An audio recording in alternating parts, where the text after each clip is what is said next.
Hi.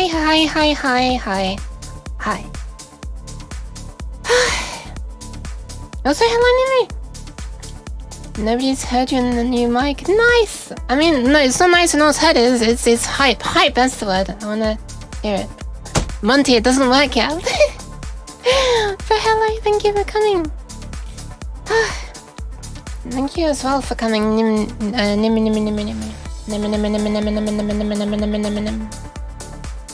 That mouth tracking is fun. Wait, it doesn't work so well when I move away from the mic, huh? Hi, Dragon Sam! Hi! So... First of all, I feel like I should probably say I've had, like, an hour of sleep. Which is why I'm wanting to do something I'm a bit more familiar with, which is coding and stuff, rather than playing a game. Because shock horror, I don't really play games off stream. Usually. Nowadays. Anyway, thank you for the pats.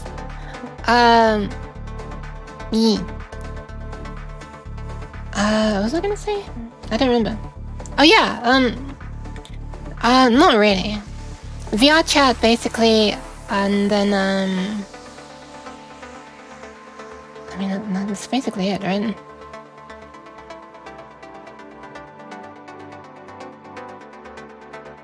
Sorry, I'm being slightly distracted by my face tracking. Which is on this monitor right now, so it looks like I'm not looking at you every time I'm looking to make sure I'm reading the stuff. Because I'm going to be capturing this one instead of this one.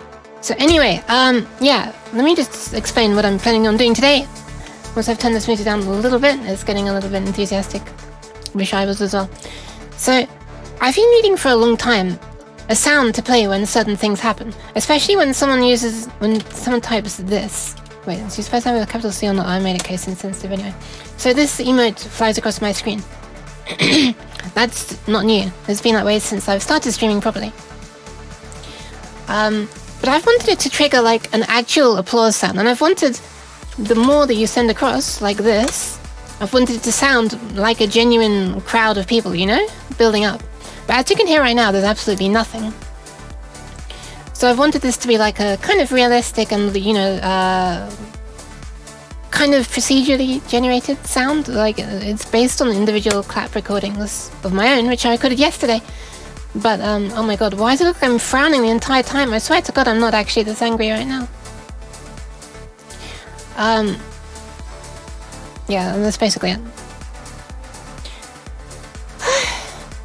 Anyway, save the claps when it's actually working.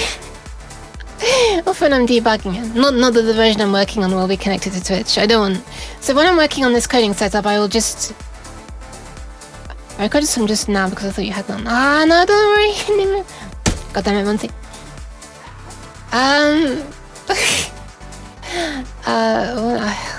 My memory is not really lasting right now, I'm sorry. I can't even hold a... Okay, the sound alerts are working. Don't worry, they're separate. You can use those as much as you want, except it may get a little annoying if you really use them as much as you want. Yeah, also Nimu, if you'd like, at some point, it would probably be okay if you wanted to. I have a bad feeling about this. Nah, it'll be fine. If you want to hang out while I'm streaming or something, and then we can all get to hear your audio over Discord. What better way to have like high quality audio than through Discord? Am I right? No, I'm not right. Okay, I think it's about time that I fly on over to yeah, because I did a small collab with Nima recently, which is kind of fun. I'm terrible at geography, and we played GeoGuessr together, so yeah. Went a lot better than I was expecting.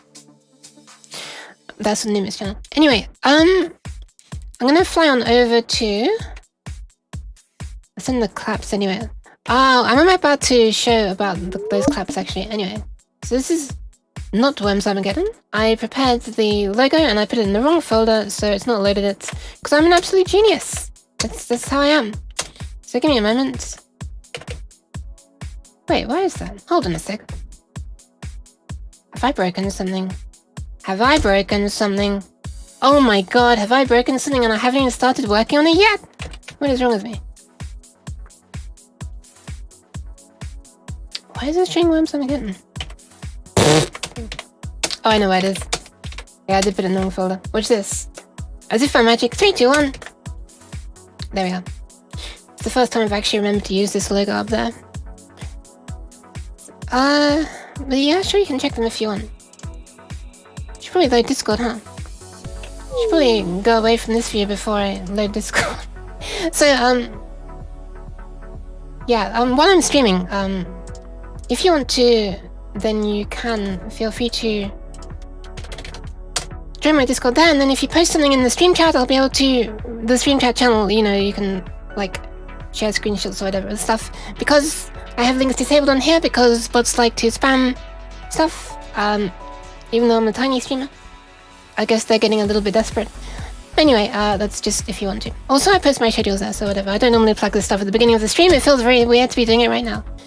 So I'm gonna fly back on over to Unity, actually. Yeah.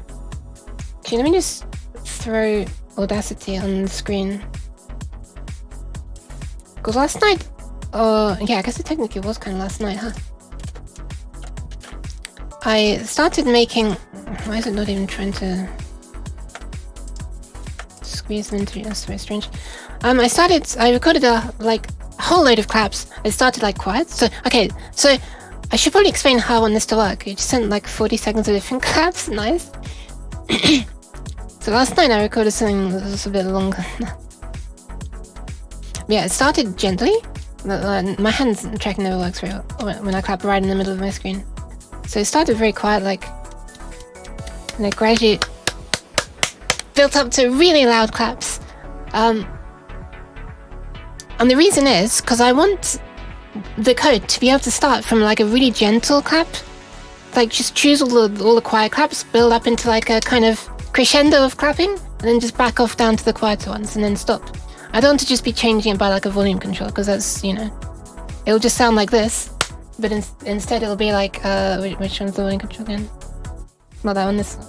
Yeah, let's be like... So it still sounds like a big clap, just very quiet. So, anyway, I recorded a whole bunch of claps, and here they are all separated out into their own tracks. Audacity doesn't want to go past 102, but there are actually 115 loaded in here. And they're all sorted end to end right now. And if I play it, it sounds very amusing.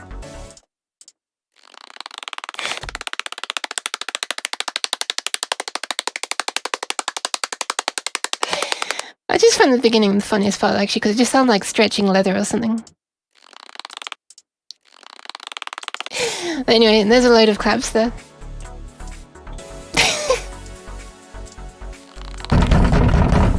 Oh my god. Okay, that's a little louder clapping than I was intending, Kanami.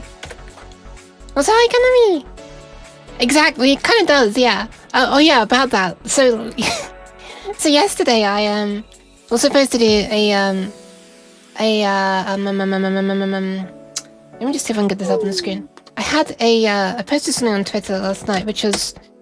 Okay, I don't even need to show it. Never mind. What am I even doing? I don't need to show this. I literally have the Unity project right here. I'll just show you. What's the phrase? Screw it, we're doing it live. I'm also going to put on some calmer music. Good morning, Kanami! I'm just going to go to calmer music that is the kind I would usually have while actually working on stuff. Because it's just less distracting to me. Yeah, so right now when I'm running this, actually right now I think it's doing nothing because I just disabled the script. What it does right now is it loads in those 115 sounds. Hold on. These. Oh my god, I just realized how bright this looks on my stream. It's kind of blooming a bit brightly, isn't it? Let me just make it a little bit darker. Is that too dark? That's too dark, isn't it? I feel like that's too dark.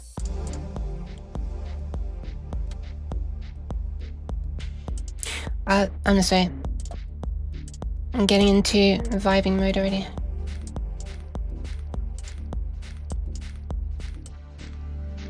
Whatever, that's probably alright. Let me know if it's like looks too messed up, please. I'm just trying to make it slightly darker so it doesn't blind you so much. Don't think I'll be here for too long setting up my own stream too. Nice, Kanami! Good luck, have fun, have fun. So at the very beginning, it's loading the 115 sounds. Let me just jump into the code, which is very strange right now, by the way, because you have to do something very silly to be able to load from external WAV or other audio files in Unity. With a texture, it's pretty easy. You can just like create a new texture and tell the texture to load an image from disk, like just a PNG file, and it's all fine. That's how I load my logos in real time. I just switch around the image file in a folder, I just drag and drop into a folder, and then I have this setup of mine monitors that folder. And if it sees the file change, it loads that. That's how I change the icon at the top there. Without having to recompile it every time I want to change icon, which would be crazy. But I don't think the Unity devs, as in like the people who actually made Unity, considered being able to change sounds on the fly in real time. So it's impossible to create a new audio clip, which is basically a sound in Unity. I mean, there's no new constructor and you can't pass in a file name to load. So the hoop you have to jump through is... That's kind of bright, isn't it? That's really bright, actually. Oh my god. You know, screw it, I'm dimming it. I'm dimming it! I don't want to blind you. There. Is that better? I was gonna just go into dark mode, I guess. I've never done it in my life though, so I'm not entirely sure how to. Anyway, so what you have to do is use a Unity web request, tell it to download, like actually to download the WAV file from your own hard drive, and then tell it that it's a multimedia request and you want it to convert it into an audio clip. Yeah. And then get that content that is converted into an audio clip, and that's, yeah, because you can't do audio clip. Why is it not? What's happened to into those? Blah equals new audio clip. You cannot do that. There is no way to make a new thing. Doesn't contain a constructor that takes 0. Doesn't contain a constructor that takes any number of arguments. It doesn't exist. Dynamic GI. What the hell? Okay. So anyway, ignoring that hoop you have to jump through. The sounds are loaded in now. So it just goes into this loop for every sound that exists. So this is for each WAV file, and this is for each folder containing WAV files. So how I have it set up right now is that you'll have the name of the emote as a folder name, and inside there will have all the sounds that are related to it. So all I have right now is clap and that. But in the future, you know, I'll probably have other ones. They won't work in the same way, probably. They probably won't all, you know, repeat different sounds like that. But, you know, at least want to sort of try to plan for expandability. So anyway, and right now, just for debugging, I have it playing the sound as soon as it's loaded. So that actually sounds quite amusing as well. That's the video I was going to be talking about that I posted on Twitter last night. So if I run it, and I pause the music just for 1 second, as soon as it starts responding, there you go. That is the sound of 115 clap sounds playing. It's faster on the Twitter video because my computer's not being, you know, stressed so much by streaming and this setup and everything. But yeah, I not sure what I was expecting, but I wasn't expecting it to be that amusing. By the way, that's going through a reverb as well. So basically, this script here loads the sounds that we just looked at, and it takes a reference to a so-called audio source. This one is actually the one it's using, and that's basically like a speaker in the game. And yeah, then that is sending its output to this channel on the mixer, which has a reverb on it. That's why we have a reverb. If I turn that off, you hear the raw claps. I think that actually sounds scarier. I'm not sure. It kind of sounds scary anyway, to be honest. Anyway, so what I want to do is, for one clap emote being posted, I want there to be cheese on my face. No, that's not true actually, but thank you, Kanami, anyway. I want it to start. So I wanted I want there to be like a speed of clapping. Each person's going to clap at a slightly different speed, otherwise they're all going to be like synchronized clapping, which is occasionally happens in like an actual stadium, and it's very amusing when it does. But that's not really what I want it to sound like. Thank you for the breakfast. Speaking of breakfast, let me just... This might be loud. Yes. Alright.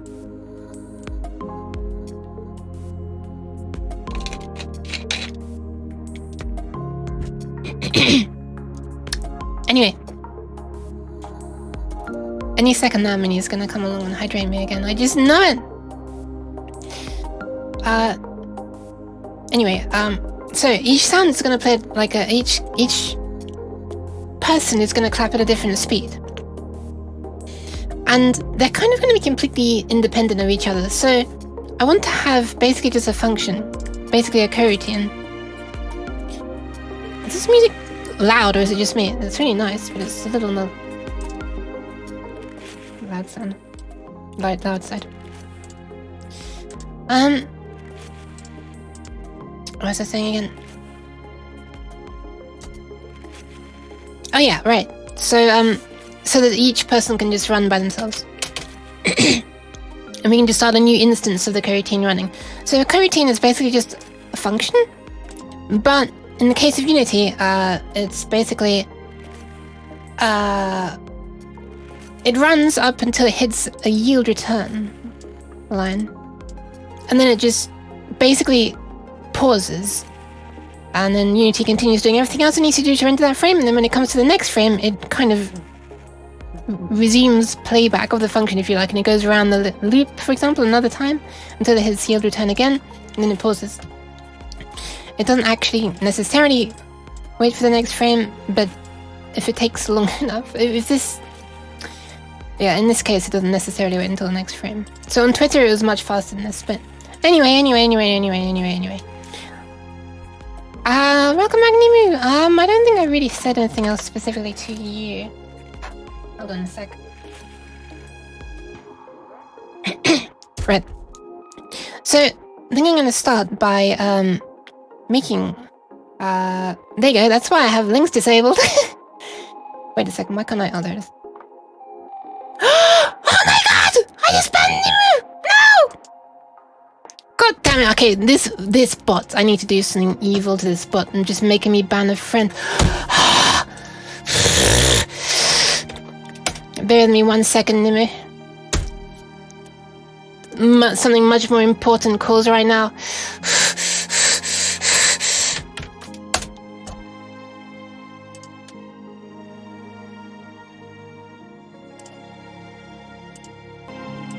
Oh my god, I'm playing on my own screen. Stop, I don't hear myself. I swear to god. Why is there no unban button on the person's page? This is stupid.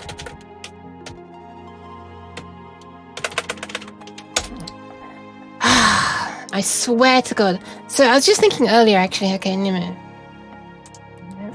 You're unbanned. I'm very sorry about that. I was just thinking about this earlier about, I wonder if there's a reliable way to be detecting bots. I'm so sorry, Nimu! And if so, I'd like this setup to try to,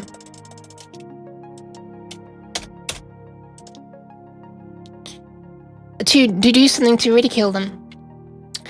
Because... Wait, what? There it is. Wow, that's the first ever time I've seen sound alerts, the bot, say something first, and then hear the sound come through. I thought the sound wasn't working for a second. But I thought it'd be very interesting if you could have like a robotic arm come down, like pluck out the comment that is done by a bot, and then like, I don't know, like burn it like with a laser or something and have flames come out. Alright, what do I need to do for you? I cannot do a shout out yet because I need to... Okay, I've gone back to the Euchre. That's actually something I'm working on. I can show you the code for that as well. Because I'm not using any bots. I mean, AutoYuki is what this entire Unity thing shows up as on my stream. But so I kind of want to do it myself. And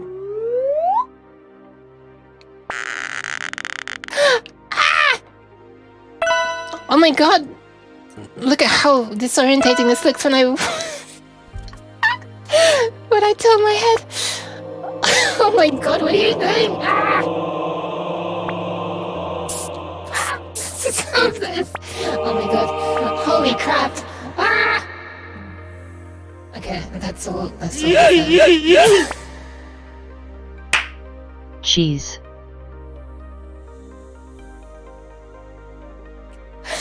Oh my god! I just got yeeted through the wall. First things first, hydration. Cheese! Cheese.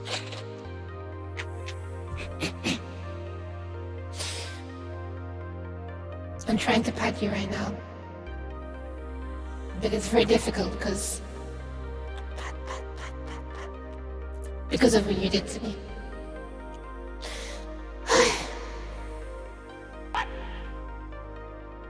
What the fuck? Cheese.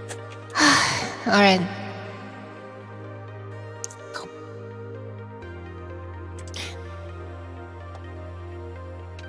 I have completely forgotten what I was saying. Oh yeah, right. If I wanted something to be able to like pluck the bot out, put the bot's comment out and do silly things to it. But I'm a little bit worried about, you know, false detections. The way I'd do it would be based on the content of the message, probably. And so, you know, anyone could just pretend to be a bot by writing a bot-like message and then get themselves ridiculed and banned. I don't know. I know that some streamers have a redeem which is like just bans them. And I don't understand why. And like it's really expensive redeem as well. Like you typically have to build up, you know, like I don't know, tens of thousands or maybe 100,000 points or something, channel points to redeem it. But some people still do it, and I don't understand why. And I don't want people getting banned from here. Unless they're bots. Or, you know, needing to be banned. So, I think I'm going to start off by making a coroutine, which is really an enumerator, but whatever. And it's going to be... I might as well put this after the thing that loads them, just for my own sake. And this is going to be called... I think I'm going to make it purely for claps to begin with. Or maybe, no, let's call it... What should I call it? So what I'm trying to think of is, there may be other cases where I want some sound to be similar to this, where you've got like a collection of sounds starting from like really quiet up to really loud. And you may want to like play a few and then fade off, you know, not necessarily like a clap, but it could be like, I don't know, spraying sounds, for example, like or something. I don't know. I'm just thinking I might want to make it as general purpose as possible. Which is I swear to God, I say this every time I'm streaming coding stuff, but I feel like 50% of my time is spent trying to choose names for things like this and variables and stuff. Anyway, so let's just call this. What should I go? Play clap like? Play repeated. So AE is what I'm calling audio emotes. There's something like play. I'm just trying to think. Maybe there could also just be a. Maybe I could make like a file format, like a config file for each emote, and that specifies whether it just plays the sound once or in this repeated way.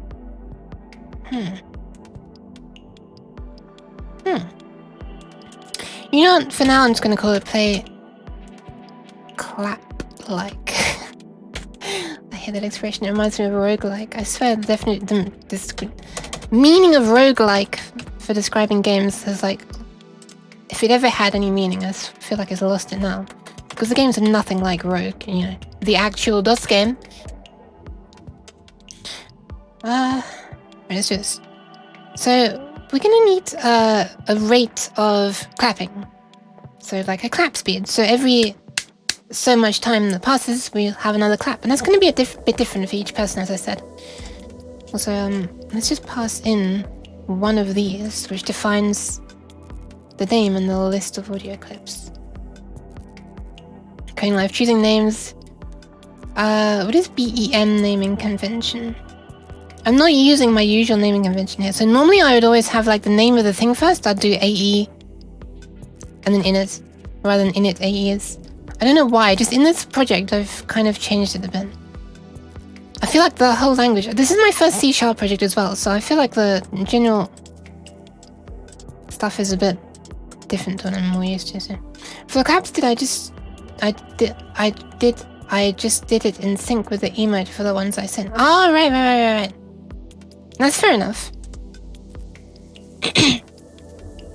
I just recorded like, you know, a whole bunch and then did, Audacity has a function called Sound Finder, and it inserts labels on each sound. And then I also did a batch process on that to like trim out silence, because Sound Finder is for some reason a bit inaccurate with its positions. Also, what is the joke kind of me? I don't get it. Is it me? Okay, I get that. What is BEM naming convention though? It's a key. That's interesting. I want to pass in one of these. Oh no, it's me. Kind of me. Shut up. It's me. So I'm gonna call this. Also, I'm still out of habit calling this a type, by the way, even though it's a class. But whatever, it makes more sense in my head, and this project is only for me, so whatever. Anyway, what was I saying? Oh yeah, right. Yeah, because in the future I might have additional properties in here, like I said. For like, you know, the number of times to play it, whether it's once or it loops, and like the maximum length of the loop. So all these things are going to be a bit different. I'm going to call this, I don't know, the current aid. Yeah. Right, so we need to decide on a few things. We need like the interval between the claps. So what should I call that?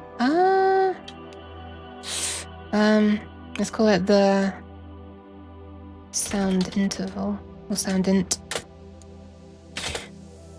This is all just going to be roughly hard-coded at first, but like I say, I want to have it stored in here eventually. Right now, I just want to get the damn thing working at all. So let's make it random. How do you just get random.range? There are so many things that are like deprecated, and you start typing it, and you get it all done, and then it says like random range is deprecated. Please use something else. So which is this one that's deprecated? There you go. Random range is obsolete. Use random.range instead, which is what I was going to do originally. I just wanted to show you the message. So, wait, I only now got your live. Wait, what the hell, Devil? That's a bit weird. But hi, Devil. So I actually want this to be more than 0 seconds between each clap. Let me just have a listen to what it sounds like when I'm clapping. I feel like it's about 4 per second. That's about 5 per second, and that's really fast clapping. I'd consider that. So maybe if you just start from like 1/4 of a second up to, that's like 3 per second. It's like 2 per second. I feel like we're turning into sarcastic slow clap territory if we go too much slower. So maybe something like 0.35. Maybe we can have some really fast clappers sometimes as well. Might be funny. Is that right? Yes. Okay, so it's going to repeat that often. We also need a random time for them to still be clapping for. Is this related to the curse broken clapping? No, that's not broken. That was like a debugging thing. That was just playing the sound every time it's loaded. We don't need it to be doing that anymore. Thank you for reminding me. I'll just comment it out for now. I've got a few debugging things still commented out here as well, just in case I have problems in the future, because I literally added this last night. So I'm not entirely convinced it's always going to work.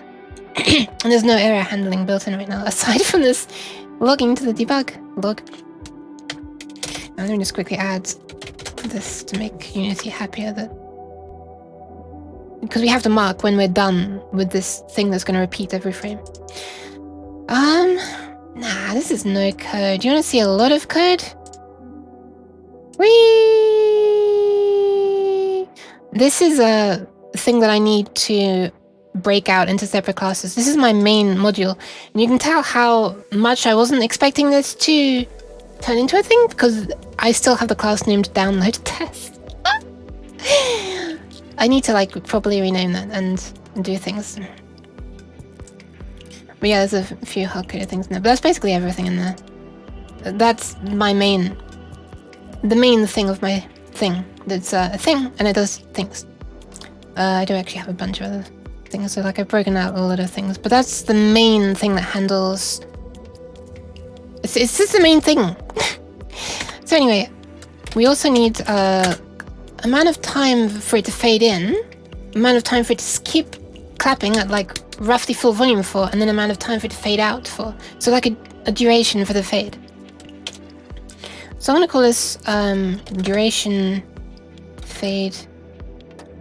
Do we want the fade in and fade outs to be different durations? Yeah, I feel like people tend to start clapping pretty suddenly, right? And then they just sort of gradually lose enthusiasm at the end, right? Something like that. So maybe you'll have the fade in be really fast and the fade out be pretty slow by comparison. So random range. I guess we could have it literally be 0 at times, because, you know, someone might just be like, wow, that is amazing, and immediately smash their hands together. Can you make it a little cleaner? Make it a little cleaner? Wait, what? Oh no! Is it doing the thing where it's like looking... One sec, let me just read this in full screen. Hold on. Oh no, it looks like crap. What the hell? I didn't realize that. Jeez. Stop it. I didn't do that on purpose. The only way I can make it clearer is by doing this right now. And that should be like perfect. I forgot about this. Alright, I need to go back to the old way of sending the captured screen over to my program, I think. Is that what you mean? Devil? Does it look better now? Unfortunately, the comments are going to be out of view a bit now, which is kind of annoying. Yeah, that's so annoying. I need to change that. I only noticed that, I think, on the last stream. Oh my god, Minnie! You're cute. Thank you very much! My god, Minnie! Pats. The fireworks are barely visible. Ah! There they are, you can just see the thing was fading away. Ah, tech issues on your end. Oh no! But thank you very much. It's very kind of you. I modified the pronunciation dictionary for the TTS so it can now pronounce Ute correctly.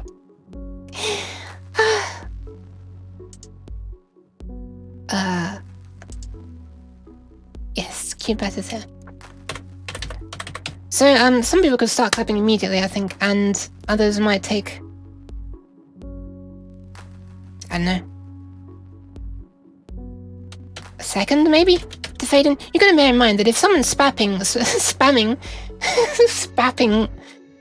clams or spamming claps, you don't want everyone to suddenly be like, BAM! On immediately.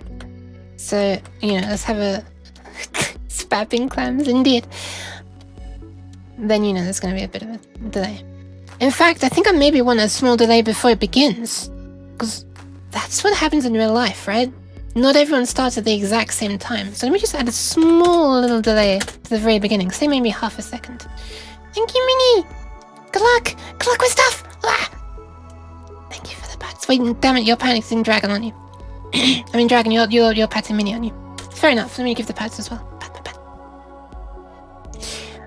Thank you. Good luck sorting out your technical difficulties. So I'm gonna call this, let's call it, start or delay.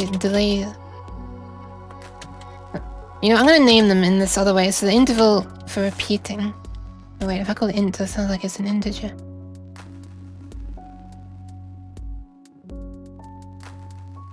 Whatever. And then, delay for starting. which is going to be a rabdin. It's also going to be a random, the range.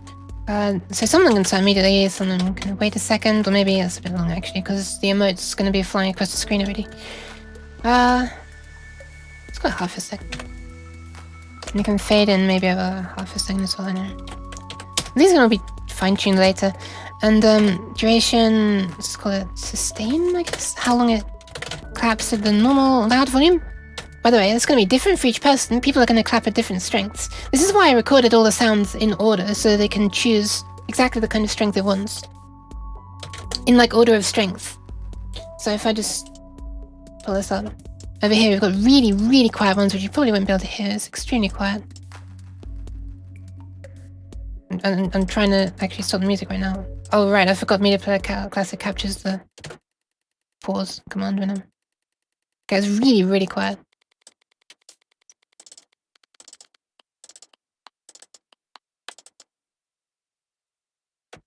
What are you doing, NPC? Have you used Frozen? It's actually just Frozen. What the actual hell? Come on, man, it's like the tiniest sounds. Up to the most really, really, really loud. So anyway. Back to this. Teach me to code, Sensei? I guess I kind of am. Not really. It's more like I'm kind of doing a walkthrough with each thing. I mean, is this like too bright as well? I feel like I was a bit on the bright side.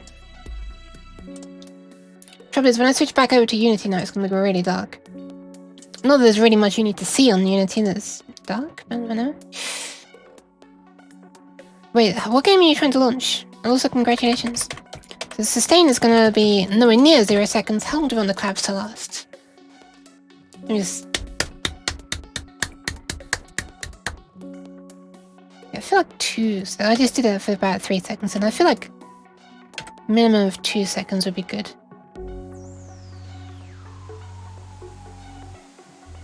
Maybe 1 and 3 quarters. Let's say. Why am I worrying so much about all this when I haven't even tested it yet? And I don't know, maybe maximum of 3 seconds, something like that. Maybe 3 and a bit. I know, something like that.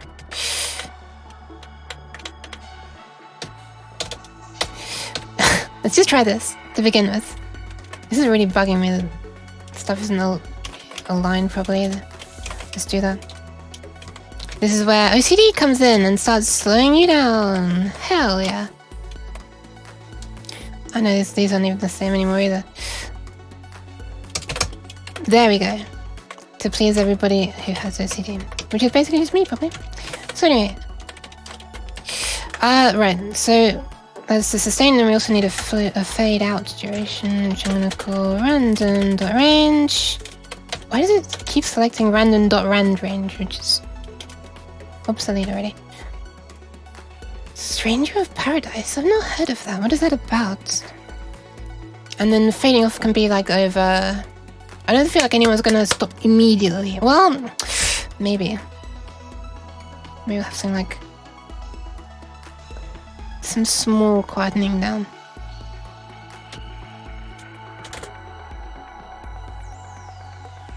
Over to 2, maybe. Let's try that. Alright, so we've got a lot of variables. Let's actually do something with them now. Oh, we've got the repeating interval as well. Oh, one more thing, right. The volume that it's gonna clap at when it reaches, like, what is the maximum clap volume gonna be? That needs to be different as well.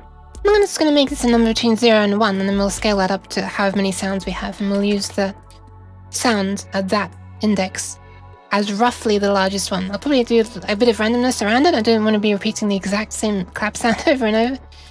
But yeah. So this is going to be vol. Let's call it vol clap max. Also, maybe they're not all going to start a minimum volume either, so we can have a minimum one as well. These should all eventually be moved into here, probably. So they can all get passed in, and we can do different sounds that don't all have hard-coded things like this. I love this song, but why is it in my programming playlist? This is not very calm. So the minimum can be from absolutely the very first sound, let's say, up to... Let's start at maybe... don't know, something like that, maybe? Maybe that way through. Oops. And then the maximum can be... we'll have some pretty quiet clappers, I guess. So... I love this song so much. So it's gonna be up to 1, the loudest. Otherwise, like, what's the point of even having those loud sounds if you're not gonna use them? Quietest should be... I don't know, 2.5. And then I guess even the randomness in volume can be different per clapper as well. Maybe you have some very consistent clappers who are just like... this is always the same volume. Let's call it the range of volumes. Now I need to do this. I could have probably just done that. Yeah, that would have taken it one further, I guess. Please. Oh, float range, what? Random range. How am I gonna cope with this? Thing is now, if we choose something here... oh, I know what to do. So let's have this be random. That is... we're not going to have a super consistent clap. I don't want it to be using the same sound over and over and over and over and over. If we do something like...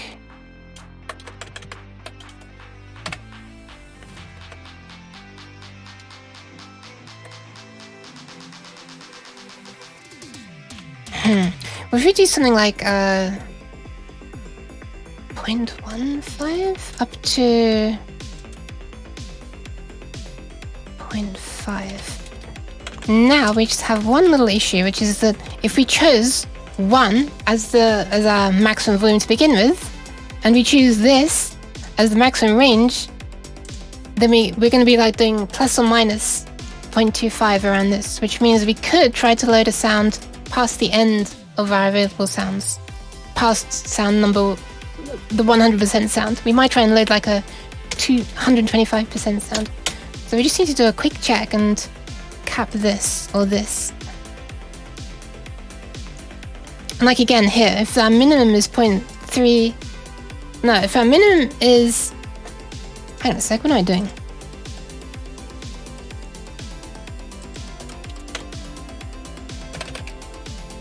I don't need to call it start and end, it's confusing me.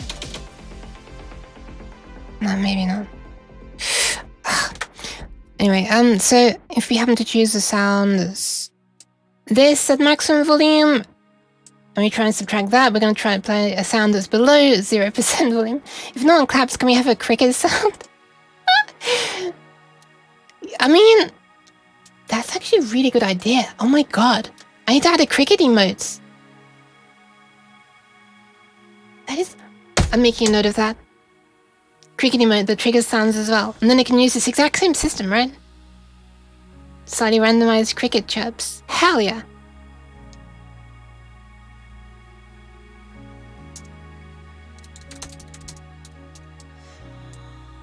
Thank you. That's actually a really good idea. This is such a better way of doing it than sound alerts, in my opinion, because it's like... it's gonna be so much more representative of how many people are thinking this way as well. And, you know, it's not relying on another bot that sometimes never even announces that someone's chosen the sound. Anyway, let's do this. We need to do this capping. I'm gonna call this for the fade min and the fade max. Cheese. Aye, that is indeed cheese. And I cannot eat it. And I cannot do anything with it. Ouch.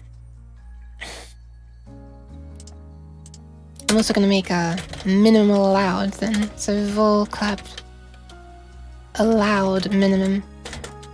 It's gonna be like 0. No, wait. How do I explain this? God damn it. Trying to explain to myself in the variable names what I wanted to be called. Bye bye economy! Have fun getting chaos. I don't know what that means. You're gonna stream as well. Nice, have fun. I dare say it'll be a more fun stream than this one. For your viewers. And hopefully for you as well. Well, I don't know, it's I find this quite fun.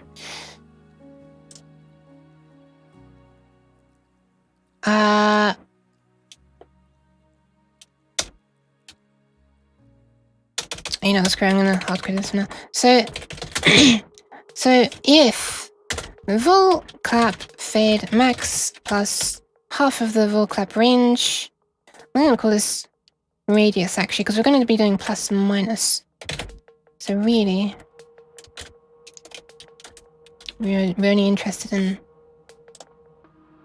you know, half of this.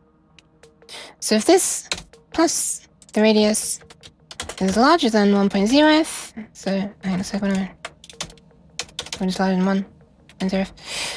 I've been bitten so many times by not putting 0.0 and it said, oh, you're looking at an integer, let me just convert everything into an integer, and then nothing works. So out of habit, I'm just going to be using flipping 0.0 for everything.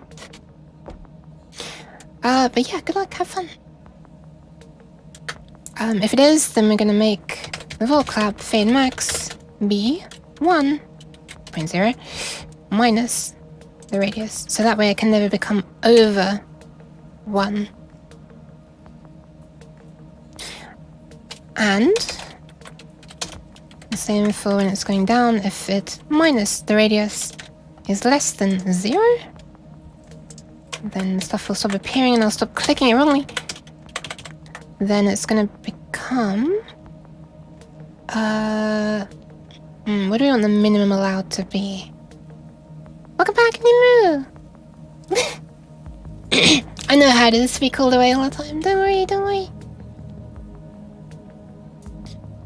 Let's allow the minimum to be like 0.2 or something. So what is it? 0.2 plus that, yeah. That's min actually. Wait, hold on, wait, what? What's the problem with this? Unnecessary assignment.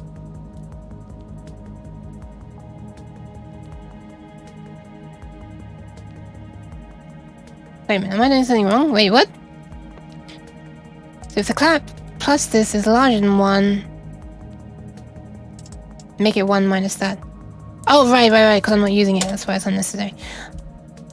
No, I didn't ban you again, I'm so sorry about that. Okay, let's actually start using it now.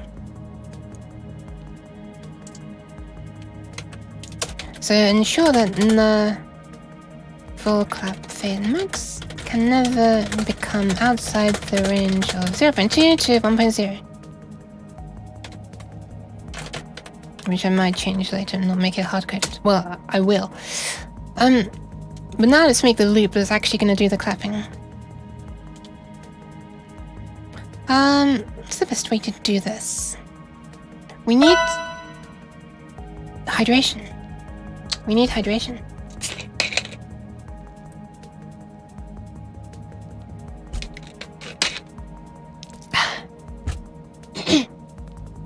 Thank you, Minnie.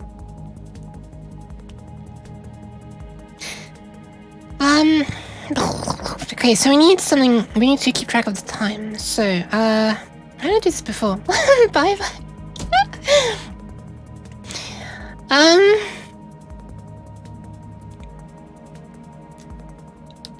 Sorry, it's kind of funny to me. So we need to keep track of how much time has passed since the beginning of this. So that is in where is that again? It's like a time dot now. Wait, hang on. Time dot.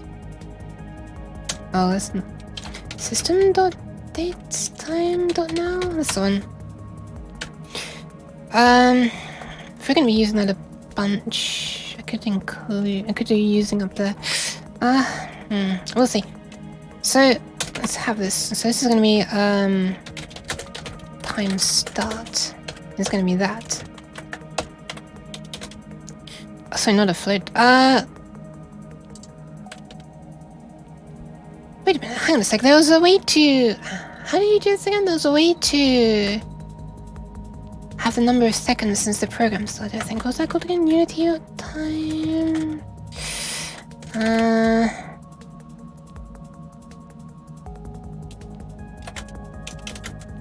What was it? Stop it. Oh, fixed time, that might be it. The time since the last update. No, that's not what I want. This is the timing. Oh wait, hang on. This is the time in seconds since the start of the game. Yes, okay, that's exactly what I want. No, it's fine. And it's a float as well. Okay, yes. So yeah, that's the number of seconds. So we're dealing with seconds all the rest of this time as well, so that's useful. Okay, so let's have a loop. Maybe we can like make some points, like some timestamps for when each thing should happen as well. Or we could just take them one by one. Let's take them one by one. Never mind. Okay, so let's just do 3 loops then. We'll do one for the fade in, one for the constant volume, and one for the fading out, I guess. Or we could do them all in the same loop and just choose the volume based on...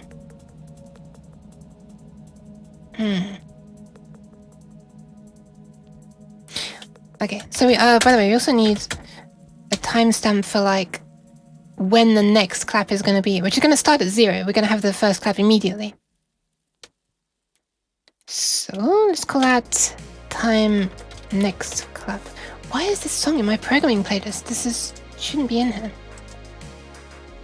Have I like accidentally mixed two playlists? Yeah, I think I have mixed 2 playlists together. What the hell? Give me a sec.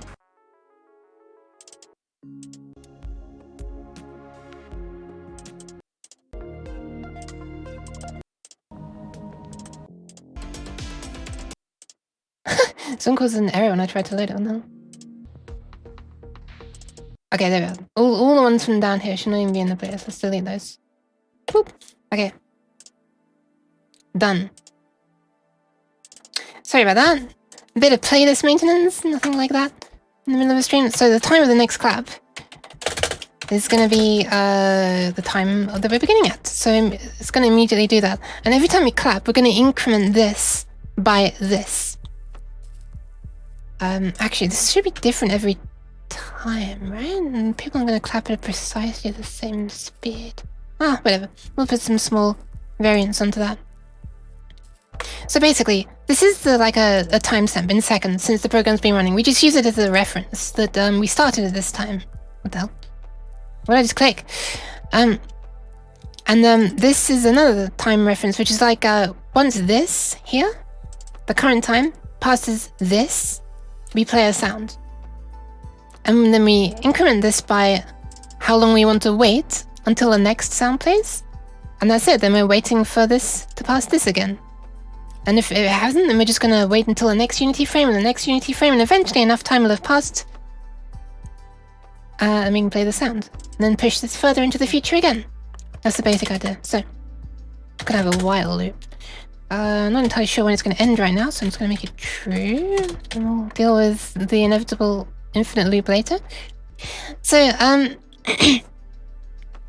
so we're going to begin with if the current time... The time capitalized. Thank you. But fixed. What's the difference between delta time and fixed? What is it? Okay, let me have a look at the difference. These are all very similar names. This is the number of seconds that have passed. This is the number of seconds at which physics and other fixed frame rate updates. Oh, okay. This is...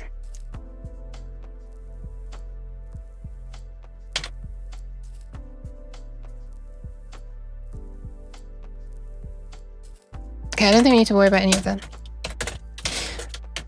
Oh my god, the bots are thirsty today, holy crap. So, if the current time has passed the time when we should be doing the next clap, it's time to play the clap. So let's do it. So we're going to use our audio source to play one shot. We're going to play a sound, which is one of the sounds that are in here. So we need to choose a sound first, actually. So let's choose a sound. So these are going to range, they're going to be numbered from 0 up to however many there are. So we want a number between 0 and the length of audio clips.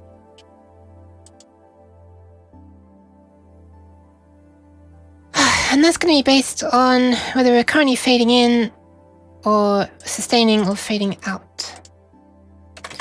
So we kind of need like a volume current. Also, we don't really need clap to be in the file name. I mean the variable name. Oh my god. One sec.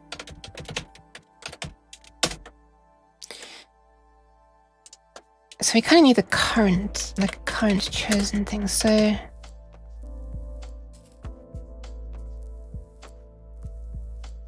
Current, I guess. Equals... We don't know yet. We're gonna know in here. So... We kind of... This is when it's dealing with where it's time to play the sound or not. We kind of need to be dealing first with where we are in the fade in or sustain or fade out, I think. What's the best way to do this? This is... Oh my god, it thinks my microphone is my hand. That was weird. Yeah, both are grinding hard on their game today, huh? Good luck.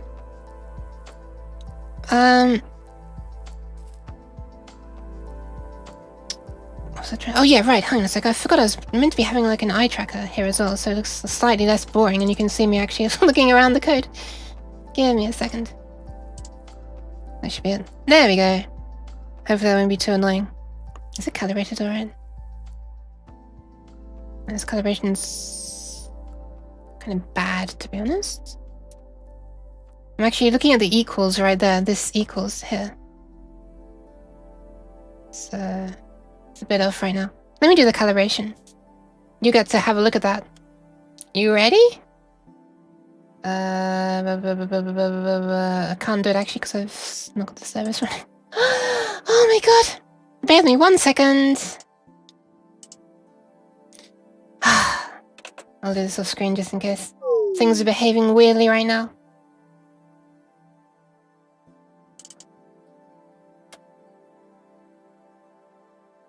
Oh my god, everything's so slow! What is this? Improve calibration. Ah! Cheese. Okay, I deserve the cheese. Not in a good way. Alright, so it's showing me my eyes. And in just a moment... Look at each dot until it explodes. One there. One there. One there. One there. And just 3 more to do. One there. I like to kind of move around a little bit while it's doing it so it gets an idea of how it looks from different angles. I don't actually know if that improves it or not, but last time I tried it, it worked really well. Okay, that should be it. Let's fly back over.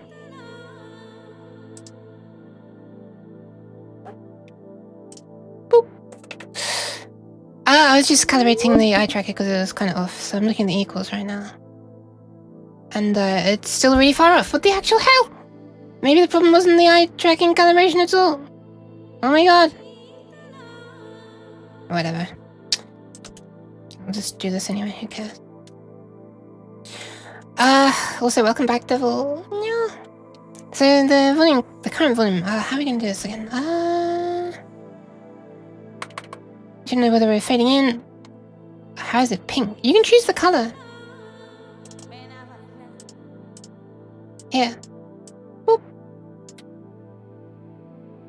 You can also have it like a heat map, which is kind of fun. It might get a little bit annoying on here though. Yeah, I think it's gonna get very annoying on there. Also a little bit pointless because I'm gonna be scrolling and, you know. Where's it gone? Oh, there it is. Couldn't find it. Or you can also have this, which completely covers up everything. Nice to make it transparent. But yeah, that's all for now. Boop. I made it pink for a reason though. I needed a color that would stand out against a game I was playing some time ago. Can't remember which one. Right, we need to know where we are in the... We need to know which fade we're in to begin with.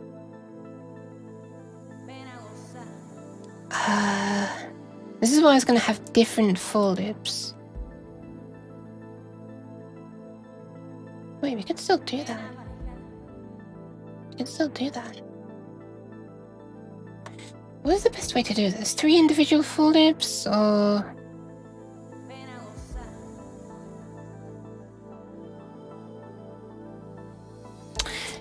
I feel like it would be easier to...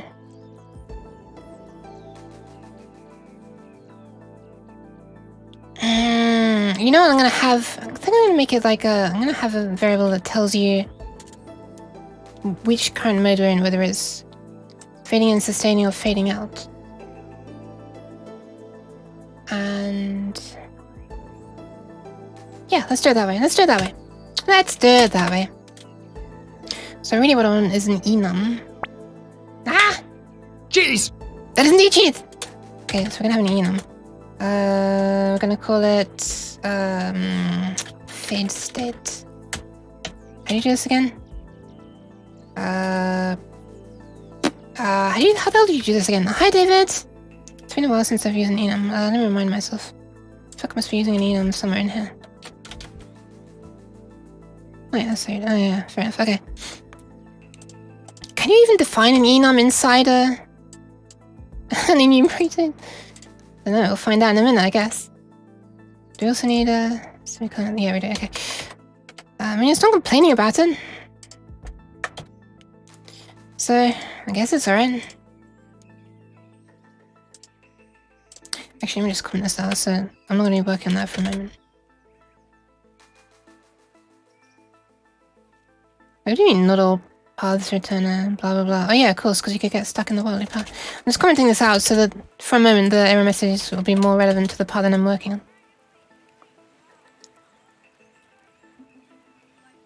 What is it complaining about? Why is putting this here confusing? What the actual hell? What's wrong with that? What? I'm just gonna actually put it outside this section, and it seems to be not really enjoying that being in there for some reason. Sorry. Put it right there. Actually, no, it needs to be private.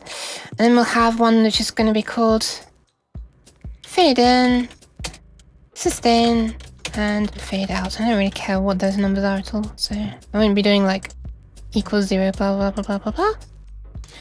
Oops, it's gonna make an AI like Jarvis to stream for. I wish. Wait, what was Jarvis from? I remember the name Jarvis. What was Jarvis? So we're gonna have a fade state, which is gonna be called. I don't know, the current fade state. So if it's let's call it. And it's gonna start at fade in. Okay, nice. It's not unhappy anymore.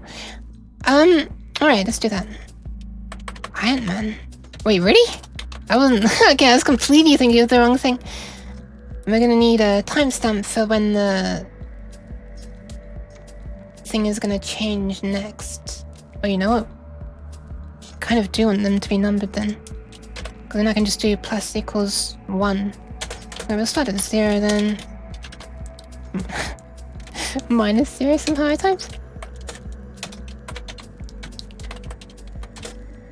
And then we'll have done, I guess. Equals 3. Alright, so we're also gonna have a time for the next state. Or next FS, the next fade state. And that is going to be the however long we're waiting for the fade in. Actually, it's going to be time start plus that. Okay. Found the color changer, but it's another software. Wait, what? No. This is just the standard Toby Ghost. I mean, you can use OBS to change the color of things. You can just do like a hue change, I think. Can't you? Can I just like change the whole hue of everything? Yeah, I can. You can just do this if you want to like change the hue of a source on OBS. It's kind of fun, actually. Oh, inbuilt Toby? Whoa, whoa, whoa, whoa, whoa. What the hell? What has an inbuilt Toby thing? Like your monitor, your laptop or something? Are you talking about like a VR headset? Because I have a Vive Pro Eye that has eye tracking built in. Haven't used it yet. Your laptop? That is so cool. What the hell? I never knew eye tracking. I never knew laptops could have eye trackers built in. You know, I know you can do it with a webcam, of course, but...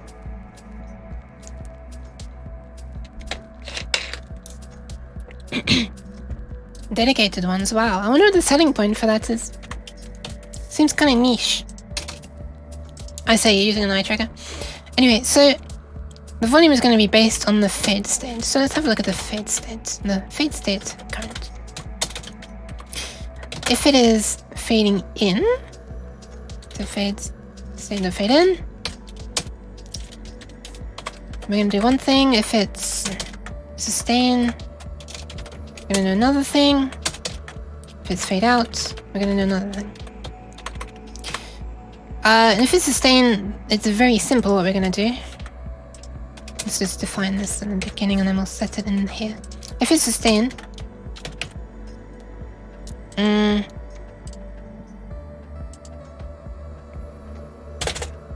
we'll say 0 to begin with, otherwise C is going to get a bit uppity and say that we might not have set it in here. Which is true, if this had happened to start at done, there's nothing in here that will set the volume when it's done. So whatever. If we're sustaining it, then the volume is simply going to be...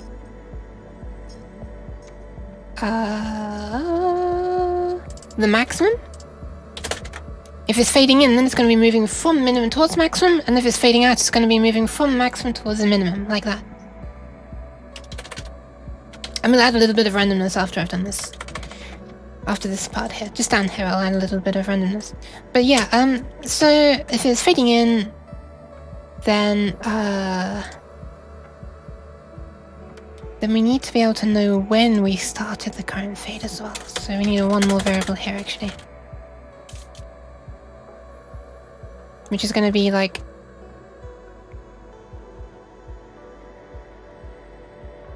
How do I do this? The time...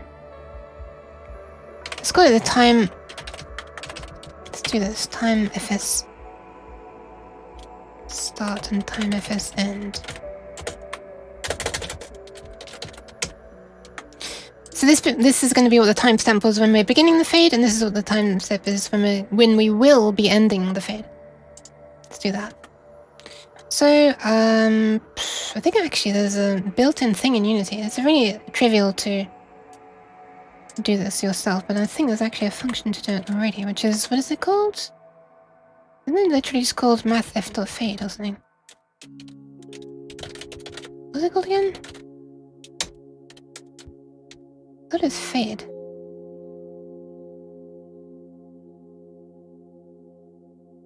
Smooth step?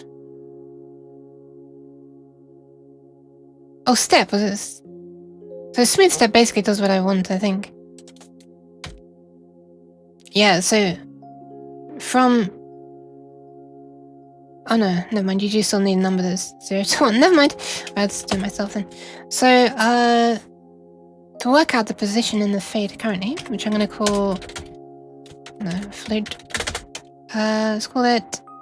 Fade pos, the current fade position.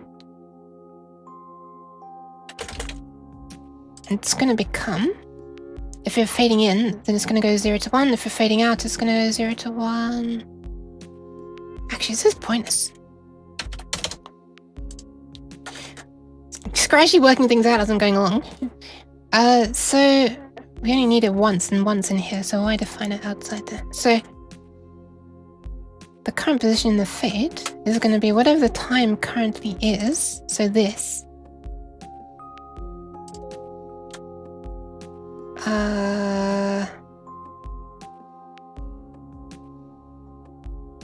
But relative to the start time.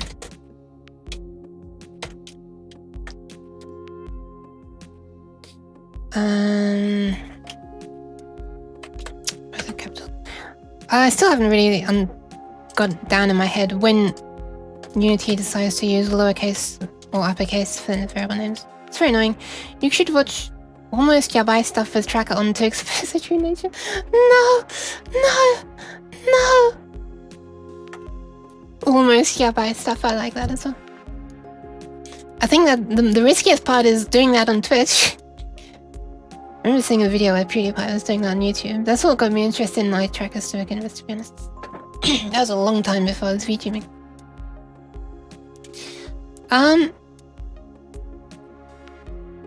It's kind of annoying. You know, this eye tracker is really misleading right now. I don't understand. Oh my god, I just realized why it is.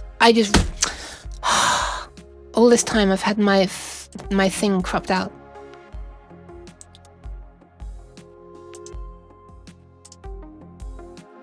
Look, the screen cap is not capturing the whole screen.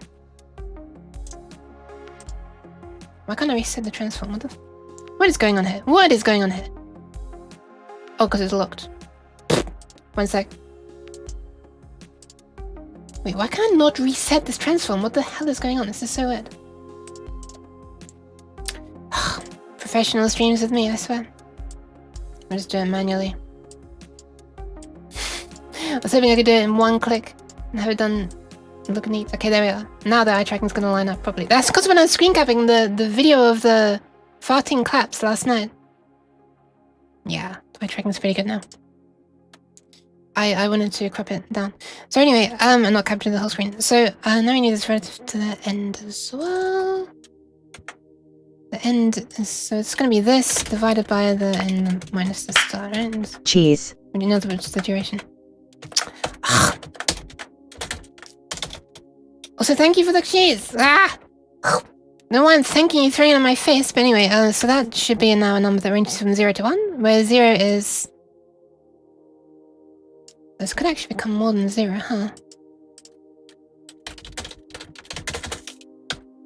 So I kind of want to clamp it into within 0 and 1 as well, otherwise bad things are going to happen. So this is always going to be above 0. So basically, when we're doing end minus start, that's the range. Wait, that's the same as then this. In this case. So just do that. And then we want to clamp it to be no more than 1. So I'm just going to call... Wait, 1. Math if taught me. 0, that. Alright. So that there is going to range from 0 at the very beginning all the way up to 1. This is going to do the same thing, actually. And then here, you know, whatever. It's already defined in the scope? Wait, what?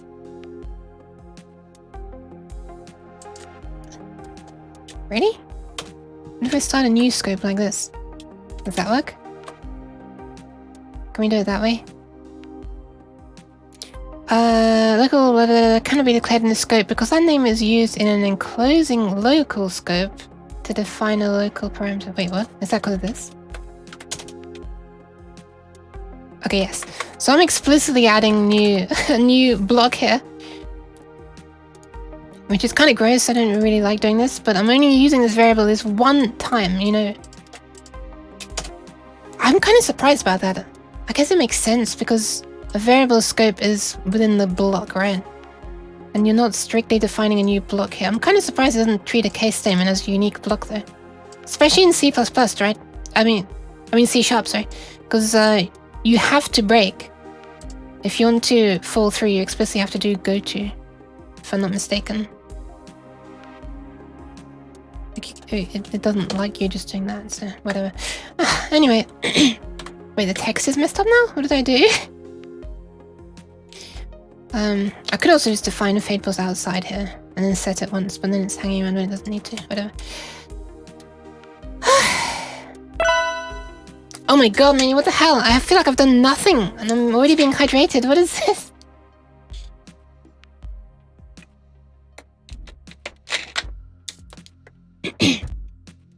Thank you, Minnie. Bye bye, Minnie. Oh my god.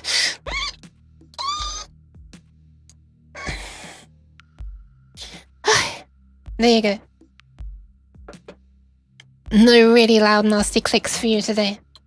Or this time, maybe it'll happen later if you do it again. What do you mean final level? Nime, what do you mean final name? I literally just read your name and then called you devil. What the hell was wrong with my head? Ah, my eye is itchy. Okay, so we need to choose a volume based on this fade position.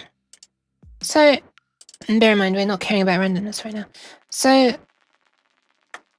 let's set the volume then. If we're fading in, it's going to be from the minimum. Or it's going to be from, yes, from the minimum up to the maximum. I swear to God there's a function that says this. I'll go to, yeah. I swear to God there was a function that did this already. In fact, I'm already doing it myself. I don't know what it is. Well, actually, smooth step will work. Smooth step is, as you can see there, interpolates between min and max, which is literally what I want to do now. With smoothing of the limits, that is not actually what I want to do. Is there like a .lin? Wait, it's lerp, isn't it? That's what I want. Finally remembered, okay.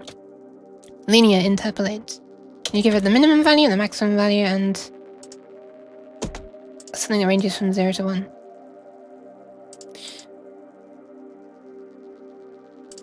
So we're gonna range from the this one, the min, to the max, according to the fade position. What is happening? How do I manage to hit caps lock? Okay, so that's what we need to do there. And down here we fade from the maximum to the minimum. Maximum laziness with all the copy and pasting. Right, that should be that. Okay, after we've done this, we need to apply some... Okay, I should probably add a comment here. Calculate. Sorry. Calculate, I have a very adult sense of humor. So calculate, current volume. Based on current fade state in sustain out.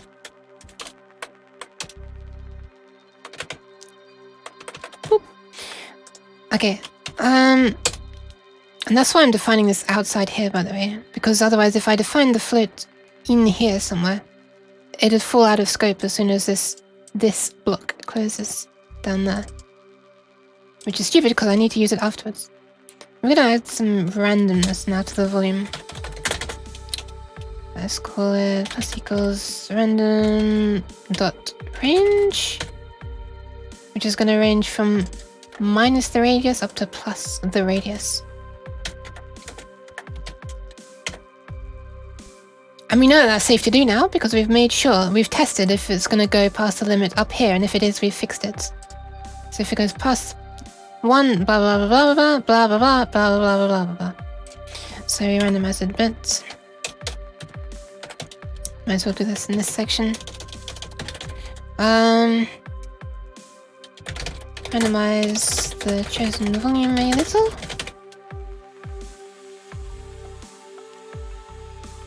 Just double checking some things.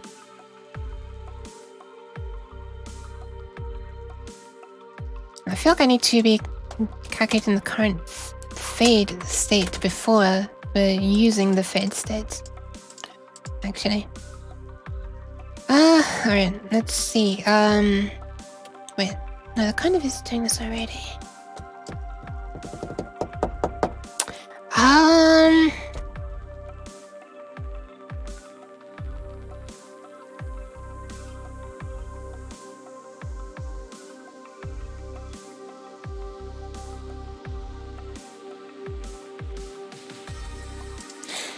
Move on to next fade state if it's time to.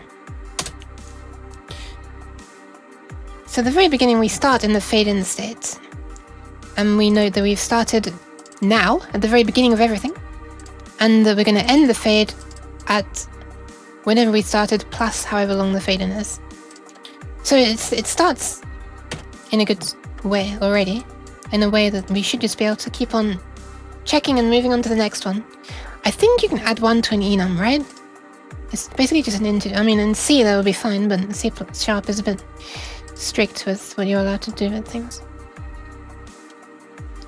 So if I do +1, then we should move up to sustain, +1 we should move to fade out, and +1 we should move up to done. At which point we can just immediately bail out of this whole play crap, like, because we're done at that point. Hence the name done. So let's do it. So if the current time, we don't even have a variable for current time actually. Let's do that in here. Let's define time curve for time current to be time.fixed time. I can just reuse it here as well. So if our current time has gone past this, then it's time to move on to the next fade state. So the fade state current plus equals 1, so we move it on by 1, and then we work out when the next one is going to be, which is going to be based on this. I'm wondering if we can just do this together, all in the same switch case. It'd be kind of nice.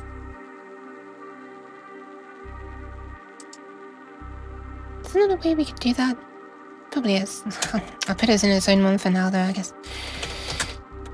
So again, so we move this on to the next fade state. And then based on it, based on the new one, let's do some things. So it's never going to be fade in, because we started with fade in the first place. So if we're now sustaining,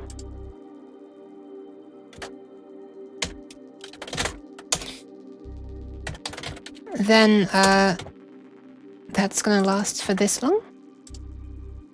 So we're going to say the time that it should end at.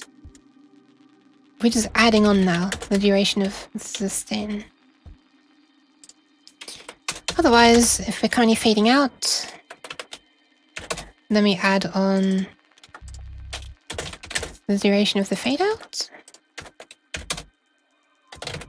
Otherwise, if we've just reached done, whoops, then we're done. Stop immediately. Yield, break. Thank you for the pats. Also, good luck with work, David. Bye, bye, bye, bye, bye. Also, have a nice lay down. Nimmer, nimmer, nimmer, nimmer. Thanks for coming, everyone. So, I think that's it, basically, at this point. I lurk in cat stream, though. Oh, okay, sure, no problem. Have a nice VR sleep. Oh man, I wish I could sleep in a VR. I've tried. It just makes my anxiety just goes through the roof. Because I can't get properly comfortable. And everything feels a bit off. I just can't get comfortable. Kind of envious of people who can. Because imagine just being able to sleep in like whatever amazingly serene environment you want. I'm tempted to ask you more stuff about it, but I don't want to keep you from sleeping. Like, how many headsets have you gone through? Because, you know, I feel like it's probably a bit of stress. Yeah, I know. Don't worry, don't worry, Nimmer. Don't worry, Nimmer. Nimmer, stop, sleep. Go away. You don't have to go away.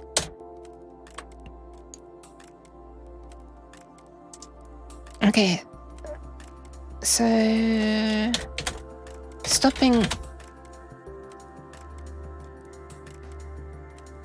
if we're done.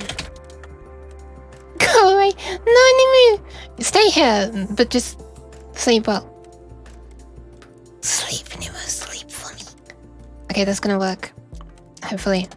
So that's dealing with changing the fade state. This is dealing with using the fade state to determine what the volume currently is, and then randomizing it a little bit. So finally, we've chosen our volume.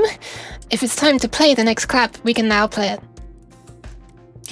Also, I guess we only need to care about the fade state at all if it's time to play the next clap, right? We don't really need to be calculating well, we don't need to be calculating volume unless it's time to play one, that's for absolutely sure. So we can put this all into here, actually, and save a little bit of CPU time. Especially if there's going to be a lot of people clapping at once. Why there ever would be with my content, I don't know, but anyway. So play sound at chosen volume. It's probably just gonna be a one-liner anyway, but whatever. So play one shot. Oh right, we need to choose which thing we're playing first, huh? And that is based on the volume. Right, that's why we're doing that. I forgot why we were even doing that for a second. Okay, so we can now convert that volume, which is ranging from 0 to 1, into the sound index, which is which one of these sounds to play. But since it's an index in a list, it's going to range from 0, 0, 0, 0, up to 114 in this case. But you know, I could change that at any time, so I'm not going to hard code that. Instead, we're going to do multiplied by this thing we're passed in. So the current, whoops, audio emote, which is AE dot audio clips dot length dot count. Wait, hang on a sec. You can refer to this by index, right?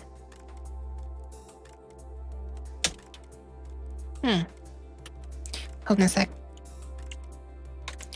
So this is a number of them, and then we're going to do -1 as well.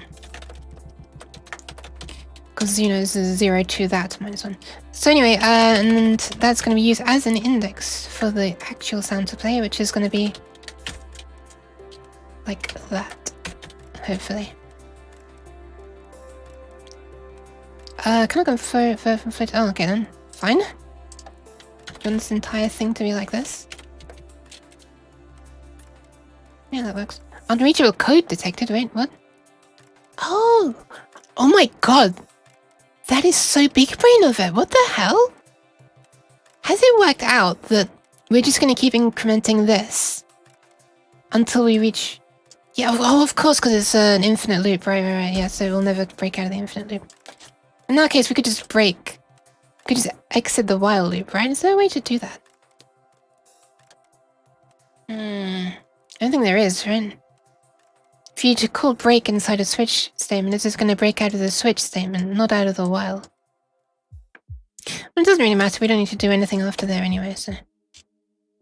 We'll just use that one line to yield break. That means get out of this. Don't have this play again when it's time for the next frame.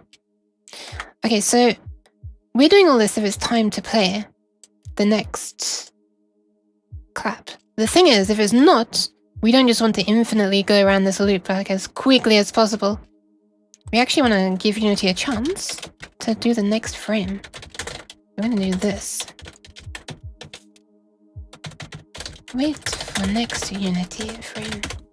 Need an ASMR mic for coding ASMR, lol. Yeah, that'd be pretty neat, I guess. Especially if I got out my... Oh my god. What am I doing coding without using mechanical keyboard? I can sound like proper hackermans if I get the real keyboard, right? Is that eye tracker still seeing my eyes? Yeah, I think it is. Yeah, it is. Give me a second.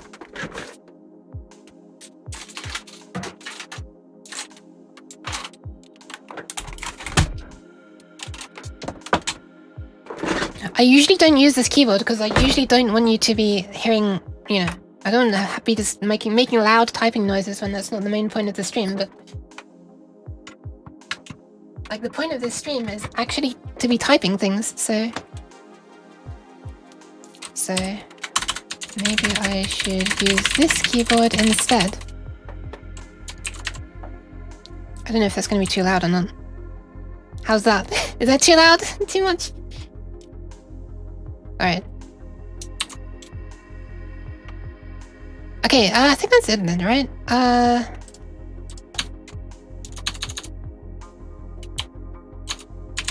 So, if it's time to play the next clap sound...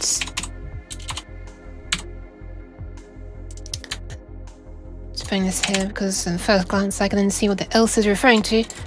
So else, if it's not yet time to play the next clap sound. Break your ears? No, I don't want to do that because that would involve breaking my keyboard. I mean, because I don't want to break your ears. Okay, I think that's it. Isn't that... Wait, is that actually it? Is that actually it? Is that actually it? Are we actually able to test this at this point? Oh, hang on a second. Unnecessary assignment of a value to int repeat. Oh my god, right. We're never even using this right now. Okay. So here's what's gonna happen if I were to run it right now. It would wait until it's time to do the next clap once. And by the way, that would be a delay of nothing, because it's immediately time to do the next clap as soon as we start. And then it's going to do the clap immediately and repeatedly, not even waiting for the next frame. So actually, I'm just going to do yield return null outside this so that we enforce a delay before we go around this loop again. And then, importantly, after we've played a chosen sound, we need to decide that we should wait. Wait until the next... No, it's more like, it's more like, choose a time for the next clap sound. Which is gonna be, we're just gonna add then this, the repeat interval. And we also want to randomize that very slightly. So I'm just gonna add random.range from nothing up to, actually let's say from minus 0 point, I don't know. Do I want to randomize it? I guess I do, right? Because people aren't going to be able to clap perfectly. But also, like, a frame lasts such a small amount of time that... Is this even going to be important? Let's just do it. Let's just do the tiniest little...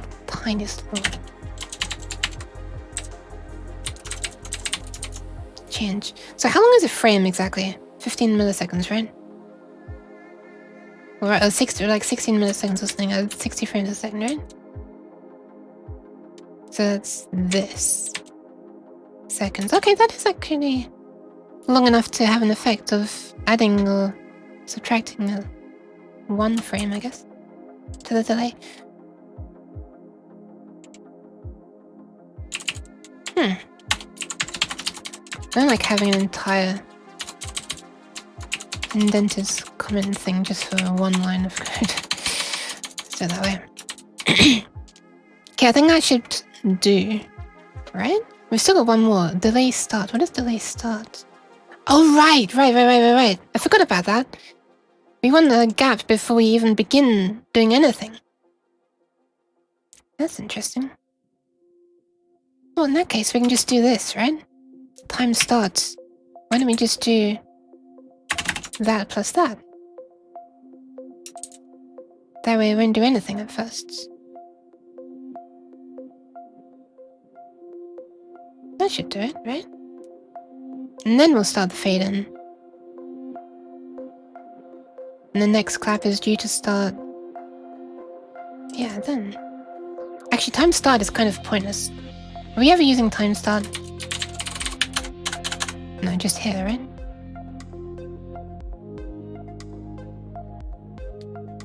Whatever.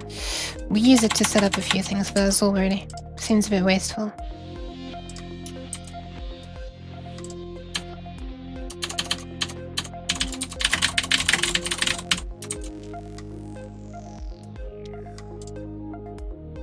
I've been aligning these. I have. And now you really get to see my OCDness. Everything must be aligned to the same position. Okay, I think it's time to test it right now. So let's right now, when we start the program, we'll start Unity running. So is the end result to play all the clap sounds at random start times to sort of overlay them? Yeah, so this gets run once for effectively one person in a crowd, you can imagine. So if someone just sends this once, then you know, it just shows the one emote. It's not going to be in sync, by the way, visually, because I want the sounds to have randomness in their timing, but all emotes of the same type animate in sync with each other. So if you look at this, they're all doing that. And the reason for that is efficiency. So there's one decoder for each of the animations, and then they all share the same texture. Originally I had each bubble with its own decoder and it slowed down quite a lot, but this one can handle many dozens of, well, hundreds really of emotes. Anyway, so this just gets called for one person effectively, and it decides on like how quickly this one person is going to clap at, and have like a small gap before they start playing it, so that if there's a few claps typed at once, they won't all start like bang on the same time and make me jump. Because, you know, a real crowd sort of builds up into a little thing like that. I'll fade in, sustain, fade out. And they'll have slightly different volume of starting, clapping. And yeah, hold on a sec. I've just noticed something. There is actually going to be a problem. Oh my god, that made me jump! We shouldn't be adding the randomness here, because if we've chosen volume minimum here, we're not doing a check for volume minimum plus the radius going below. So really we should randomize only the max part. What's the best way to do that? Guess we need to choose a maximum volume. Wait, we already have chosen a maximum volume. What am I talking about?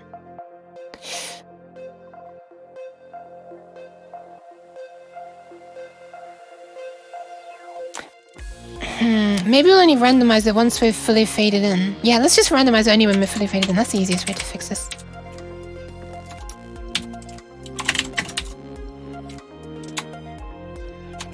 And we'll get rid of this. Okay. And then the thing is, this then is going to be called... So this is basically a function that, you know, repeats. You can have multiple instances of this running if you like. And they're just going to do their thing, each one of them, once per frame. So we can fire off a whole bunch of these, one for each clap emote. So each of them should have slightly different timings, and it'll be like multiple people clapping in a crowd, right? And they're all going through into a reverb processor, which I'll be able to show you as soon as Unity starts responding. There it is. Oh god, yeah, this looks very dark. There's a reverb thing set up here. Over there. So it should sound like a crowd. By the way, I haven't actually tuned, like fine-tuned these reverb settings at all. They're pretty... I just kind of did it by eye. And, you know, a bit of guessing. So it's a little bit, it sounds a little bit like you're in a metal container right now. I need to make it sound a bit more like a, I don't know, hall or... It's just not really stadium or something. Anyway, let's just get this running right now. So at the very beginning, we initialize everything. And then we want to, when it's done, which I guess we need to wait until the end of initializing, right? So might as well just have the initializing do this as a test once it's finished.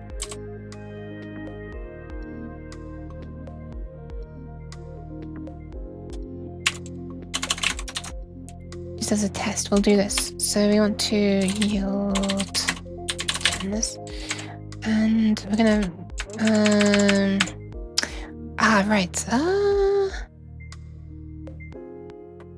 right, we don't have a good way to hold on a second. You know what? That's a really good point. We need a if something is going to be triggering this, so what's going to be triggering this is spawn emote. Oh my god, look at all this stuff. Oh, we do this through an emote manager. I thought about that. What's emote manager? This isn't an emote manager. Oh. By the way, PS is particle system. The emotes are actually done as particles. That's why it can handle hundreds. Man, I forgot about this mess. Okay, so this is the thing that's then gonna be... Oh my goodness. We need to be able to pass it by name is what I'm saying. We don't want to have to deal with just this special thing We want to be able to just give it a name and have this here, the emote sounds class. We want it to look through this, see if one of them matches that name. You know, in other words, if we support sounds for that emote, and if so, call this the appropriate number of times. So I need somewhere where we're doing it by name. So this is by file name. That's not what I want at all. So we need to look where this is being called from, huh? It would make sense if this here could also just call like a player function in here. And then this player function takes care of... Let's make the function first. So we're going to do a public void play if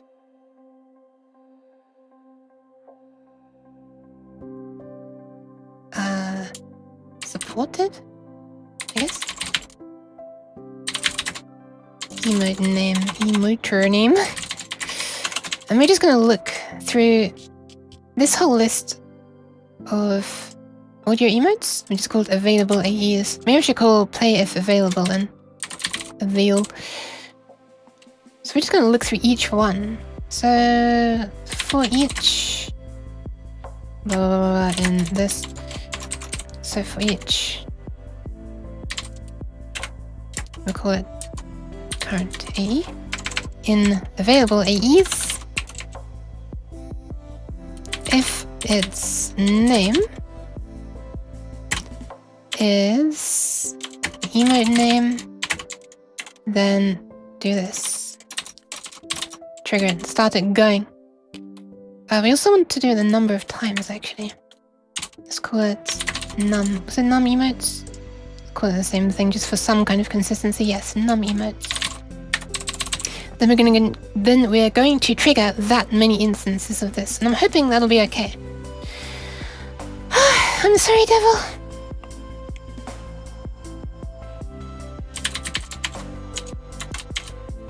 I'm going to repeat that a certain number of times, so we'll just make a for loop, I guess. So the index for repeating from 1 up to... It'd be helpful if I could type, wouldn't it? Less than num emotes. I swear to God, why do I always type it like repeat? Like I'm reaping something, or I'm eating while I'm reaping. Stop it. Oh. I think that'll work, right? Or less than equal to. I think I need to less than equal to, right? Yeah. So there's 0 and then less than. Okay. I think that'll work. Let's add a few comments for my future self, who will much appreciate this. Check each available audio emote.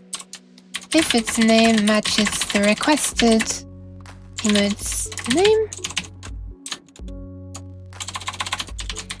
repeat for the number of emotes wanted. Start playing this emote, this audio emote, this clip. Alright. So now we can just have something call this. And if we then type, for example, clap and 5, it should just fire up 5 instances of this with the one that we set up based on the clap folder right here. The one that we just initialized here. We don't want to do that here. We also don't want to hardcode clap in there either. We want that to just be done naturally. Hang on a sec. Coroutine play clap like should be called. Oh yeah, whoops.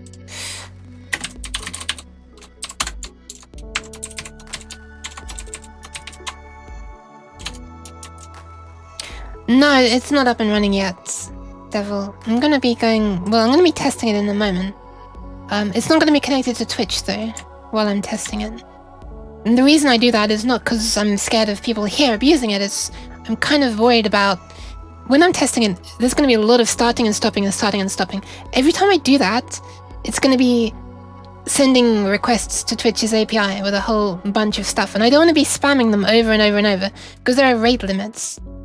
And if you go over them, then they're going to start denying you until enough time passes, and I don't want that to mess up my current stream. Also, I'm worried about if I keep on doing it too much, I might eventually be blacklisted or something. So, yeah, once it seems to be working, I'll recompile this, which you're looking at right now, as in, you know, this, and then afterwards, you'll be able to do it, use it, hopefully. It'll only be claps for now, but I do want to do crickets. Also, thank you for the hydration! Because I think the idea of a bunch of crickets when I say something that's very unfunny is ironically funny in itself. Where's my bottle? There it is.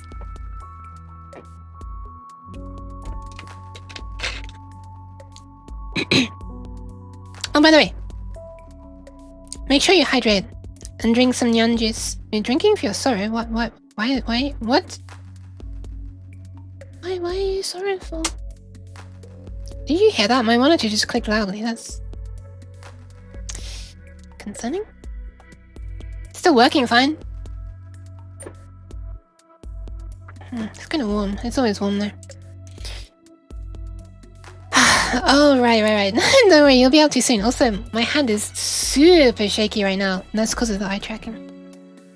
I feel like I say this every time, but I just want to mention it. My hand is not normally this shaky.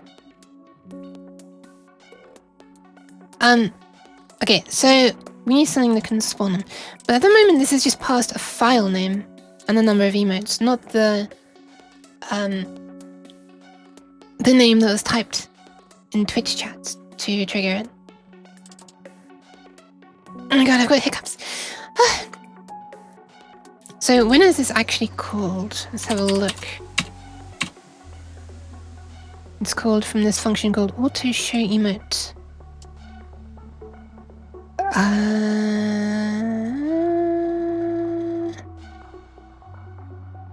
So you pass in the ID. Right, and the ID is then...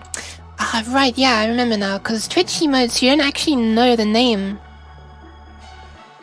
Wait. No, I think you do know the name. It's just a little confusing. Is that the only place that does that? Yeah, okay, that's the only place it's called. So you might as well just in this section here, when you have access to the emote ID, call that. And what was the emote ID again? Was the emote ID the name? Look at my hand. I know in Twitch, you're past an ID for the emote, but in like Frankerface and Better TTV, which is where this emote... Oh my god, I can't type. Where this emote is...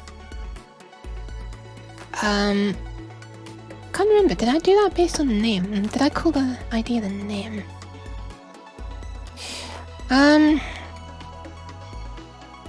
So basically in my program there are different providers of emotes. There's Twitch, BTTV and Frankerface. And this handles them differently. It downloads it if it doesn't exist yet. So it looks to see if it exists. I think. Is that right? Then blah blah blah blah blah. If it doesn't exist, download it. If it still wasn't able to do it, gives up. Otherwise, if it was able to do it, it spawns it. So it tries to download the texture that it puts onto the sphere that floats along, like the bubble that floats along. I think I call them bubbles, right? No, for all of them. So it supports these currently. And it deals with these differently. So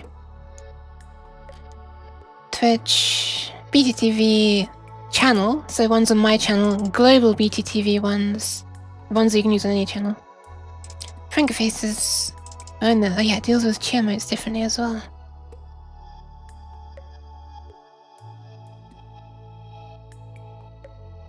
I need to remind myself of how I deal with the emote ideas. Unfortunately, now we're going to be diving into some really messy code. Please don't judge me too much.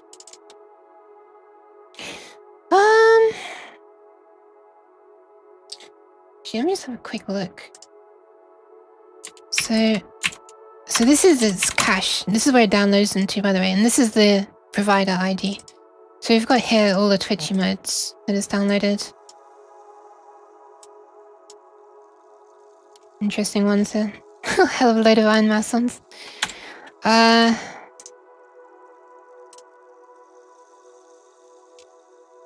These look like BTTV Global ones if ever I've seen them. What the hell was that? What is this? Anyway, these file names are the actual ID. Yeah, it seems. Bye. Oh my god. I just feel like looking at these now.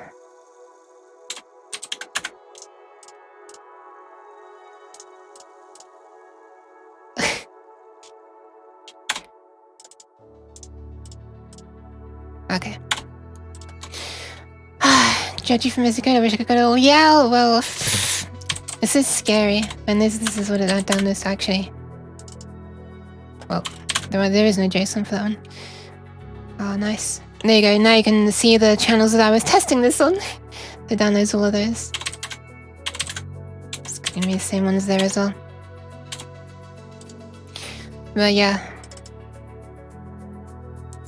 You can just define... So, basically... I started making this before I was even streaming as a VTuber. Obviously, I had to make my setup before I started streaming. Why did I even need to say that? And so I was testing it on other people's channels. But I made it so that it was impossible to post messages. It just acts as if any other person is sitting in the chat, you know? It's just that it looks and sees what other people are typing. And, triggers emotes on my own screen based on what other people type. So yeah, it's not really doing anything that any other human could not do. It's just basically being a human in a chat that's silent. In fact, I specifically have 2 different settings. One for the channel that is currently monitoring, which is normally my own, and one that is a channel that is safe to post in. And like it's explicitly coded that it will never ever post in any channel other than mine. Because, you know, the last thing I want is it to... something to go wrong and it starts spamming up someone else's channel. It's not watching, it's only text. Yeah. Yeah, and it doesn't literally connect to the stream. It just connects to the chat, which is IRC, by the way. But it will show up. I think it will show up as a chatter on another person's chat. You know, you can look at the current people in chat. What is Commander Root? Oh, does it? No, it does not. I would know because I don't have a huge amount of bandwidth. And my stream would be very... whatever. My internet connection would start slowing down to a snail's pace if it did that. But yeah, what am I trying to do? It's a chatbot that keeps track of all types of stats. Oh, okay. Wait, are they in this chat? Oh, they are actually in this chat. Interesting. Wait, is that your bot? Is that one that you... Wait, what? That's interesting.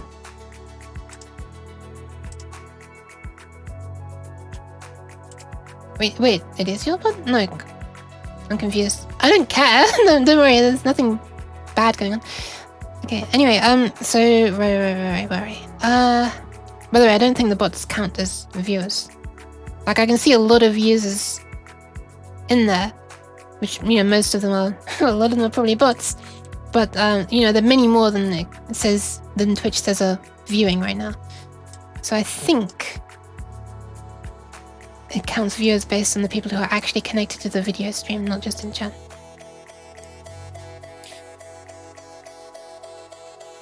Wait, they're in there if I've changed names recently. What? That's interesting. I didn't plan to do that. I would love to have called myself Yukia, by the way. Just Yukia. Like without VT on the end, but it was already taken, so...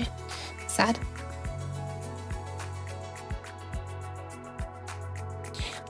Right.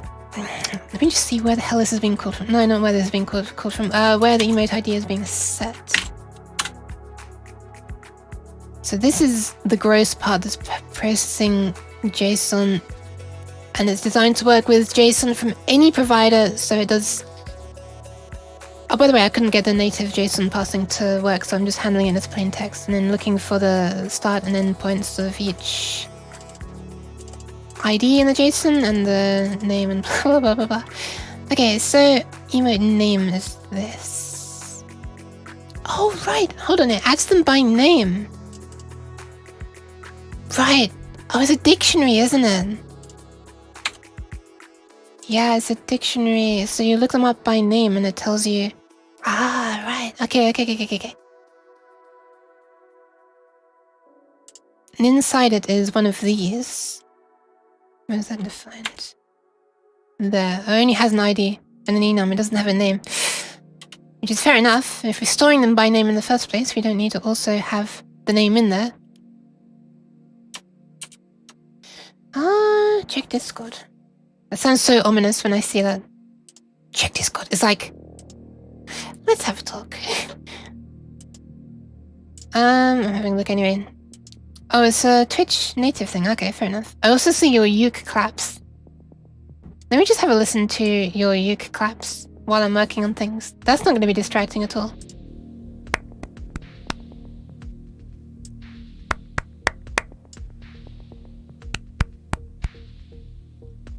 Why does this sound cute to me? This sounds really cute. Why do your claps sound so much nicer and softer? Mine are like... Even after I've low-passed them to try and make them less harsh. Oh my god! Oh, I swear to god! Oh, devil, please! You're making me jump. Okay, so we've got a dictionary of these here. So where are we using them? We're using them in spawn emotes. And where was auto show emote being called from? Okay, that goes in here. So we look at the queued messages. We look for any cheers in them. We mark any external emotes in them. We see if it's one of these special things. We see if it's a command, such as socials. Sorry, I just had to do that to show it off. And then we spawn it as text. Like that. Oh, like that, I should say. And it also plays a sound if no one has said anything for like 10 minutes. So, auto show emotes. Why is that being done yield return?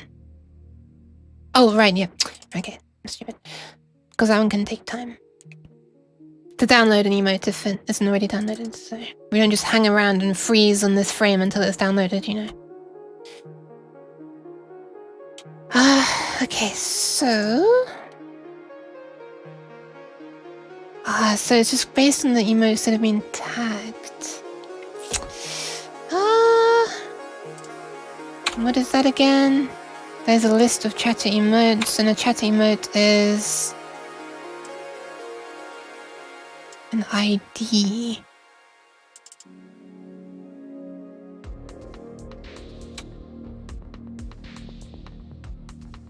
By the way, I didn't name this index. If I'd made this, it would have been indices. This is based on some code that someone else wrote for passing some of Twitch chats. Well, IRC actually, not. Anyway, what got me interested in coding? I don't know. I've been interested since as long ago as I can. I don't know. I remember I got given a book a very long time ago. Like one made for children. About programming. And I don't remember where the hell we got it from. I don't think it was from a library because it was like mine. I think it might be that my mum used to work somewhere and she found it and thought that I might be interested then. So I guess I was already interested in computers and asked if she could, you know, I might have been a place that was like getting rid of stuff or was being thrown away. In any case, she brought it home without stealing it and it was interesting to me. But that was ages ago. That was when I was in like single figure age. So longer ago than I would like to say. Man, that was so long ago, I can barely remember. It was a book about basic programming. But you know, really early basic, so... Like, I think it was for the BBC computers, micro or something. Didn't they have basic? I don't know. I never had one of those. That was slightly before my time.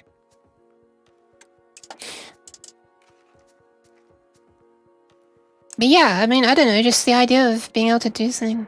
Yeah, pretty much. I started off with... What did I start off with? I don't know. Yeah Basic, maybe? There was like a Yeah Basic version for Windows. Which is like a very basic, pun not intended, basic interpreter, and you could do a bit of graphics. And then I think I learned about Game Maker, and did a bunch of things on Game Maker. And then I discovered on the PlayStation 2 demo disc there was a version of Yeah Basic as well. That was fun. And I learned that you can just plug in a USB keyboard into the PlayStation 2, and that was really cool. That just worked. So yeah, I made a few things on there, but that was so slow if you're trying to do graphics on there. There were like some example ones. There was one that plotted a fractal. Like, what's it called again? The Mandelbrot set? That took like quite a long time to just draw the screen in like this low, you know, low standard resolution.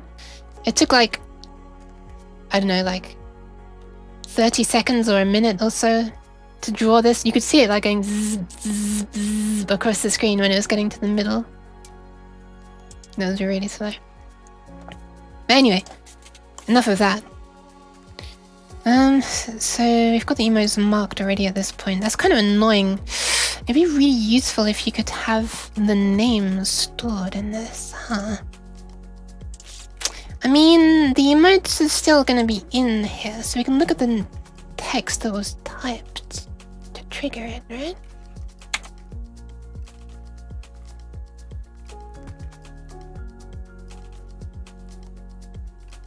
Okay, so how this works, let me explain. We have a text message. Didn't know the PS2 could do that. I suppose they are just mini computers though. Yeah, it was really cool. It was a big surprise to me as well.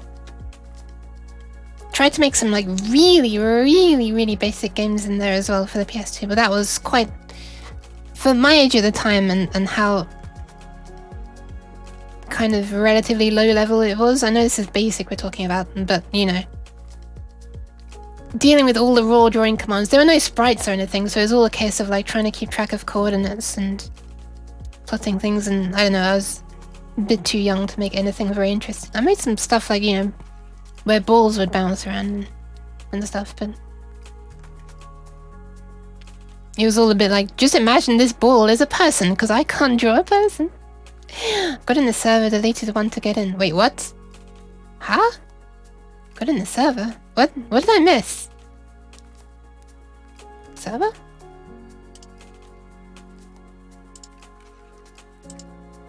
Oh, my Discord server. Hi. Welcome to the Discord server anyway. What do you mean you deleted one to get in? What? That's a bit strange. Oh, you're... Oh my god. Were you in 100 Discord channels? Servers? There's a limit, right? I only discovered recently there's a limit. I haven't reached the limit myself. So anyway, how this works is there is a Twitch. A message gets posted on Twitch, right? When it gets posted, Twitch marks like the positions, the number, like the indices of the characters. You know, like say from... So if I type something like... how do I explain this? It marks... Basically, it marks words that are emotes. And it tells you that information in the message that it sends over IRC. So that when you render it out, instead of just showing the text of the emote name, you can actually, you know, render an image, for example. That's what they do with their chat on the page, on Twitch. Which will be all around you, I guess. But right now, when I do that, I'm seeing myself pointing to OBS, which is a bit funny. And what mine does, it just strips that text that is the name of the emote, and instead spawns a bubble that floats away. Amazes me that back in the old days, companies used to make their own game-making programs. Yeah!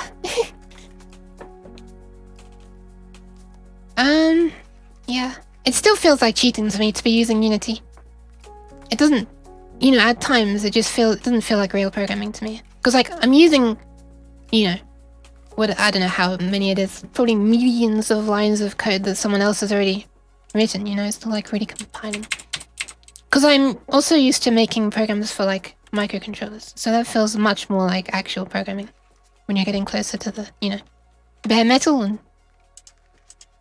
dealing with like hardware timers and registers and bits shifting and, you know, lower level stuff.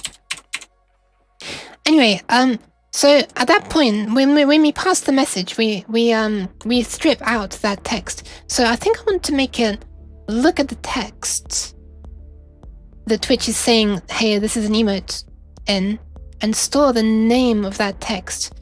Because now that I want, wait, there's another way to do this actually. There's another way to do this. Because now that I want audio to be triggered by words being typed, but I could just define this as part of the emote, right?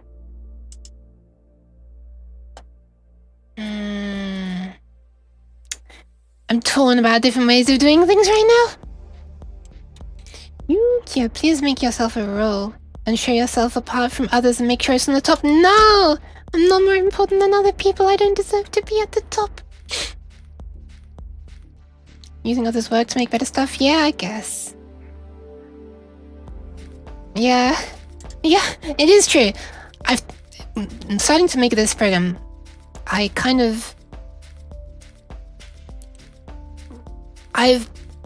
Because I've actually wanted to be VTubing, you know, actually out there doing something, I have more been like, let me just see what I can do to get it to work. What can I use to get this working? Some things I do want to just kind of do from scratch because it's fun. I just like the challenge of some things. But, you know, then I don't feel like getting into texture, graphics, you know, real low-level details. Cheese! Cheese. That is cheese. Kaiser! Oh my god, that's loud! And you managed to get it on the back of my head, Nimu. Can I flip it over to the front? Oh my god, I kind of can. Look, I have a hat now, a cheese hat. A chat. Chat stands for cheese hat? I never realized until now. Okay, so I think I'm gonna do that. So let me just get to the part where it's passing the text. No! Cheese. No cheese. You know, maybe I should actually start bringing some cheese. That's a terrible idea. Never mind. My room gets way too hot and my streams are too long. I was just thinking maybe I should bring some cheese up and eat it when someone throws cheese at me. But that doesn't sound very healthy, and it would also Cheese. probably stink by the end of the stream. Why are you throwing cheese at me? Alright, let's have a look at this. So this was an old way of trying to work out marking the external emotes, which was not very good. I've commented it all out. I feel like I kind of don't need this anymore. I have commitment issues. Well, not really commit, more like hoarding issues with code. Like, I feel like, well, maybe... Cheese. Sorry, that one makes me laugh. Maybe, you know, maybe in the future I'd want to see why I don't do this anymore. Why I got rid of this because it wasn't good. In case I accidentally, because my memory is so bad, think, why am I doing it this way now? This way would be so much better. And then I can look at it and see, you know. Sorry, not yet, Monty. Welcome back, though. Also, pats. Pats for the capybara. But yeah, I keep this crap around just in case I need to know in the future, but I don't really. I mean, I've got backups of the old code anyway, so who cares? Okay, so this is where I'm marking external emotes. That is ones that are not delivered by Twitch, where Twitch is already telling you that that's an external emote. God damn it. Thank you for the bunk. Why am I thanking you for bunking me? What the actual hell? Yeah, they are. It is ignored, it is ignored, it's green. But I'm using this here, like the start block comments and end block comments characters to do it all in one go. So I can just immediately uncomment if I need to. Green is ignored. No, I'm not gonna... That was a mistake, I swear to God! I'm not into being bonked. No bonks. I'm not a... Don't be bonkers. So Twitch tells us all of the native Twitch emotes coming along, such as the one that Monty just sent. Like the most recent one, that is like the hype thing.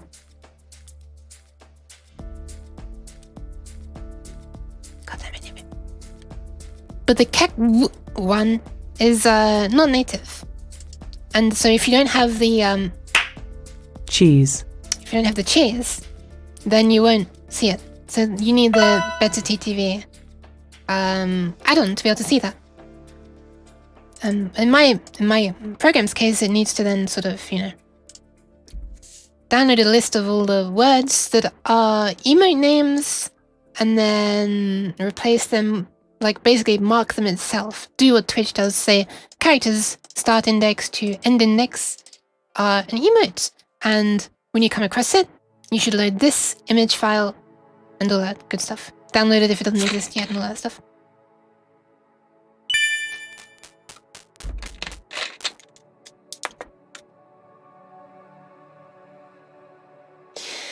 Thank you very much for the follow, Lord Hogfred. That is your hydration devil. Hydration devil, that sounds interesting. Whoa, I didn't know you could do that. Wait, hold on a second. Wait, you can use double... Oh my god, I just learned something. If you hold down control and you can click the name of something and you look at the definition. I didn't know you could do that. I always used to click on it and press F12. Okay, I think you might have heard a nasty click sound that time. The last time someone did that earlier in the stream, it was silent, but that time it wasn't silent. That's the proof that I'm stretching. You probably don't want to know. Programming eye tracking, I didn't even notice. Yeah. What is that? Oh, shrimp, right. I was looking at it, wait a minute, why is someone posting a koi carp? And then, I wave over it and it becomes bigger. I kind of want to eat some shrimps right now. I can't hold a thought for 10 seconds. What was I talking about? Oh, right. So where we're doing this part and we're marking the names of the emotes,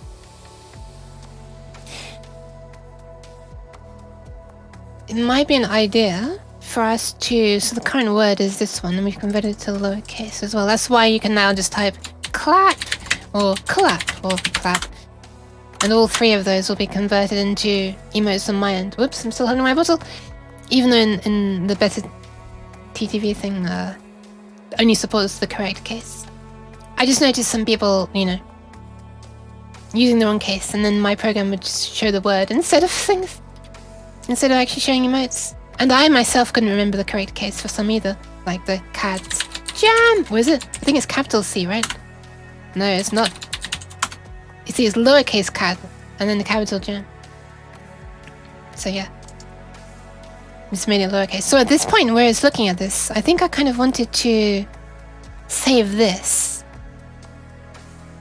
into the definition of the emote itself. So that later on, when we want to spawn that emote, we can then look to see if a sound exists for it. In other words, a folder exists, clap. And if it does, we can play that. I think that's what I want to do. Because there's another way to do it, which is just to... this might be better. See, the other way to do it is to not mark it. Is to not store the name here. Just when you want to show the emote, which is here. No, it's not. It's somewhere else. Yeah, it's here. Look, like passing the original message and this. This here stores each instance of like the start and end location. Where is it? Chat emote there. So the start index and index. in the message. Oh no, because at that point we've removed the text. Oh my god, this is such a pain. Whose idea was it to add audio to the emotes? God damn it. Oh wait, mine. What's the best way to do this then?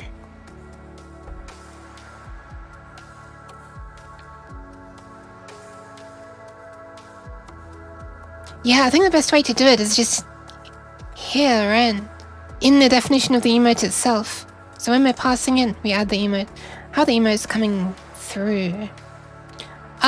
Okay, so in different ways, depending on what I'm calling the emote provider. So when you send a message on Twitch, let me get this up actually. When you send a message on Twitch chat is just IRC. So, bear with me 1 second. Wait, that's not the right folder. I made some examples somewhere around here. Oh Jesus, not that one. Whew. Which one was it? This one? Yeah, okay. So for example, maybe I should like... There's nothing that you couldn't see here already, but I feel a little bit weird about showing specific people's things, so I'll just show this one thing. So when you get a message through on IRC, you get something like this. This is a message from vtuber's channel. So this is the actual message you get. And where is that? So there. So it's on the vtuber channel. And when someone sends it, so these are 4 emotes, right?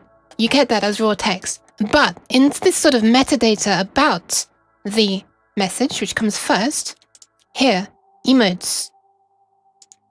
And so what it does is it says that this one is one of the emotes. So that there is literally the file name that you need to request in a certain part of the URL in order to download that emote.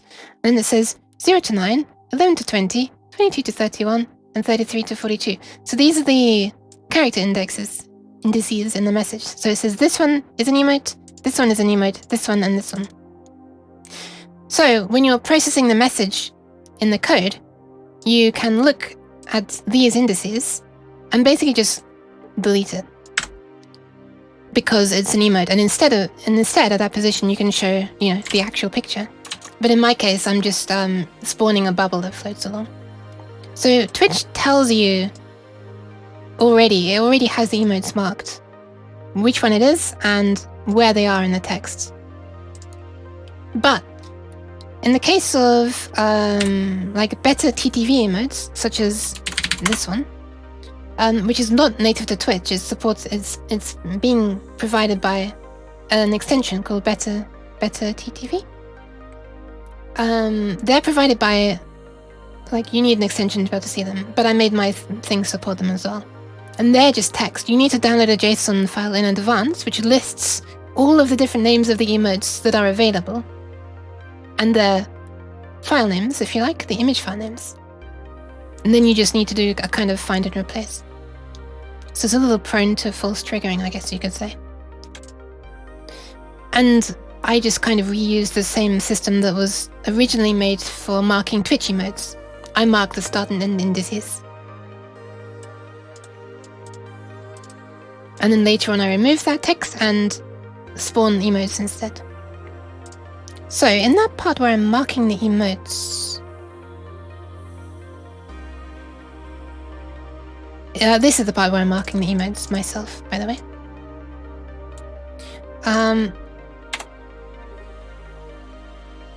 And it's kind of nasty and a little bit messy, but whatever, it works. So once it gets to your end, you have the emote string. Yeah, thankfully. So right here, this is where I'm marking it myself. Right now, I'm just adding the sound for the claps. Excuse me, I've got hiccups. The clap emote, which is a better TTV one. So it's already just text. And this is where it's marking it. So it's just breaking it down into individual words and making it lowercase as well. blah blah blah blah. So at this point, I can just change the definition of what an emote even is.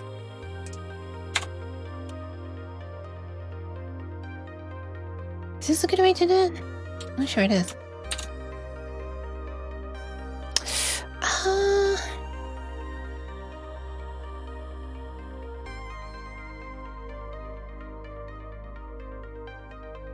Is this a good way of doing it? I guess, yeah, this works. It's a little bit wasteful, but whatever. The thing is, we're removing the audio, you know? Sorry, we're removing the text from the message.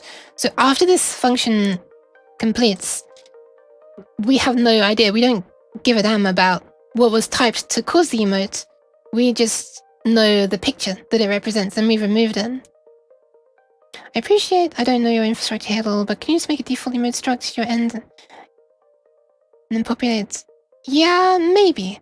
What I'm thinking of doing is, because I don't know anymore by the end of this function what the name even was, what I first need to do is store the name. And I do have like a kind of dictionary of all of the available emotes for better TTV and all the other things, because you have to download a JSON in advance for those ones. But I don't think this might not be true actually. But if it's available, I'm not using it yet. There is no thing that I'm using that is a list of all available Twitch emotes. So I'm just kind of downloading them as they come to me. Wait, no, of course it's not possible to download all Twitch emotes, because if you're subscribed to a channel, like a different channel, you can send emotes from that channel into someone else's channel. So if you wanted a list of all possible emotes, you need literally every emote that every user has uploaded on Twitch, which is going to be like, you know, the JSON alone would be like many megabytes. So no, we just get these on a as they come in basis. So I don't have like a dictionary of emotes to begin with that I can add the audio definition to. So I think I'm just going to do it along here where the emotes. So this is an instance of emotes within a text message. So we've got like the definition of, where's it gone? Where they start and where they end, and the ID, which is basically the file name, and this the provider ID, which I use, which is defines how I handle them to download them. Because you know, you download Twitch emotes from Twitch, you download BTTV emotes from a different domain, and all that stuff, and the URLs are a bit different. So that's why I make a note of the provider in there and stuff. Yeah, emote handling is a pain. Just wait until you get to trying to handle cheer modes, though.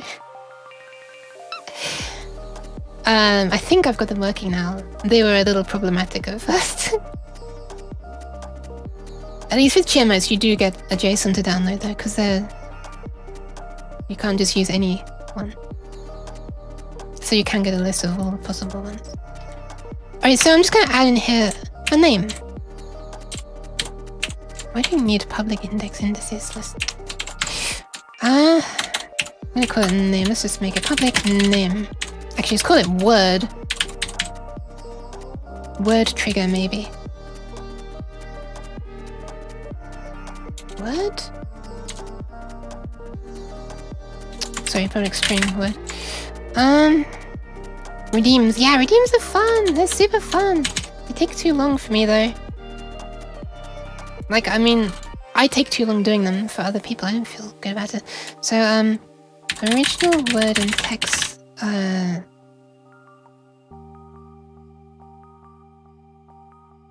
You could say that triggered this emote, I guess you could say. The cheese represents this emote. Yes, that is cheers. True, redeems are fun. Yeah, I made the cheese one super cheap. Super cheese. Yeah, good luck with the redeems. It's fun. It feels so nice to have, like, I don't know, it just feels so nice to have something in your own thing that's triggered by chat, and it feels much more interactive. I don't think I need to be telling you that, though.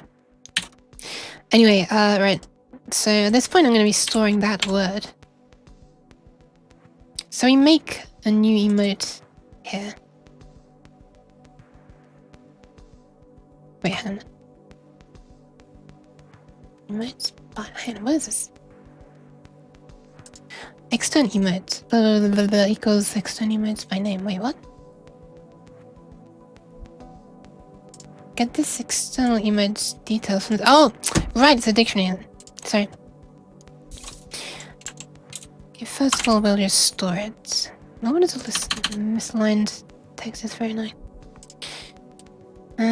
Chatter emote dot word then, right? Chatter emote dot. Wait, what? Oh.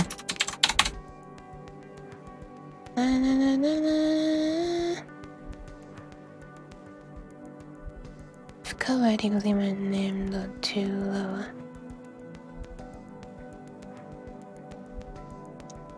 Send mine is a response to Tifa not having custom items support and it's turned. What is Tifa?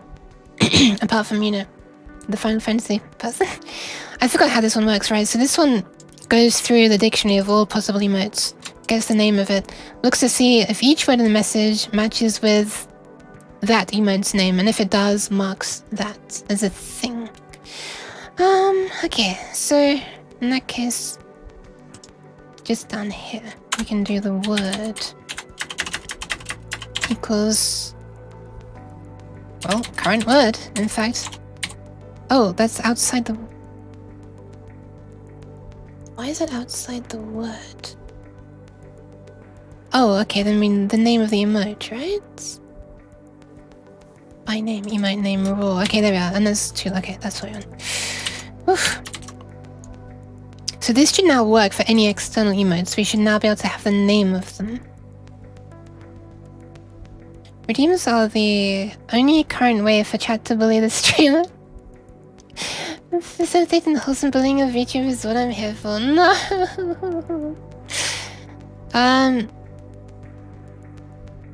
So much cool stuff. Yeah. Tifa was the old item throwing app a lot of YouTubers used to use. Ah, right. Yeah, you know, I feel... I started making this back when I was kind of just... I was just starting to notice items being thrown. I didn't want to just make any random items though, because I felt like I'd just be, you know, jumping on the bandwagon. That's why I have the cheese that sort of sticks, and then there's like a little cloth stem so it moves around. But yeah, I feel a little bad doing that. It almost feels like I'm just copying. I try to have original ideas, but, you know. I don't have a very good imagination. I have, thank you! Someone should yeet me. I feel like the yeet one is the one I'm the most proud of. I can also just yeet it myself because I have infinite channel points, but... And then there are like 4 post-processing effects. I made like a system that can sort of fade in and out a post-processing effect, and they can all stack, which is quite nice. Most of my redeems can stack. Oh god! Oh god!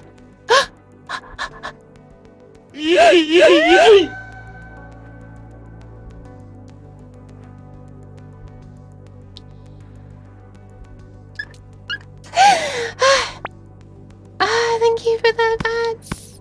Oh yeah, the pads as well. So they're the ones that can't... Thank you. I'm glad. So the pads and yeets can't stack. I mean, you wouldn't be able to see the pads if I was... Ah! Oh my god. Okay, everyone's just taking this opportunity to bully me now. Oh my god, stop! Ah, thank you. It's very kind of you. I should fly... What are you using, by the way? I'm kind of curious. Hold on, this is really small. I mean, really dark, sorry. Wait, why is it dark? Oh. Okay. So... I'm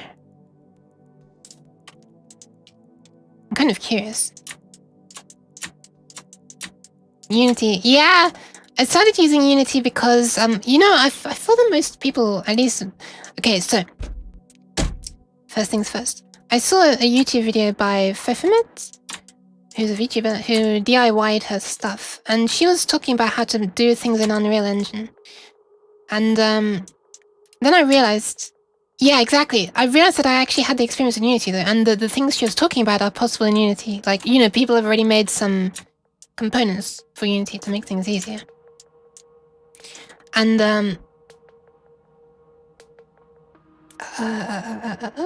yeah, so I already had experience using, oh my god, look at that mess of overlapping textures. So I already had, wait a sec, I want to zoom into this. I had experience using Unity for making VR chat avatars, but that's all. Hi, Choco! Choco Milk!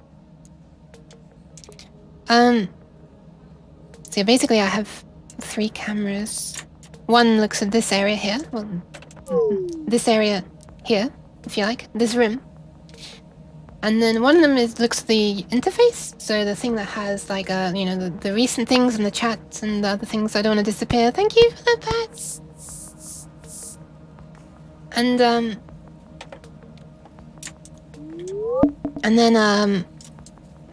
the interface is over here. It looks a mess right now because we've got this, which is 16:9 mode, and also this. Hold on, we gotta go through the transitions, I'm sorry. Which is 4:3 mode. On top of each other. I'm doing it a bit of a disgusting way of just having separate objects for the 2 different aspect ratios.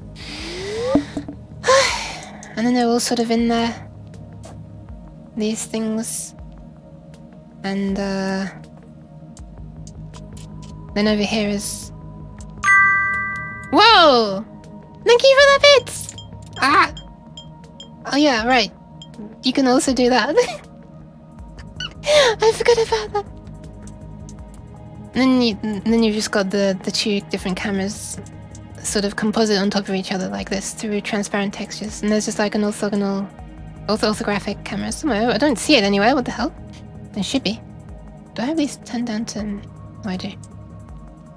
There it is.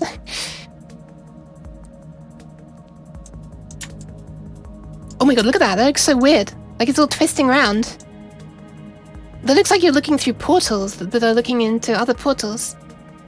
Yeah, the whole stream is on Unity. The only thing that's not is sound alerts. As in, you know, the extension on Twitch. But I do kind of want to implement, like, there must be a way to receive notifications, right? Because right now I'm just using the sound alerts bot to type into, you know, my chat when someone makes a sound, like bonk or whatever. And I thought, well, I can just have my Unity thing look out for the message typed by the bot, right? And then it can respond to the text message. Well, unfortunately, the text messages are very delayed and sometimes don't even come at all. It's like the sound alerts bot is like sending the maximum number of messages on all different Twitch channels that it can, and sometimes they just don't arrive. Which is kind of weird for something that's, you know, a native Twitch extension and not just some random person's bot. I don't understand why. But anyway, yeah. But I don't know if, I mean, PubSub is like, wait a minute. Are you saying that there are Twitch extensions available to be received through PubSub? Also, my hand is quivering right now because of the eye tracker. I'm sorry. It pulses left, right, infrared. Can you actually deal with Twitch extensions through PubSub? Because if you can, that would be amazing. I've never thought to look about that. Because then I could have, you know, like a speaker appear and then like blast the sound out, you know, actually in sync with the notification or something. Issues with auth token expiring in long streams. That sounds really annoying. How long are your streams though? Oh my god. I don't think I've ever had that yet. I mean, I usually stream for like 5-6 hours. But I guess during a subathon, which lasts a month, yeah, you could have an issue. Recently, just the length of a subathon seems to be a month. It's kind of crazy. Kind of thinking of Iron Masters in particular. Anyway, Yeah, I tried to do it. I tried to make it all self-contained. I'm trying to build it all in, because originally I was using VC Face, which is, you know, doing the motion tracking. Now I'm still using VC Face, but it's passing the motion data through OSC over to here. Then this moves this avatar. Eventually, because VC Face is like something that's meant to be standalone, right? It uses a webcam and the motion and stuff, and then you can just capture it. It renders the avatar. But I'm just using it right now to not render the avatar. So it's just looking like this right now, and it's sending it out. Oh, that's cool, that's cool. Yeah, exactly what I was about to say, because it's just using OpenCFace. So if I weren't lazy, I could do it myself. And use the motion stuff as well. Also, I'd be interested to have Steam VR being integrated for proper full body stuff. But right now, I'm in a small room, and that's...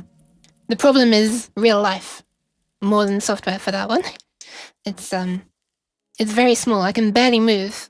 It won't be able to see my whole body at once. So my limbs will just start drifting. 2D and PNG support. Oh, right. Are you trying to make like a kind of universal vtubing program for people that will work with like any avatar? That's interesting. That's really admirable. That's like so much nicer than me just doing this selfishly for myself. I mean, I try to add things that are fun, but you know.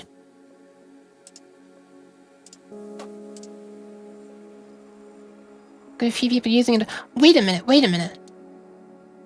I might have actually seen you talking about this in Fofamit's chat then. I saw someone, I remember there was a stream she did where she was mentioning about her thing and how some people were trying to make this sort of... make VTubing more accessible, basically. And they were trying to make something that's more universal, where you could have an environment around you, which I don't have right now because... I mean, I have this room. It's not very interesting. Because I'm not very good at modeling and stuff. You're showing how much nicer you can make things though when it's made specifically for you. Ugh, I guess. There are still things that are not styled very well just because I developed this kind of glowy style a bit later. So the music and the... Oh yeah, the music is in the VTuber thing as well, by the way. So if it monitors like a file written out by Fubar. So if you change track, it shows the name changing, and if you stop it, it slides away and stuff like that. But it's not styled in the same way. It doesn't really fit the styling of stuff. And those podiums and the text as well looks really out of place. If I could stop being lazy, I would change that. But I don't feel like it's super critical to someone's experience. So we're starting to name the word that triggered this now. We're only now not doing it on the native Twitch emotes, because this is just for the external ones. I'm kind of curious to see what you're working on there. That's really cool. So where are we doing the other ones? So mark external emotes. There'll be a part where I'm stripping the text from the ones that... Extract cheers. Oh no, it's cheers. Never mind.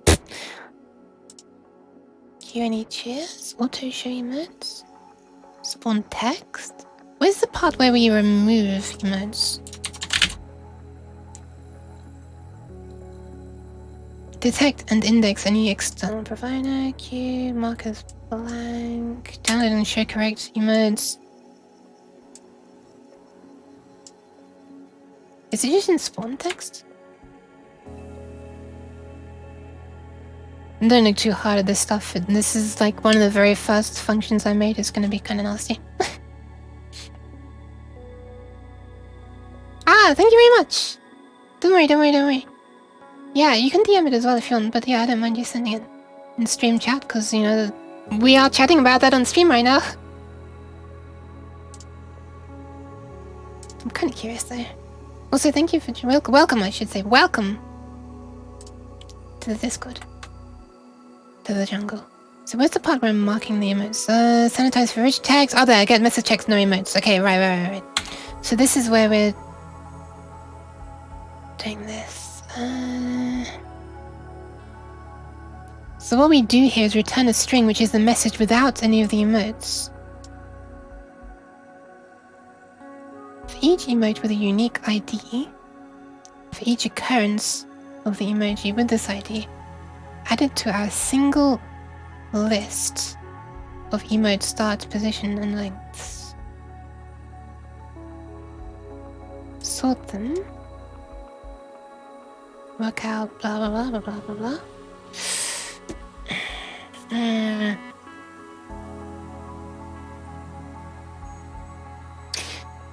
Let me just see when this is being called.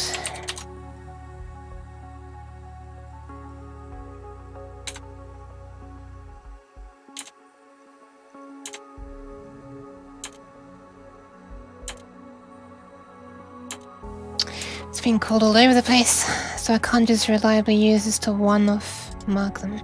Beepo box. Nice.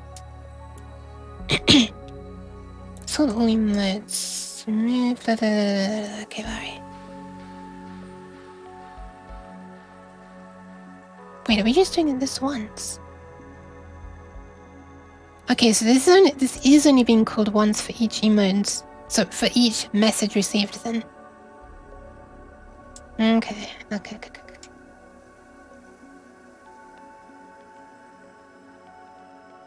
For each emote.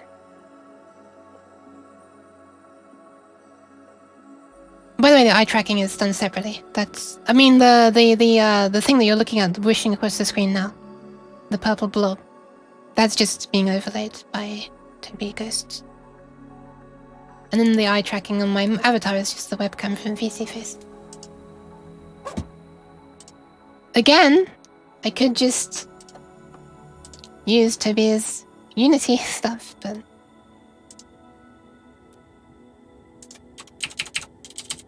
I'm currently lazy. No, I'm not sure how important it is, to be honest. You can just see every time I get distracted, when it goes like zip off the screen like that, it's because I'm looking over at chat on my other monitor. But anyway, list of cool stuff to implement is endless. I'm half tempted to show you just how long that list is. Like it's more than a screen full of text at this font size. There's so much stuff, I swear. And often I'll just think of something along the time, how do I say this? Midstream, someone will say something and I'll think, that's actually a good idea. So today I've been adding the clap thing. I mean, you know, but I've tried to make it extendable to any kind of emote, but just clap right now. And someone said, I want it to be like, I can't remember what they said, but basically, if you could have crickets instead of clapping for when there's something that's not clap-worthy. And I thought, that's just amazing. I need to do that. And so that can be using the same system of playing repeated sounds. These get progressively louder, by the way.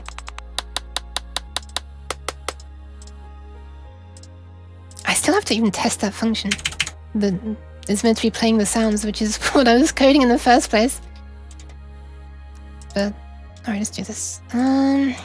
So at this point here, this is one specific instance of this one emote. So...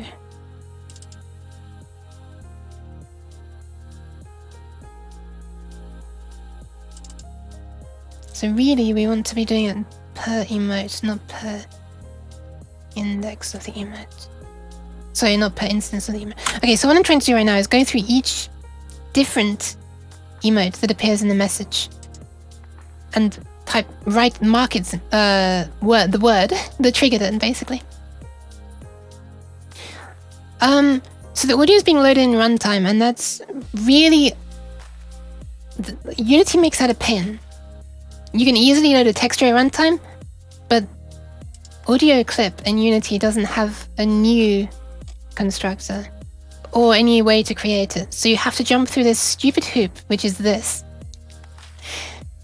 Making a web request. Yeah, exactly. And then telling it to get the audio clip Bearing in mind that it's a WAV file and multimedia, blah, blah, blah, yeah. And spent a few hours trying to work out how to do that last night.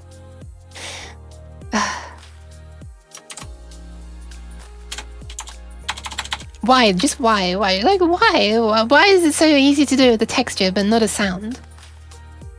Like, I don't want to make 115 audio clip components and manually, like, drag them all in and, like, configure each separate one and scroll down the list of 115 components for each of these sounds. Ah, I've got that already, actually. Ta-da! It's only using one decoder per emote though. Ah, sorry. So, excuse this, I'm gonna spam my own channel quite majorly right now. I apologize. Streamer? That's okay, I forgive you, Yuki. So if I do this, it's just using one decoder for all of them. That's why they're all in sync, but that's what allows it to be able to be okay with many of them. Originally I had one decoder per bubble. It didn't work so well, but now it should be okay with hundreds. I think it can do like 20 different ones. And then I don't remember what I put the limits on actually for the instances per bubble. I think it's quite high. Because you don't have the... So, okay, so it appears on the stream. Unfortunately, that one is a better TTV emote, so better Twitch.tv emote. That's an extension that you need to install for a browser if you want it to appear on your Twitch chat. The ironic thing is I normally do not have it installed. I have it installed on OBS. I mean, OBS just has support for it. And then I obviously added support to it here in my code. Well, not here, this is dealing with Twitch stuff. But yeah. Wait, the bubbles don't work? What do you mean? The bubbles don't work? I mean, the bubbles are part of my Twitch thing. So... Yours decodes and saves as a game object so I can... Oh my god. Cheese. Cheese! Oh, wait. It didn't come through on your end? Hi, Ducky! Thank you for the cheese. God damn it. I don't know, maybe is Twitch, like, not allowing you to or something? It's not a setting that I have. Well, is it being called as spam or something? Does it tell you that it's... That's so weird. Why is that the case? Is it because it's not a native Twitch emote and it thinks you're just repeating a message over and over? That's a really good idea, though. I don't understand how... How would you save it as a game object? Wait, how does that even work? Do you, like, make a texture? And you, like, tile each frame across the texture or something? Wait, if it's a game object, you could have a separate one for each. This is really interesting. I had considered decoding to individual frames and then saving those individual frames to disk, so at least it's not doing the decoding, but it'll still be loading each image. Also, it's so nice to be able to talk about this stuff. By the way, you're the first person I've been able to talk about with programming stuff. Lord Hog Fred. I don't know whether it's called you Lord or Hog. Or Fred. So I've got a component and save these texture in an array. Then a single sprite that iterates through it. Okay. So you're using... Right, so the 2D, I see. Mine are like a texture on a sphere, so... But yeah, I mean, you could still have an array of textures, so... That'd be cool. Yeah, and then you can just like do the whole thing at once. Each frame you can do is like... You know... Yield return, whatever it is. Yield return null to wait for the next frame if it's taking too long so you don't hold everything up, yeah. Wrap a sprite. Devil, I don't see anything on my end. It doesn't appear on my end. I don't see the message. Like, even in Twitch chat, I don't see it. The raw Twitch chat. I think something's happening between... Well, I think Twitch is stopping it for some reason. You could wrap a sprite render onto it. Oh, onto the sphere. That's cool. I've never touched sprites, actually. I haven't done much... Sorry, much 2D stuff. Well, very little. Twitch is sabotaging you? Let me have a quick look at the settings, actually. Or maybe now's not the best time to be doing this, actually. Twitch, what's it called? Moderation? What do I have the settings set to?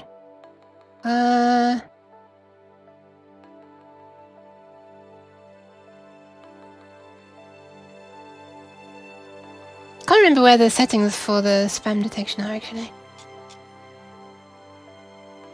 Ban evasion detection, auto mod rules set. There we are.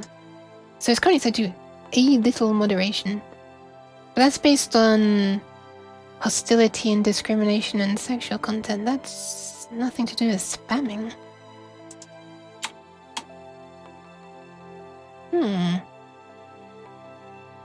I don't actually see any settings designed to handle actual spam. It's very strange. It's really annoying, actually, because there's plenty of spam bots that get through and they all seem to, like, I can glance at it and immediately tell it is spam. So I'm not quite sure why, you know, with all this complicated stuff they're trying to add about detecting racism and stuff in comments, so they still can't detect the damn bot shilling its links for how to get follows. Anyway, you can map a sprite on a 3D surface. That's cool. So sorry about that, Devil. I don't know how many you're able to type. I know that people used to send a bunch of claps. Okay, let's do this. So each emote in the message is going to appear at least once. There might be multiple sets of indices, but I'm only going to care about the first one because they're all going to have the same name. I just want to look at the name of the first one and store that as a name, the word of the emote. It's rare to find people, other VTubers even more so. Yeah. A single sprite. Are you also... I'm just curious, are you also VTubing then? I know you're making stuff for VTubers, but... Or are you doing like the ultimate, valiant, selfless thing of making it for other people and not even using it yourself? Alright, let's try this. So we need to look at the very first instance. So... How do we do that? Well, the entire message exists at this point, so all we really need to do is basically just safely read those characters from the message. So... Wait, can this be modified? Yeah, it should be able to. It should be a reference, right? Chatter dot tags. Can I ask you a programming question right now? I want to modify something in the current emote, so I'm going through all the emotes for each emote in these emotes. No! If I modify this... Oh, I can't, can I? Unity will tell me that I can't do that if I try to modify it. I just remembered. I was wondering if I modified that, if it would modify in this. And if I modified in this, it would modify in this. And I know this will... time to shine. No. I mean, dev streams are cool. Testing live stuff. That's always nerve-wracking. Unity will cry if you modify the collection, yeah. I mean, fair enough, I guess. Wait. Will it cry if I modify this? Thank you for the pats. Let me see what happens if I try.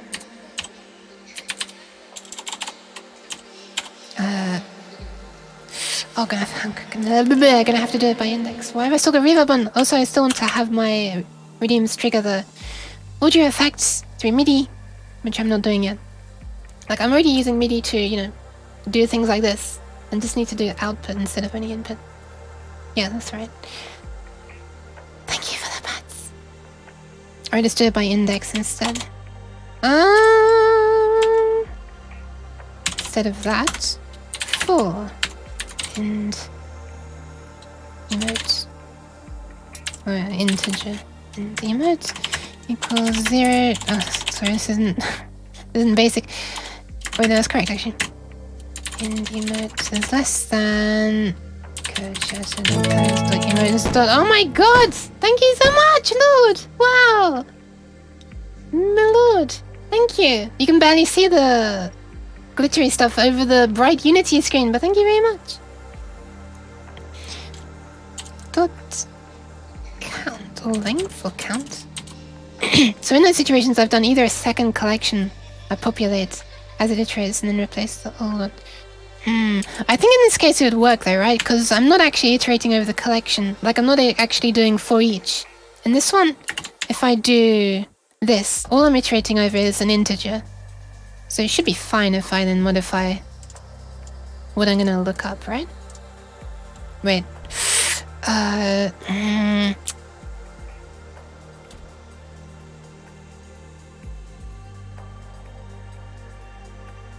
Yeah, I think I can make it work. It won't be very graceful, but I think I can make it work. Elegant. It won't be very elegant.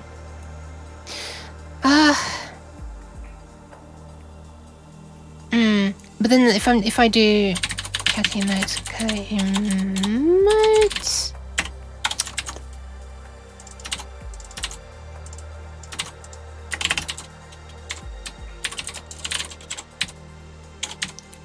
then it's probably not. Wait, then if I modify this... If I modify this...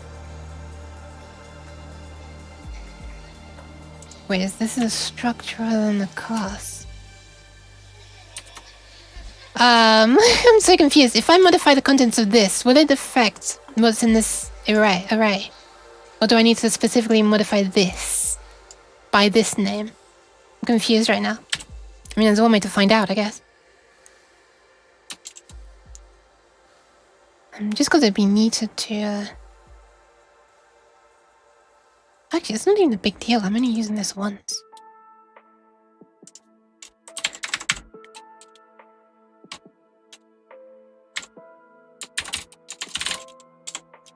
Dot word equals... this part of the message. So how do you do that? Message. Wait, that is a string already. Dot substring. Starting at index. This is gonna be so messy.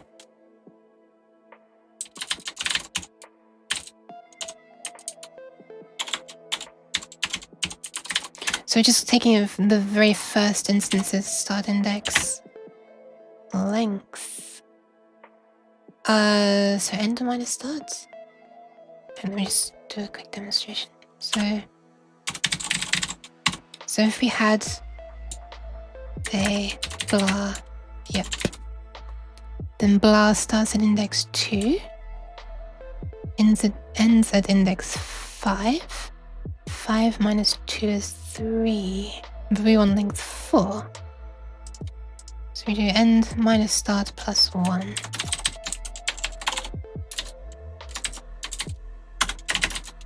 This just makes me want... This is so flipping messy.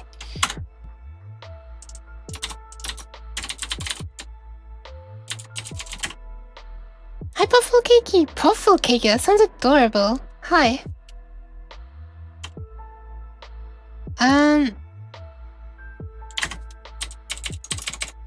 This is just an absolute mess. Let's do it. Let's make this neater.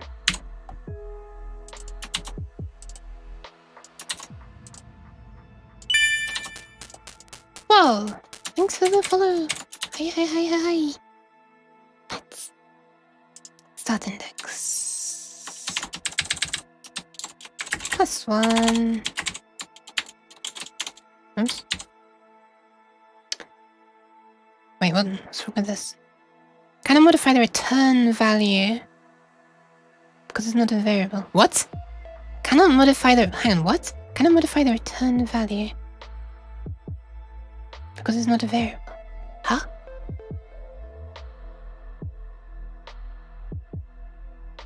Is this because...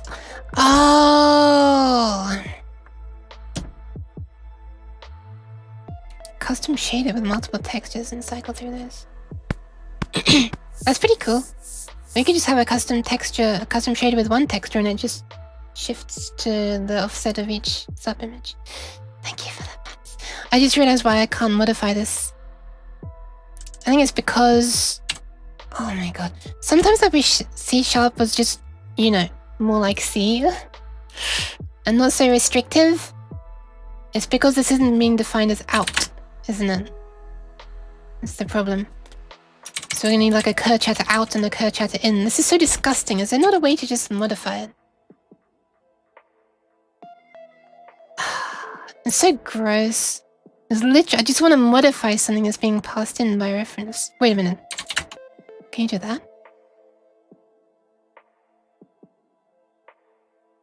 And it's still saying cannot modify because it's not a variable.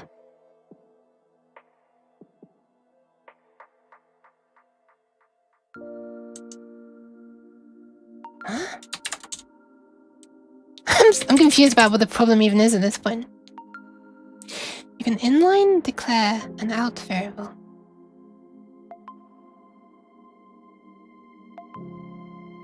What? Wait, why do I want to do that? I'm confused about what this error is right now. Cannot modify the return value. So that's this. So is it saying that it can't modify this? You can do like try get out new var. Yeah, but then you need to pass it in as well, right? I don't think you can read the value of it before you've assigned to it if it's out inside here. So even if you pass in one of these, it won't let you access it because it will say this is one that you need to set out. You need like an input one and an output one. I am working on this this streaming setup, this Unity thing, where everything you're looking at right now is a thing that is not appearing on my screen right now. There it is. It's all this. So what I'm trying to do is make what I'm calling audio emotes, which I just want some emotes to trigger a sound. More specifically, a realistic and not exactly the same sound, kind of procedurally generated almost. So for like, I've made this thing that will hopefully do like a unique clap sound. More like, well, it's not. Okay, I have a bunch of clap sounds made. Here they are. And they're sorted from softest to loudest. And it sort of is meant to fade in from the quiet claps to loud claps and then gradually go away and fade off again.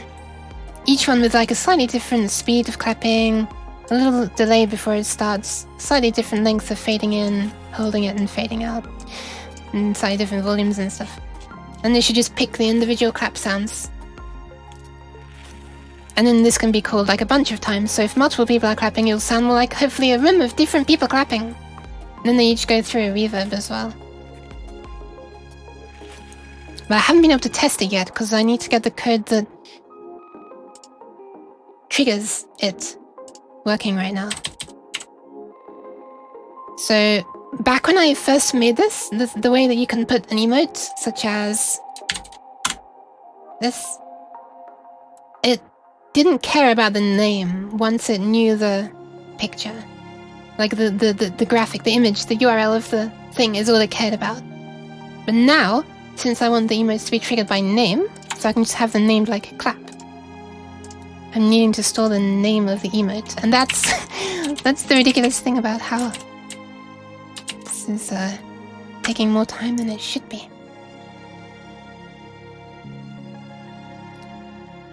Modify the return value of this. Blah, blah, blah, blah. So right now I'm just trying to store the name, the word of the emote, so clap, for example, inside this chat emote, which is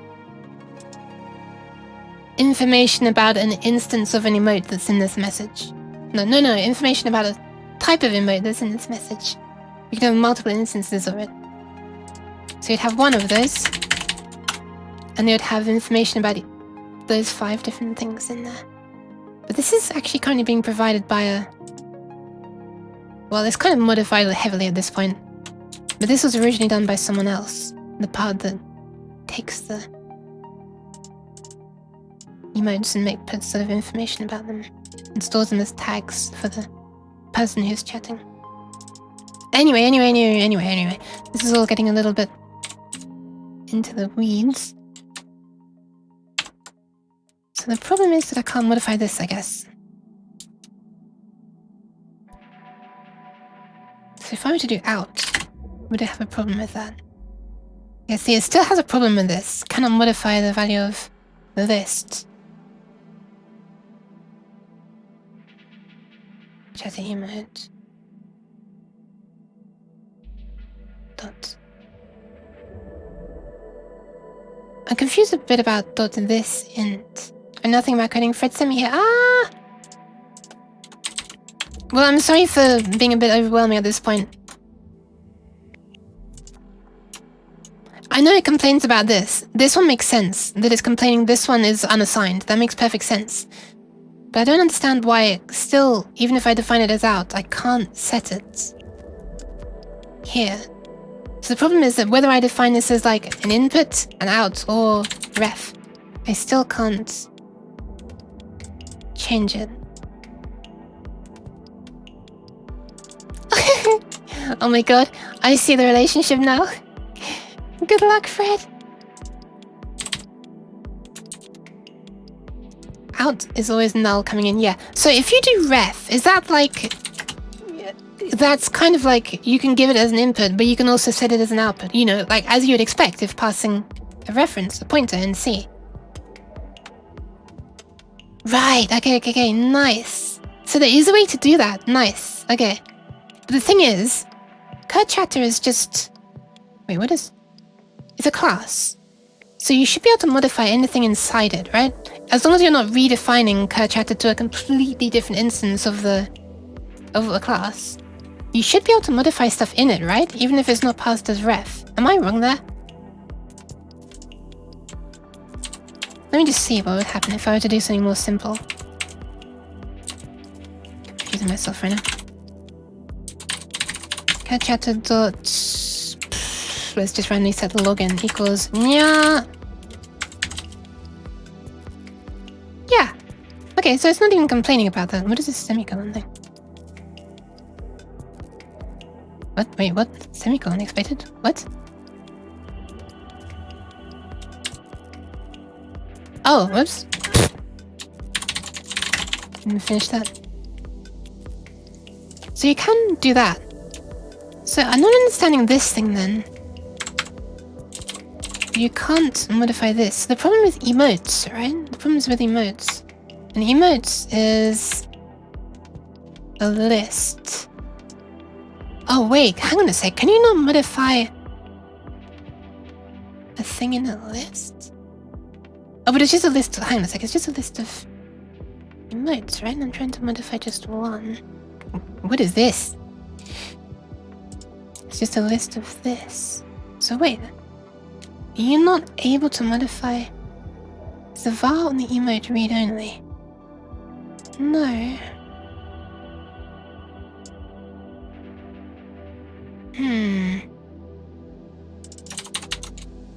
Where was I used again?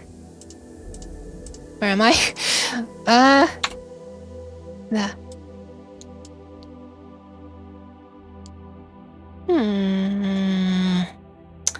Confused. May have to finally fire up Stack Overflow. Let me have a quick look.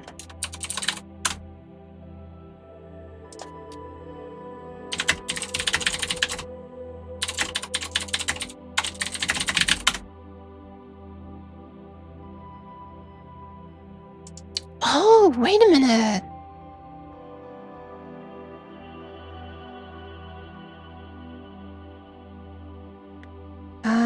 just having a quick look at this. Creates a new instance of blah blah blah blah blah blah.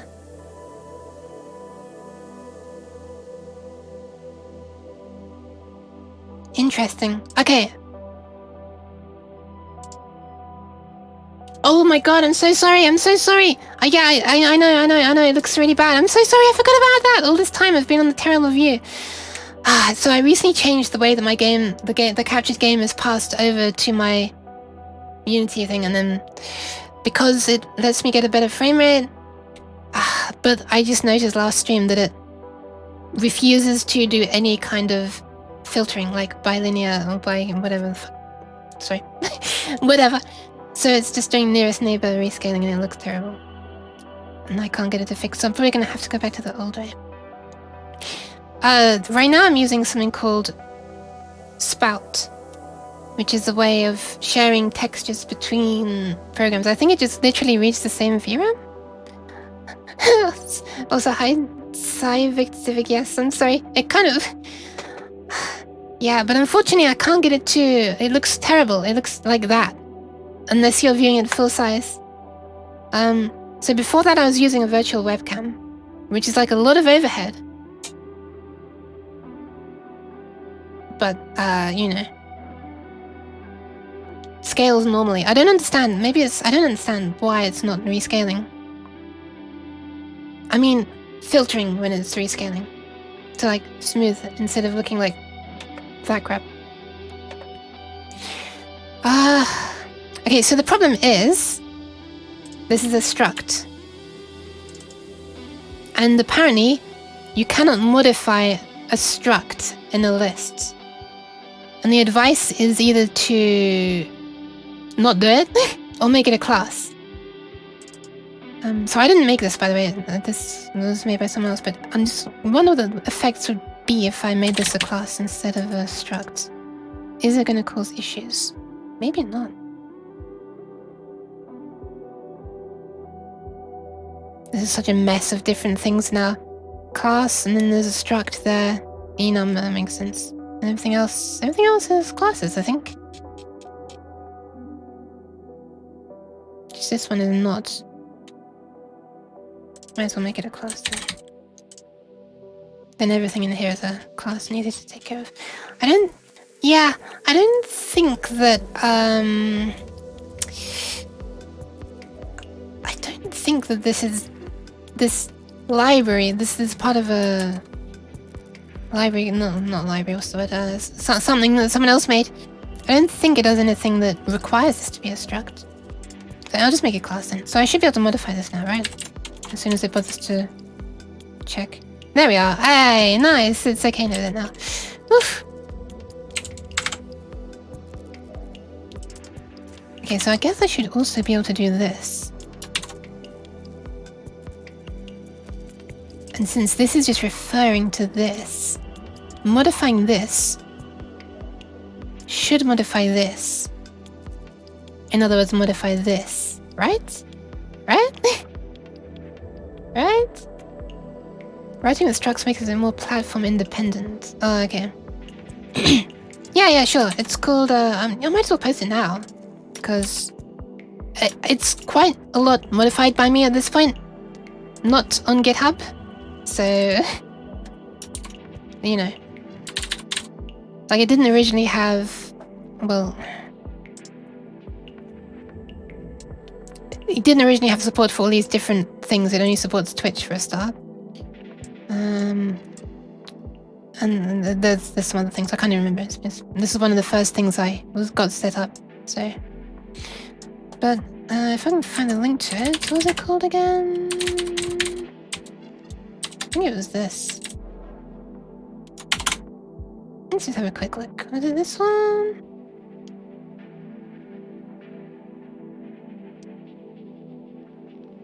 Pretty sure it was this.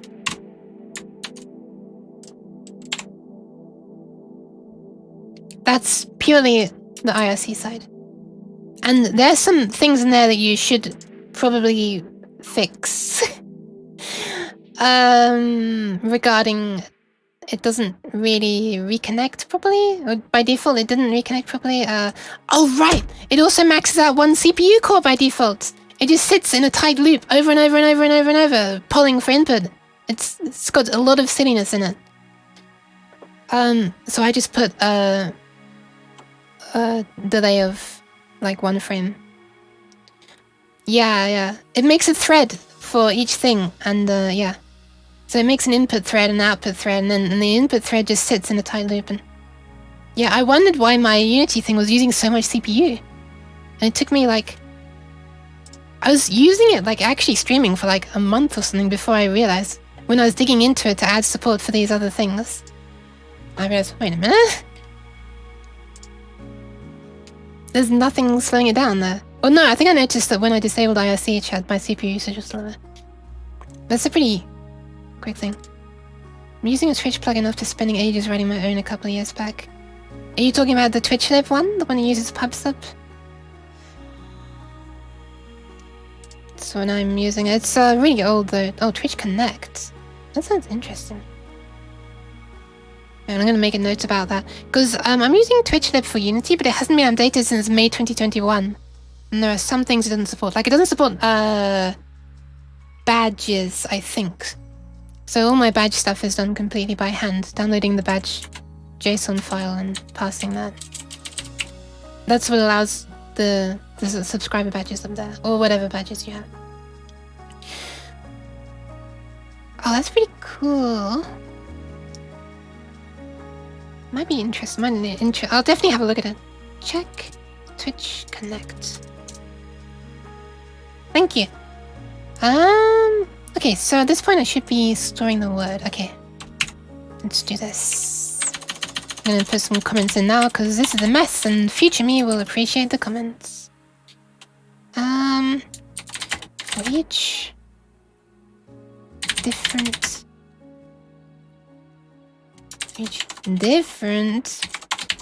emote in this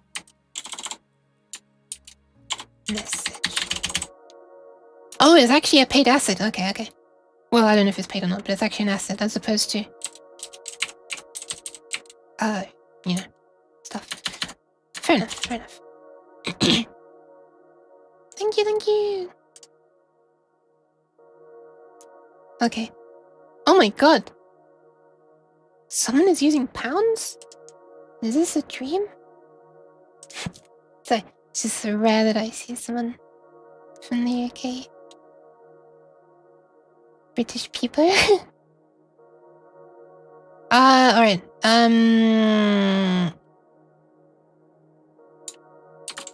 Get the current note for convenience.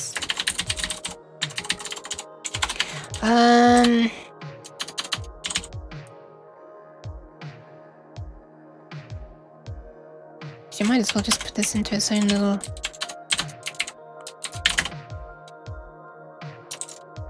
Use the word at the first... The word that is first instance of this emote.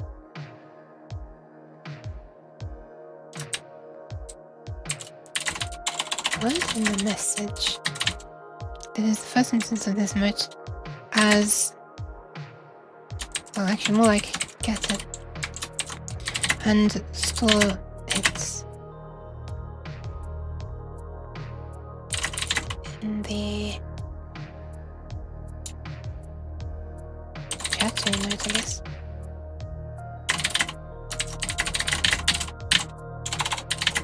So that we can...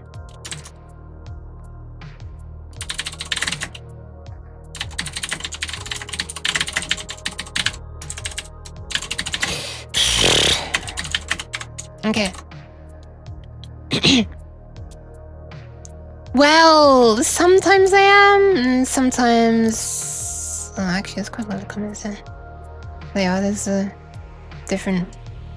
The part that handles the different providers of things.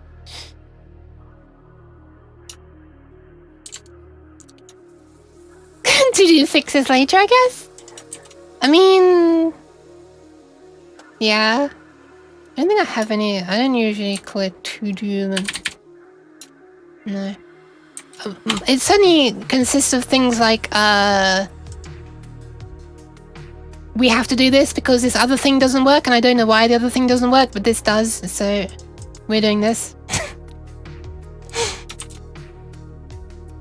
Like, for some reason, I'll probably find for some reason. I'm surprised that doesn't show up anywhere in this huge thing. No, why? No, I don't know where it is. Never mind. I would have thought that would be. There we are. This is my manually sorting the badges myself through the JSON, the API, because TwitchLib does not support it for some reason. The old version that hasn't been updated since 2021. Oh, I also did actually comment this thing.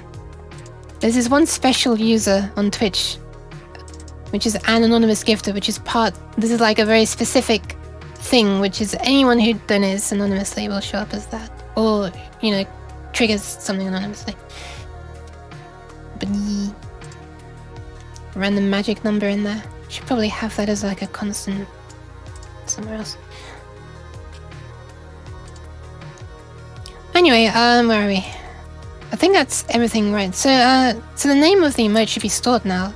So at this point, auto show emote here. Where's this being shown? Auto show emote. So at this point, what we actually could do is... Wait, hang on a sec, we're passing emotes into there.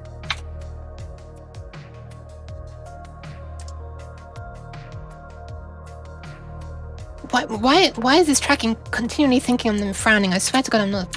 1 second, let me just change something.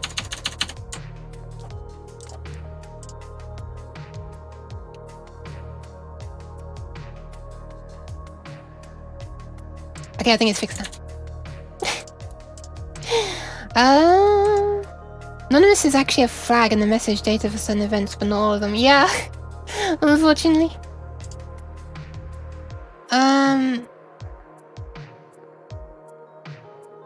Wait, are you talking about the actual IRC messages? That's interesting. Or just like a property in TwitchLib for .is anonymous or something.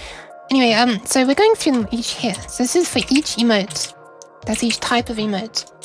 We're doing this, which kind of automatically downloads and spawns the right number of them based on the provider and the ID. So it's like the file name, basically. Oh, okay. Oh, that's true, yes. Yeah, that's true.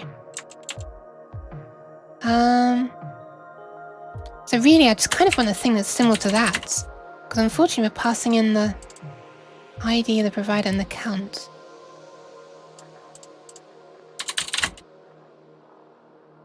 Auto play audio emote, I guess?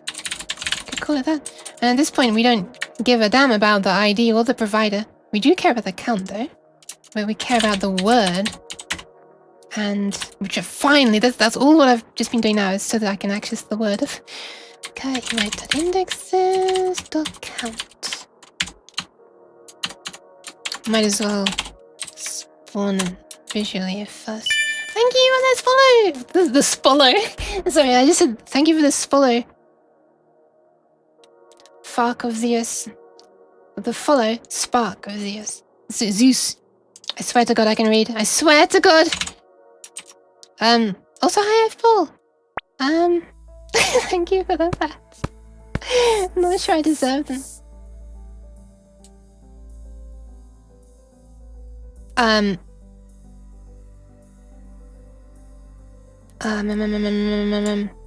Start playing audio emotes if this emote is unavailable. Audio emote.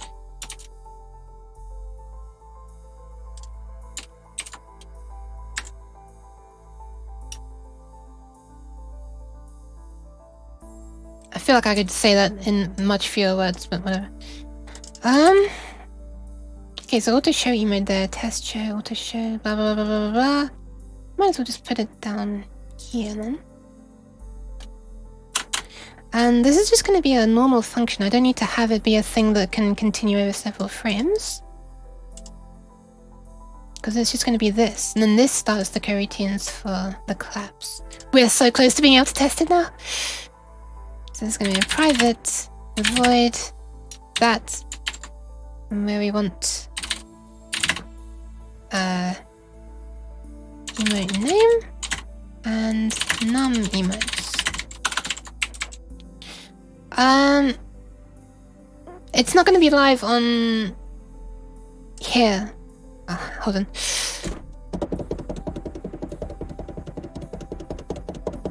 Where is it? Unity, please. Okay, this. It's not going to be live on here. I'm going to have the Twitch stuff disabled while I'm testing it. Yuki, clap. I need that one. It'll just be on. I'll just make it like a test call turn first.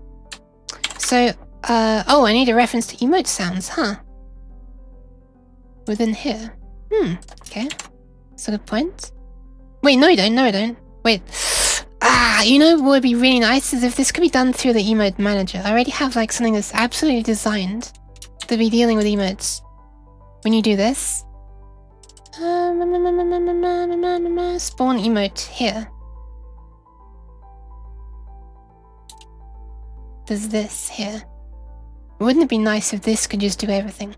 Wouldn't it be nice if we could just pass the name into here? Let's do it that way.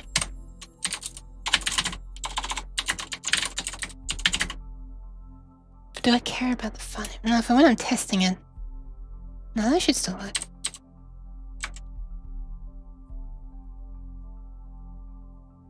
And then in here...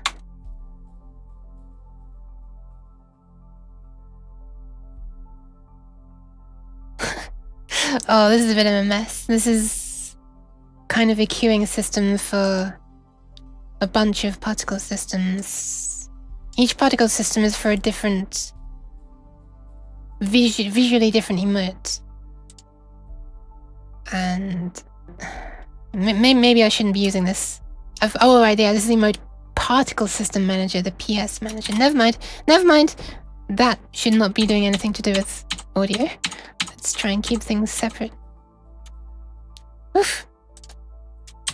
So I will have emote sounds be a certain thing. It'd be really nice if I could just put that into... Where's the emote PS manager? Oh, it automatically obtains it from other game objects. That's a bit messy. Sorry.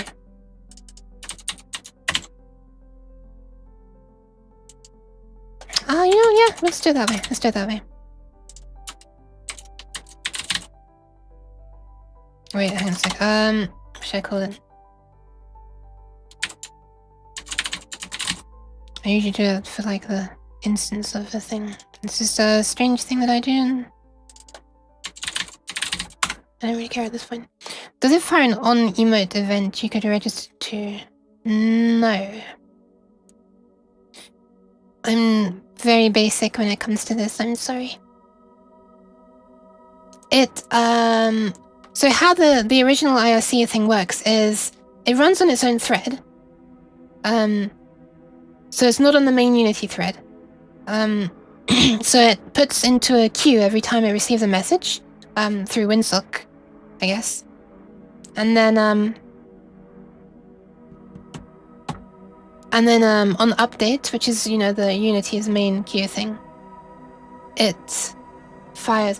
I think I actually used to fire an event originally. I might have changed that. It fires one for each thing in the queue and then clears the queue, you know, on each frame. So you know what I mean. Eek. So emote sounds. Right, we need to make this.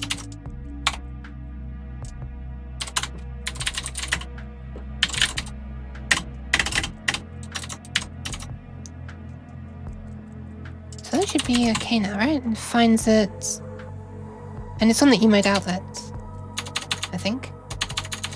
It's waiting for Unity to switch over. There we are. Emote outlet is the one that has emote sounds. Yep, so you should find it. It finds the manager, finds the sounds. And then we can use it, hopefully. We've got some problem here, though. Yield return autoplay emote. Start playing. Oh, right, we don't need to yield return because it's just a normal function. Semicolon. Oh. Okay, so here we can now do emote sounds. So our instance of emote sounds dot play if available, the name of the emote and the number. And that should be it. Threads are a pain. Yeah, they are. They're also sometimes a lifesaver though. So like, you know, there's a bit of a love-hate relationship. That's everything. That's actually everything. My gosh. Ugh, please. So once it's finished initializing this, we're gonna do the tests. I'll just call this manually right now. One instance of it. That should work. I think doing tracking on its own thread could help a lot with resources. Yeah. That's by default what OpenCFace does, if I'm not mistaken, right? Is it not? I haven't actually looked into it. I just remember some updates.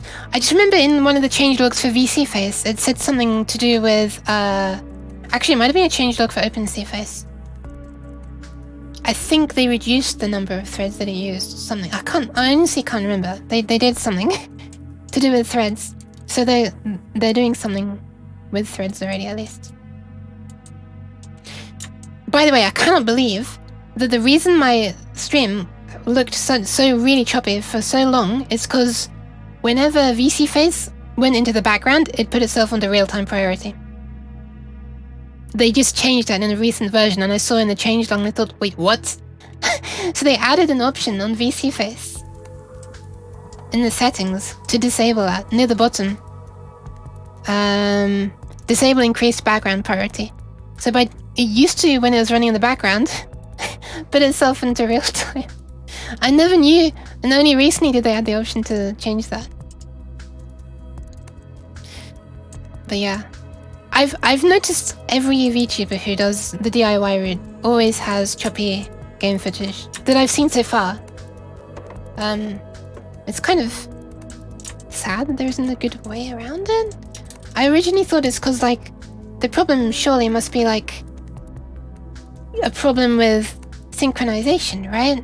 Like maybe OBS captures the game, a frame of it, and then, like, maybe it's capturing a frame of the game and the frame of mine at the same time, and sometimes the game comes first, sometimes the mine comes first. And so sometimes you get, like, the double frame, or sometimes it skips the frame. But I'm not sure if that is the reason. I need to elevate the priority of mine because Windows is doing some nasty throttling. Oh god, that sounds very annoying. Also, I think it's time to test this. Let me make sure that I disabled the playing of the... I disabled the fart. Oh right, hold on, let me show you this first. This is amusing. For a test, I made it play the sound that is loaded on each sound. And I'm not sure what I was expecting it to sound like, but I didn't expect it to be this amusing. If I just show you, I've disabled the normal applause test. And this is just back to the playing on load.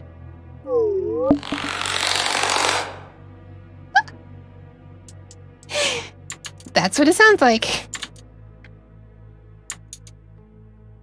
When I'm not streaming, it's faster. I uploaded a video to my Twitter thing where it's faster, but right now it seems that this yield return thing takes a little longer right now because I'm streaming and everything's running a bit slower. So before it was like loading quite a few sounds per frame, and I guess it's fewer sounds per frame now.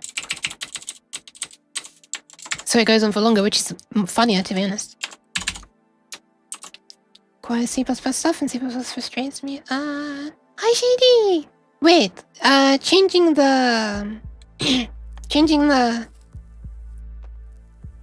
thread throttling stuff requires C++, really? I'm surprised if that can be done through normal Win API calls, which you can do through C#.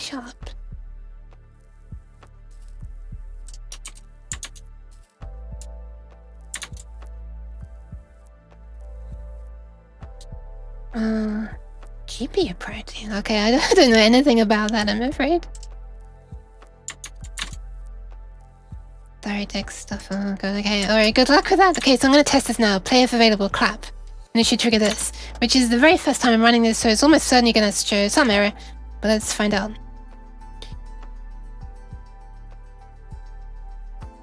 Ah, right, okay, yeah, we're also gonna have errors in this. Because this program you're looking at right now, the one where I'm moving here, is using the socket for receiving motion data, so things are gonna complain that it can't open the same thing. Anyway, that's not the point. Clapping is the point.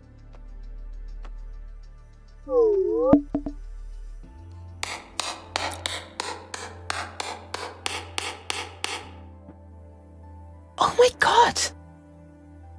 That wasn't that bad! Bear in mind I haven't set up the reverb at all yet. Something went wrong at the end where it was playing the same sound over and over and over and not fading away. I'm guessing that's because it was trying to fade up above maximum volume, and so it was clipping at the highest volume instead of fading away. I can't believe that actually just like worked, kind of. But yeah, I need to make this reverb sound a lot better. It's I just eyeballed it. That's the first time I've heard the claps playing like claps through the reverb, not sounding like a fart. But thank you. I'm amazed that actually ran and didn't show an error on the very first attempt. Okay, so something's wrong with the fade out though. So why is that? So it should be fading from vol max down to vol min based on this. Fade out. I'm gonna put some debugging in here. I wanna debug. I wanna see what the volume it decides on, and I want to see what it thinks the fade position is. So,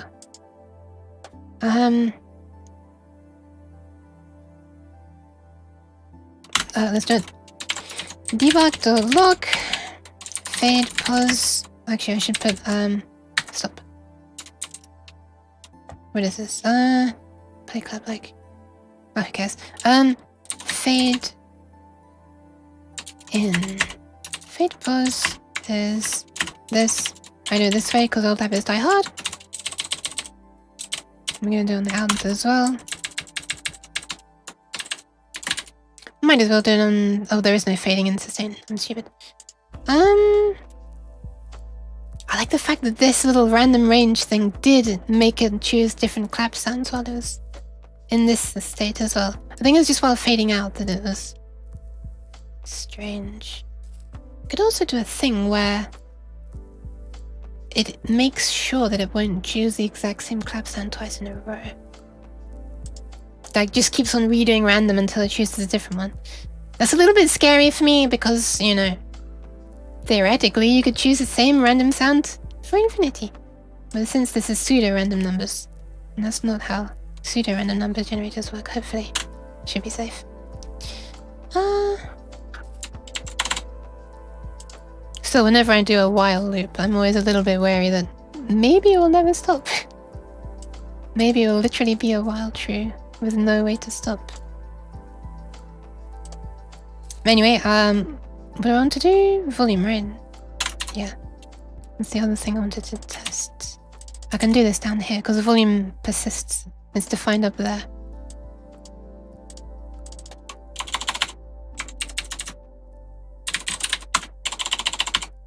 Please. Alright, so let's see what it's doing. The super simple way is to just have an array of the indexes and then rearrange the order every full iteration. Yeah. I have done that before in a different program. I can't do that in this one easily because I need it sorted in order of... Okay, so hang on a sec. Oh, you've already heard that they start off quiet and go loud, right? Actually, let me show you something funny. Blah, blah, blah, blah. I'm just gonna throw on every single sound because it's funny. Also, this takes flipping ages. Look at that title bar. And then tracks, align. Boop.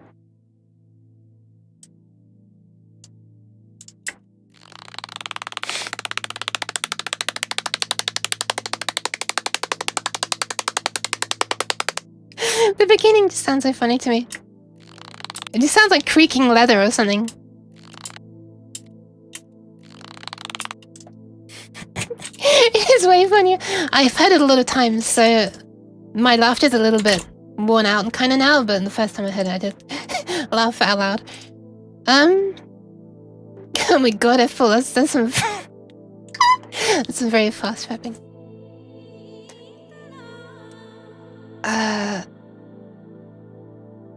Yeah, okay, wait, let's just run this now and see what's happening. This is gonna really spam out the console quite a lot. Wait, no, it's not. It's only gonna do it once it's time to play new sounds. That should be alright then. How do you like this music?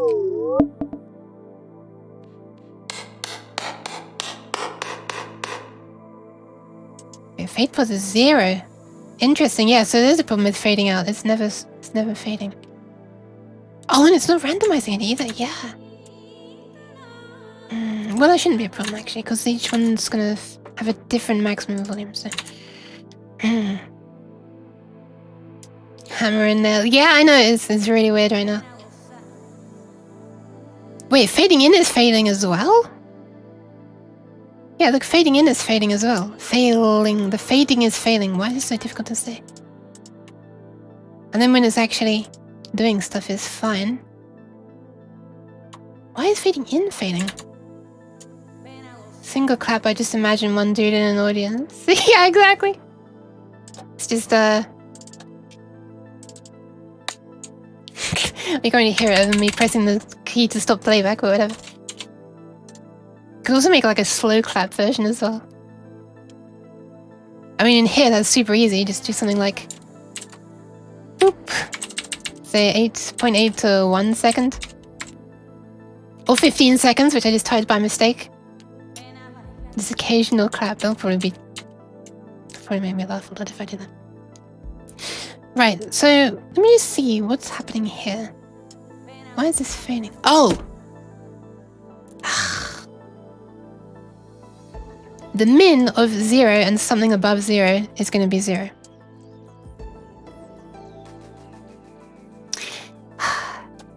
What I meant to do was a 1. So I wanted to limit it to that, because... Actually, I'm not even sure if that's ever going to be a problem. I'll do that anyway, though. So this is just limited to 1, basically. It should never be below 0, because... this is set based on this, kind of. And it's always going to be at least that or higher. Or this is always going to be at least this or lower. So we're never going to subtract to below 0.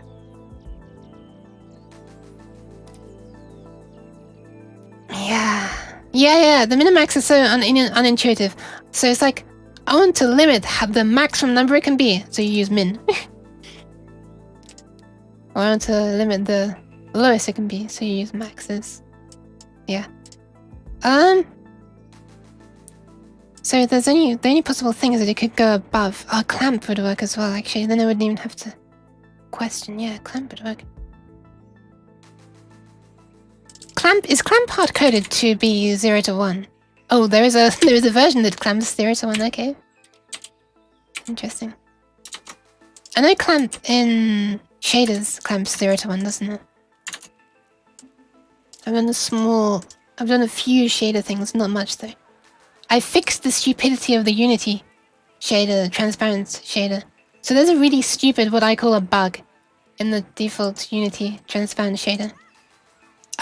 Or rather, what is it called? Unlit transparent shader. Hold on a sec. This looks like crap.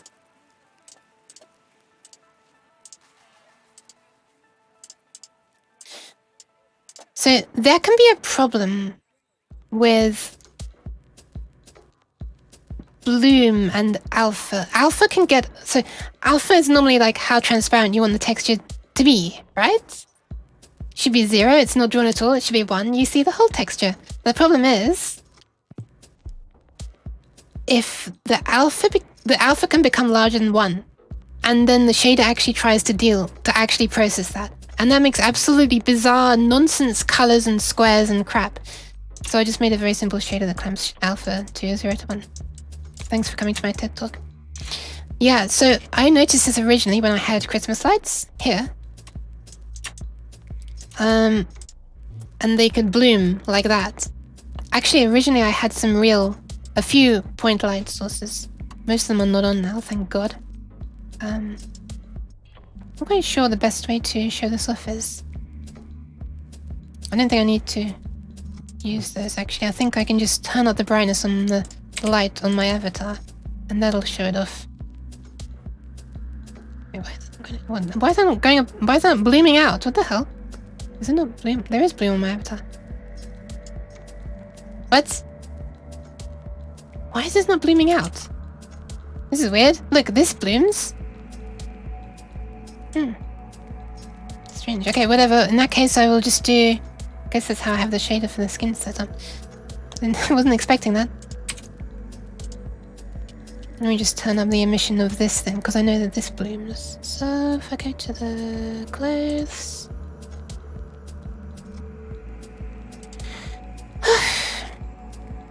and then emission...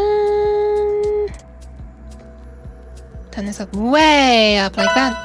Whoa!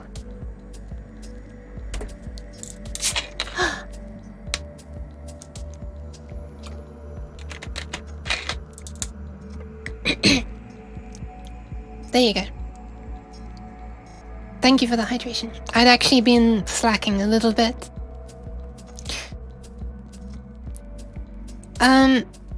Okay, so if I run this right now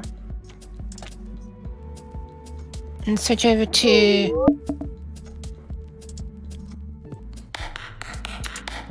the clapping stuff. Yeah. Oh wait, the fade is now failing because it's clamping at 1. That's interesting. Looks like I still need to fix something. Oh, the fade worked at the very beginning. So just fade out, it's fading now. Okay, interesting. I mean, half fixed, right? So, oh my god. Look at this!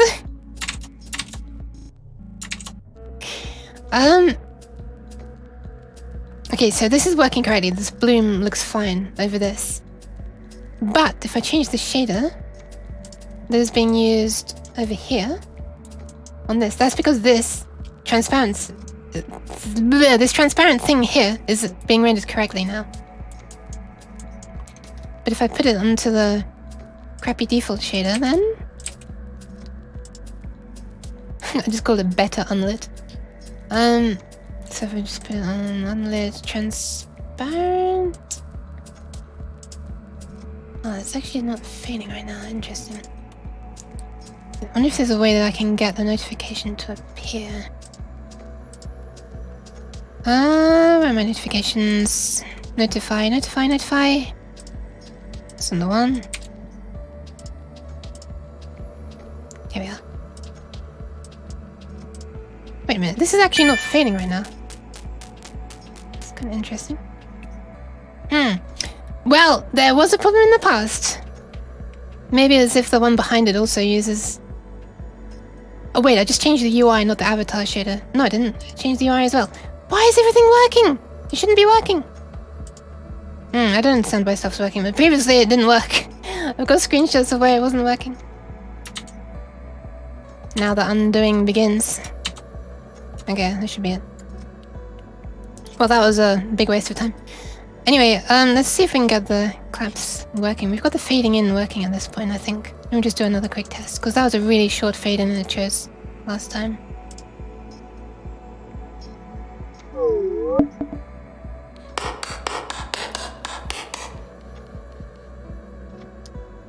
Wait, what? Fade position is 1. Oh, so it fades out immediately to the quietest possible. So at the very beginning it did fade in nicely. The fade position at the end there is like immediate. Okay, so we're almost done. Just dim that before going back to the code and brightening you. No, maybe I want to find some screenshots now to... Ah! cheese, That is cheese. I want to find the screenshots of where the weirdness was happening, to be honest. I just want to show you what I managed to fix. Bear with me 1 second.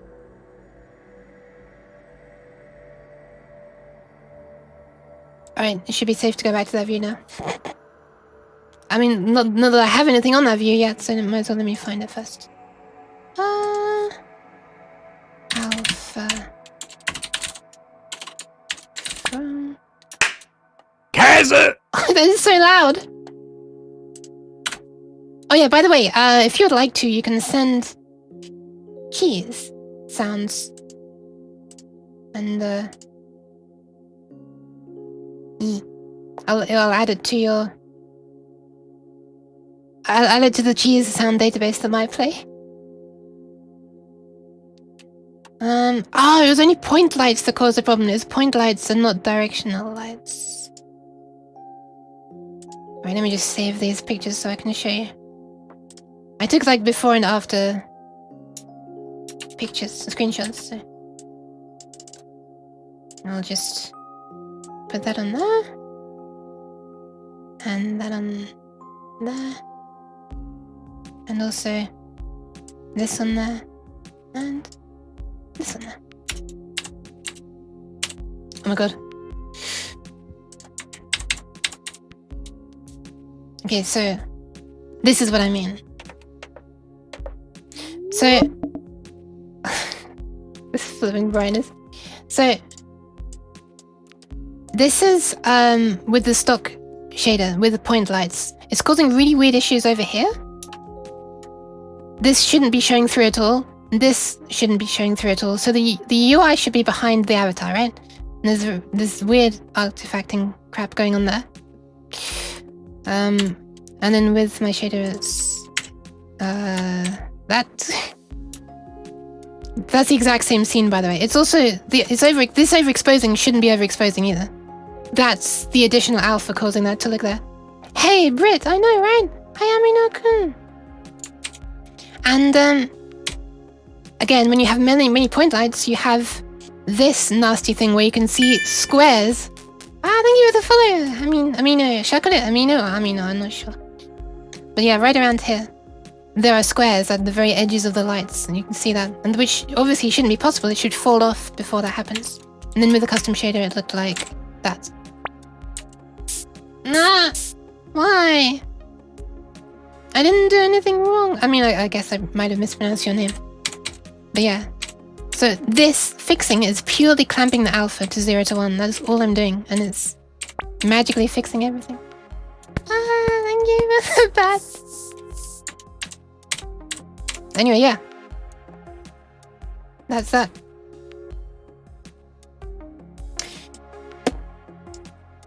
So let's go back to this. We only need to fix the fading out right now because the fading in works. So why is fading out working? I mean, why is fading out not working? It should range from max to min. That doesn't matter though. The problem's with fade pos to begin with.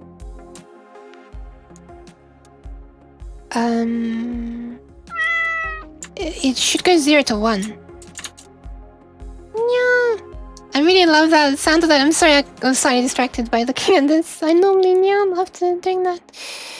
So, yeah, it should be going 0 to 1. And there's no reason why it has to, but in that case... Yeah, you know what? In that case... Oh no, because the fade has been calculated there.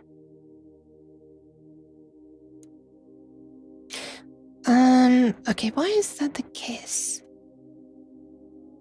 Oh, hold on a sec.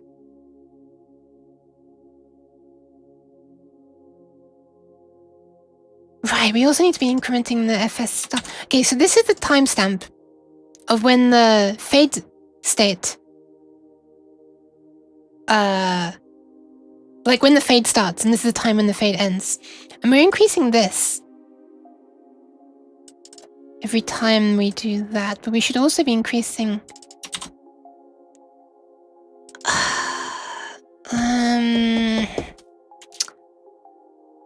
Oh, wait, hold on. The I start... have a bad feeling about this. No, it's gonna be fine. I swear to God, it's gonna be fine. Start should become what the end currently is. And the end gets pushed out further into the future. That's all I needed to do. Actually, this is gonna be the same every single time, so it doesn't need to be in the case statement. That should be it. But I don't understand why that was making this...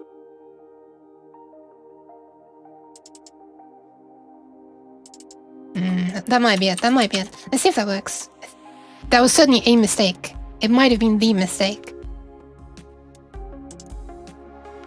That makes sense why fade in works and fade out did not.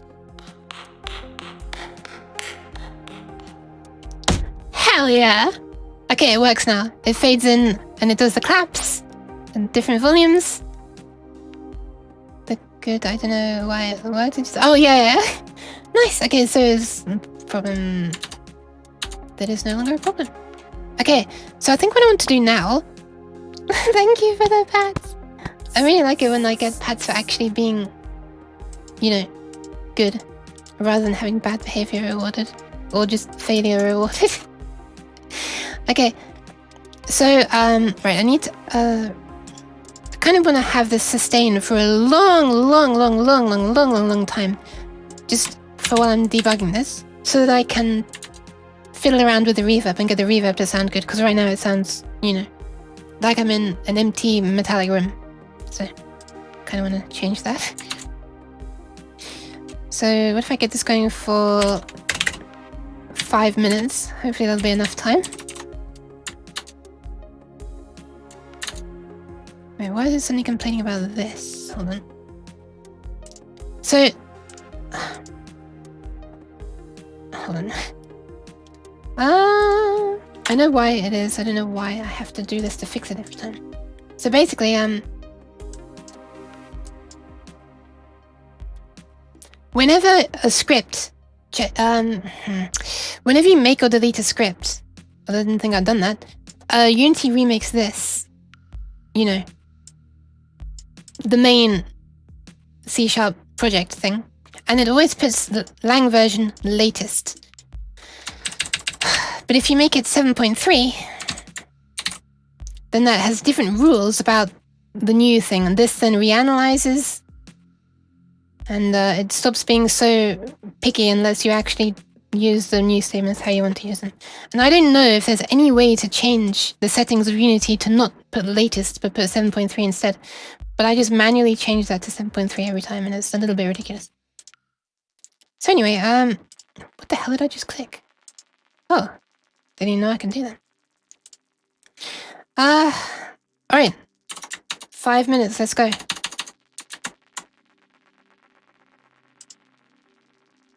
Wait, is it me? Is it refreshed? Apparently. Okay, let's run it. It's going to be a load of clapping here, and I'm going to be tweaking the reverb to try to make it sound like there's actually an audience. Wait a minute. Why can I not modify the reverb? What? That was weird. This is a really fast clapper this time, huh?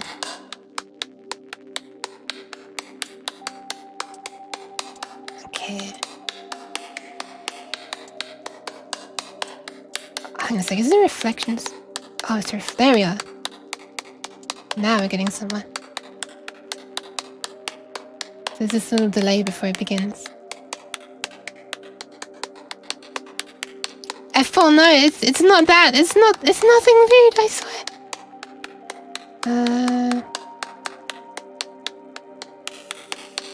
Oh god. Okay, this is how nastily harsh my clapping is.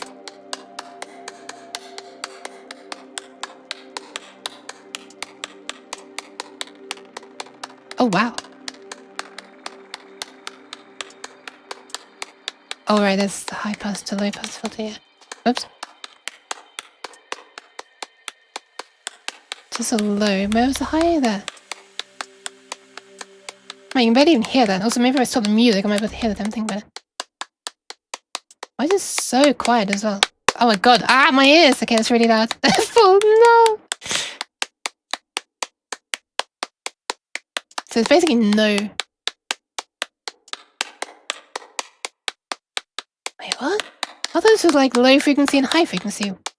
Why do you only hear it when they're both turned up? It's so weird. Also, it sounds kind of bad. Reflections.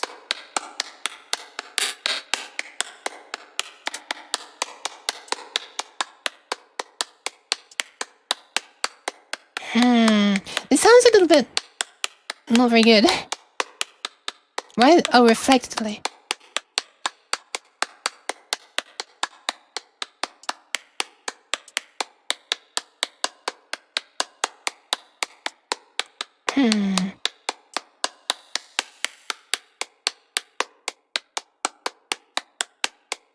So the sound. Yeah, the sounds are randomized. Yeah. That's why I recorded so many. And each person will clap at a slightly different volume, so they'll have a slightly different set of random clap sounds. So maybe I should like start this up with a bun. You know what this?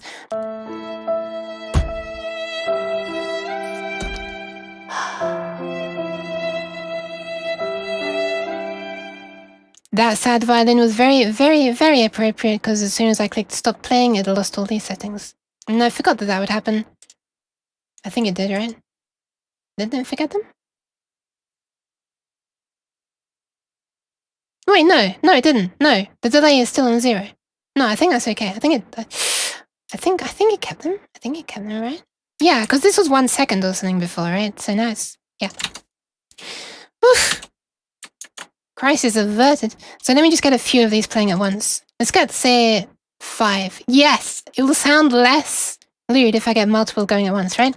Get 5 going at once. This might actually sound more like an applause. Maybe. Also, I need to randomize the pitch slightly. I wanted to do that already. Just to make it, you know, just to vary it up very slightly.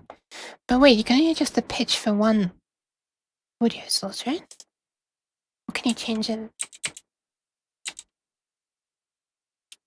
Yeah, you can only change the volume.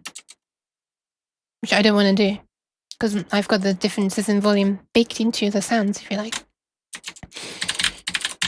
But you can change the pitch here. Trouble is, it's going to change the pitch of everything playing. But that might not be that bad. Because the clap is a really sharp sound like that. Maybe you won't notice the sounds of the other ones, which is still fading away. Changing pitch. And, like, there's a reverb anyway, and the reverb's not going to change pitch. So it might be okay. Let's try it. Let's try something like, random.range, sorry.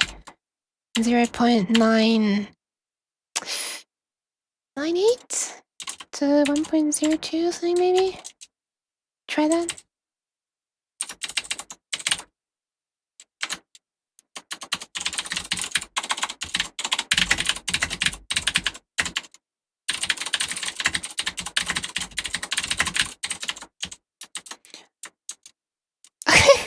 I need to say that it's been great chatting. Thank you very much, Lord. It was really, really nice chatting with you as well. Good luck with your app that I've forgotten the name of. Beepo something. And you're doing a very honorable thing, making this available to other people. Yes. By the way, for other people, Lord Hogfred is making a vtubing app which anyone should be able to use to make it easier to get started and stuff, and it should work with Live 2D and 3D as well. Unlike me, just sitting here making it for myself. Anyway. Oh my god, it's so bright. Sorry. I forgot. I switch over to here and it's bright, and I switch over to here and it's dark. So I keep on toggling this brightness switch here. There must be a better way to do it, right? Wait, catch. Cheese. Oh my god, that timing was so good. Oh, of course it was, because it's all on this end. Yeah, never mind. I mean, I caught it with my face. Does that count? Okay, let's see how that sounds. Oh, hi, Twinkle. Hi. What a cutie. Okay, so it should be 5 people clapping now. Let's see how that sounds. I think, right? Did I save it? Yeah. And also the sun. randomization and pitch now.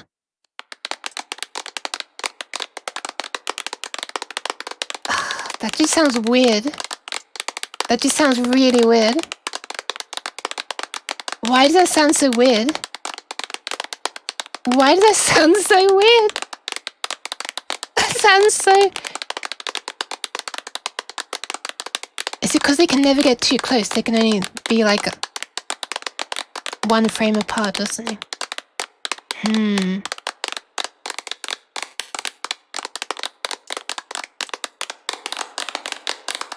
Okay, that's starting to sound a little bit more like an applause. I guess.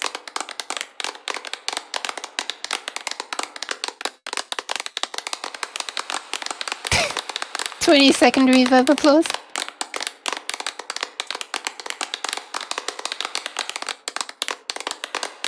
Do we need more? Yeah, well, that'll make it be the full...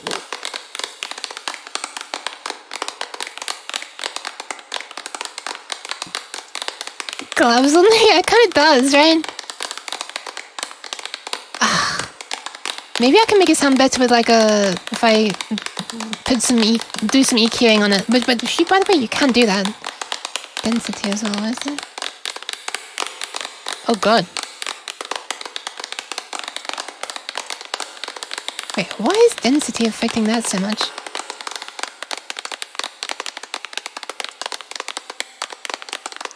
This sounds not very convincing.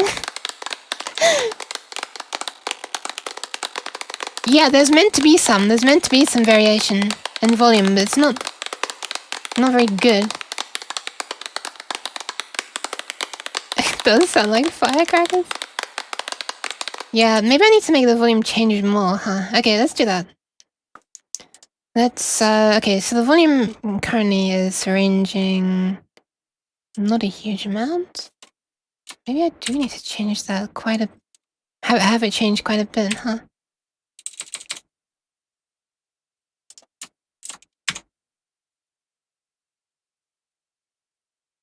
It's gonna range down to there. This is tricky.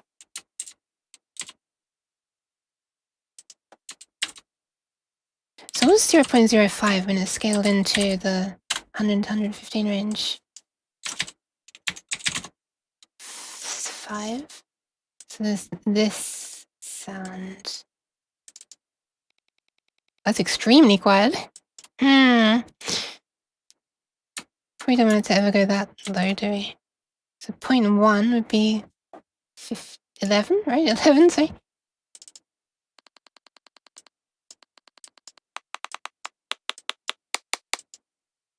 Maybe I shouldn't have made my claps so unrealistically loud when I was recording them all. Oh my god. That was like a clap.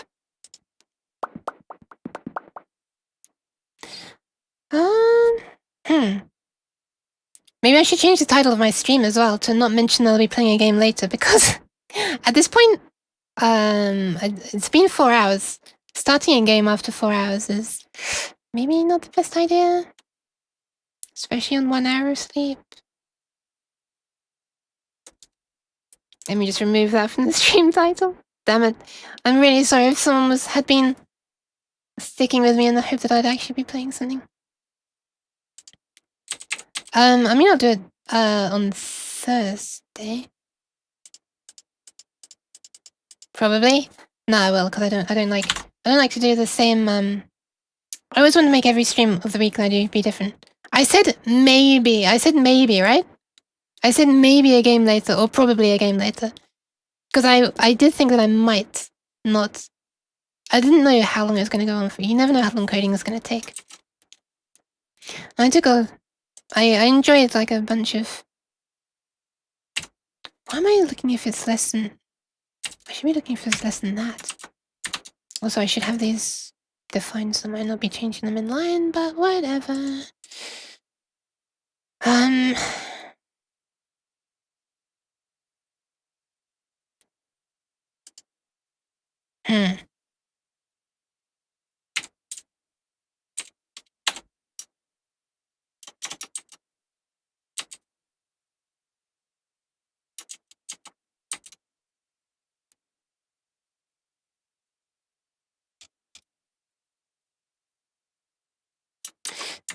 Let's just see what it sounds like.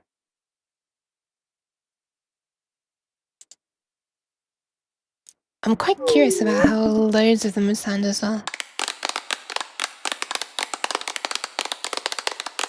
It sounds so bad. What the hell? I thought it'd sound good. What is this?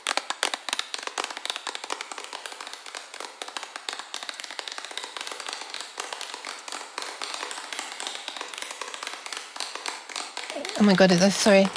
Sorry. I forgot that it's so dark. So you can't really see me tweaking these things. If you put on this view, you can. Oh, it's changed that view as well. But now all the scaling looks bad. I know it does. It's time to fix that.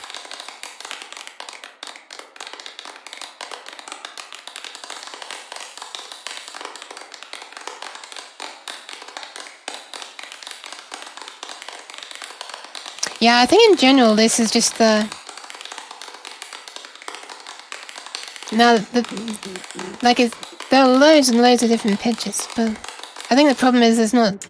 I think the problem is that all my loud... I think the problem is that so many of my sounds are loud. And, you know...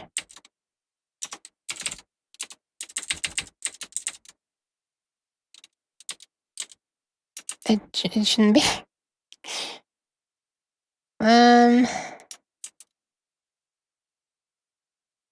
So what if I just have more? 10 people clapping now? With more quieter, hopefully?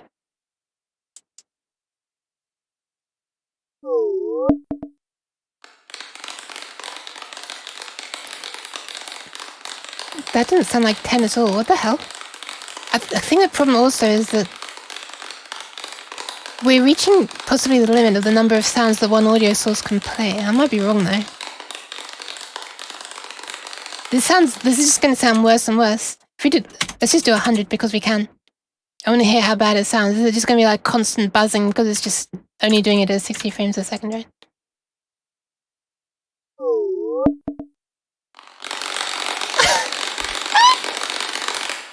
Perfect. What beautiful and realistic clapping. Okay, whatever. We're going to have robo claps. Damn. I wonder what the limit of the number of sounds that can play from one source is. I know you can play multiple ones. I don't know exactly how many though. But yeah, I guess the reason they're lacking in pitch variety is... Maybe we can do this. But this might turn out to be... Hang on a sec. Oh, sorry. This might turn out to be really, really painfully obvious. Well, see what it sounds like. I have a feeling this is just going to kind of sound like... Because especially when you get a lot of sounds playing at once. And it cuts off, you know. Usually people sync up when clapping, like clapping one after the other, like in a line. Wait, really? They usually clap in sync? What? I mean, we're doing it at random intervals. You know, for the lulz, I just want to put them all in perfect sync. Real clapping has a different pitch depending on when you clap. Yeah, I know. Yeah, maybe I should also just make a bunch. Maybe I could just re-record the clap sounds and that would be enough to make it better. And vary it up more, not just in terms of volume, but in like, you know, orientation of hands. If everyone's in sync, that's going to sound like they're clapping along with a song.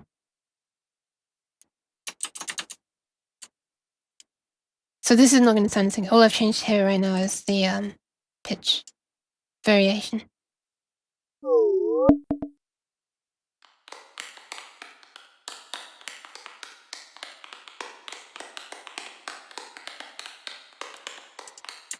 Maybe that actually does sound better. Mind you, I've changed the number of people, so it's not really a fair comparison. It was 5 before. And 100 at one point.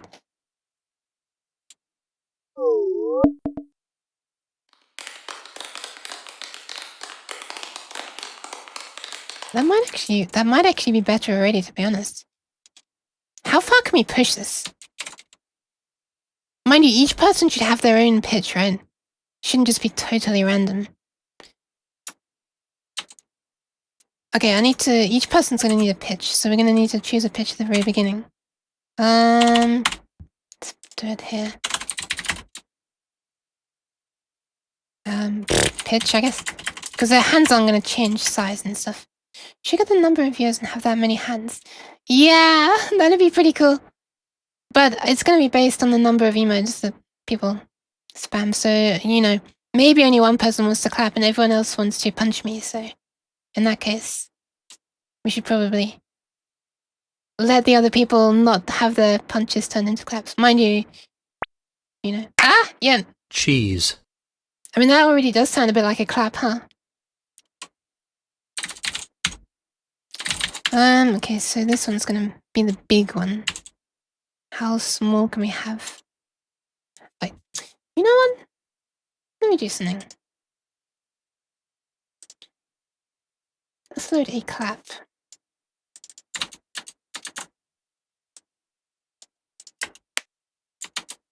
Clap sounds so stupid though.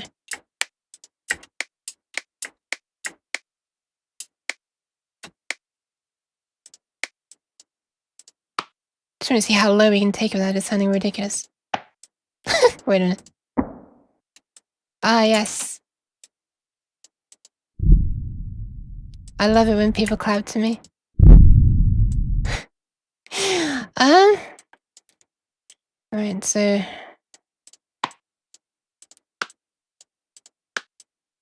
maybe there? Sounds like it could be a legitimate clap. Maybe even there? Mice come sketchies, you can eat mice. Ah, I see what you're doing. You're turning me into a mousetrap. Thank you. I feel like we don't want it much higher than that though. Maybe. That might be a bit unrealistic to be honest. Let's try 0.75 to 1.2. Maybe 0.7 to 1.2. Because my claps are already kind of high pitched, so. Yeah, it actually did sound like I mentioned him at some point. Okay. So we're gonna do this. Multiplied by then this, just this tiny little bit of randomness each time. Or maybe that's a bit too much randomness now.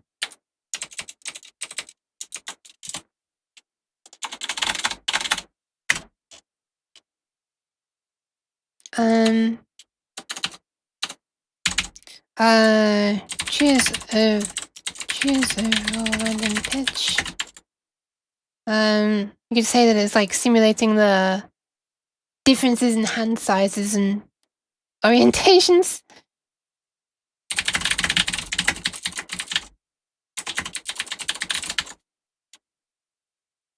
Okay, let's try that. So you should have a few that are constantly at different pitches, so we just have a bunch of different people, basically. Whose hands don't keep on growing and shrinking in size. So growing and shrinking. You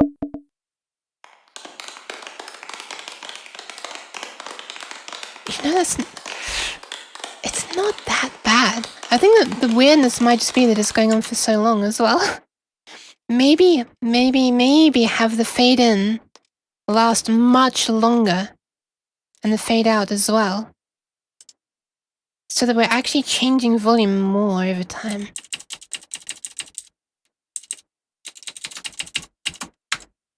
So maybe have it take, say, from half a second up to 1.5, and it lasts for a little while, fades away. Again, could be over a while. Okay, that maybe 2 seconds is a really long time to be fading out over.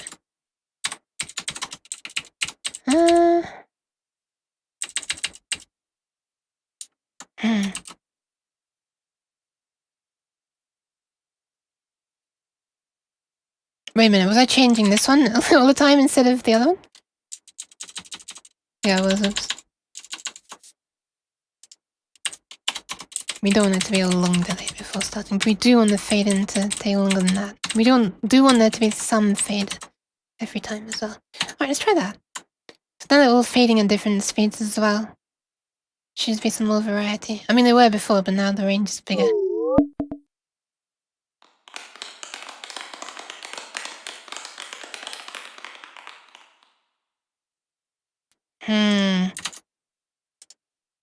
We definitely want some to take much longer, don't we? It's weird. It feels like it takes... It feels like I'm typing big numbers here, but when I hear it, it doesn't sound that big.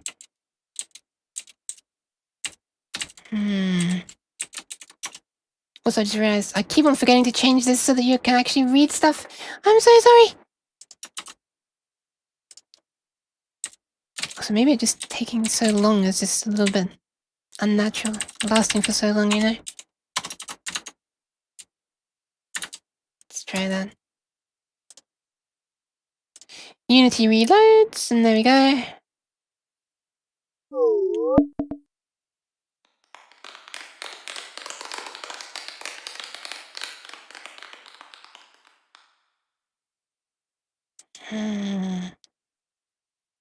Just kind of sounds like it's muffling more than getting quieter. I guess it's kind of weird that we can still hear the really loud claps, even when they're far away. This might have been a problem. This might be my mistake. I applied a compressor to the audio to make the quieter ones sound louder. But it's probably that we actually need them to fade away more. Alright, so I think there's not really that much of a problem with the code at this point. I think the main problem is the sounds that I have recorded. I think I might need to record a new batch of claps, to be honest. I mean, this is the very first time I've actually heard the recording be used as intended, so I guess it kind of makes sense that it's not perfect the first time, should I say? But you know, I'm kind of happy with it, the system at least. I feel like it's going to be an issue if there are many people clapping though. I feel like it's going to sound really unnatural. With varying hand positions so you get low to high pitches. I'm not sure I want to do that. We're choosing random pitches here. And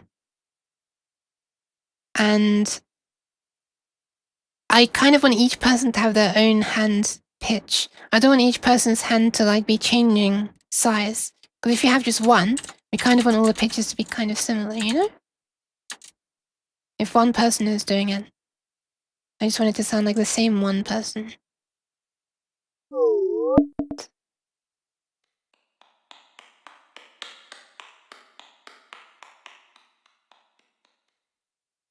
So there's one person.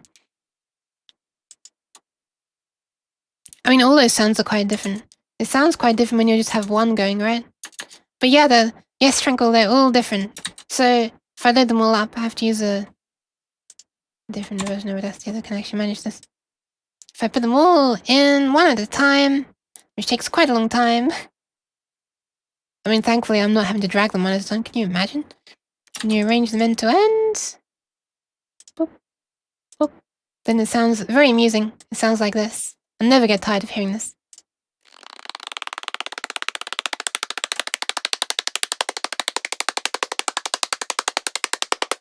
See, I think the problem is I recorded way too many loud ones and not really enough quiet ones. So there's not really that much variation. F-Paul, no! The beginning sounds so funny though. It sounds like stretching leather. Let me reverse it. Wait, maybe we should mix them together first.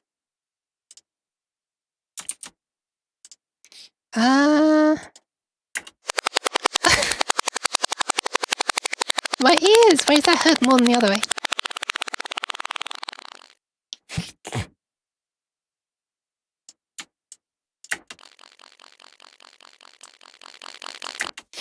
Okay. Well, I'm kind of half tempted to end the stream at this point because I feel like I've done what I needed to do with this coding, but it's too late for me to be starting to play a game. And I have already been going for over 4 hours, which is what I always aim for. And I've had 1 hour of sleep. So, yeah. What curse am I doing now? I was just playing this. I swear, I'm innocent. Also, I kind of do want to try different reverb presets. Because there are... Using this one, you can't choose presets. But if you put the reverb directly onto the audio source... So... Which one was it? This one? Yeah. Or onto the same game object as the audio source, I should say. Then you get to... play around with presets. Maybe I should just try those out, just in case. Let's just do that. Let me just have a really long clap again. 5 minutes. And then I'll just play with this reverb. And I'll have it not go to the mixer, just come straight out and put the reverb on there. And now I can change it, you know, to one of these presets. Oh,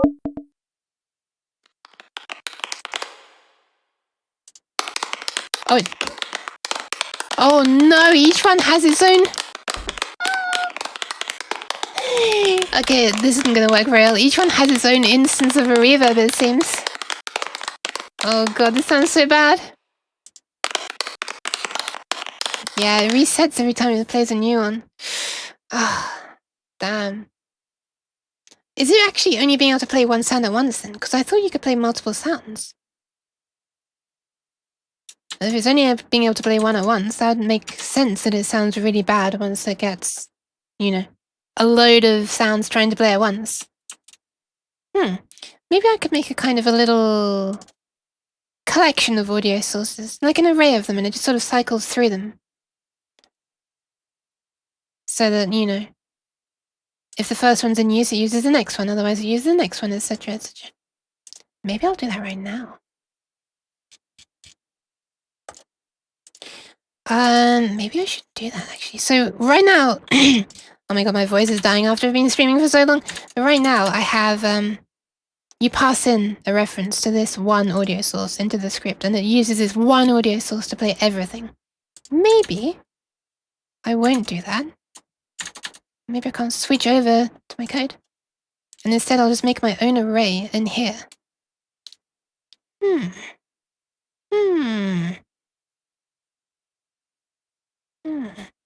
Let me try that actually. Let me try that.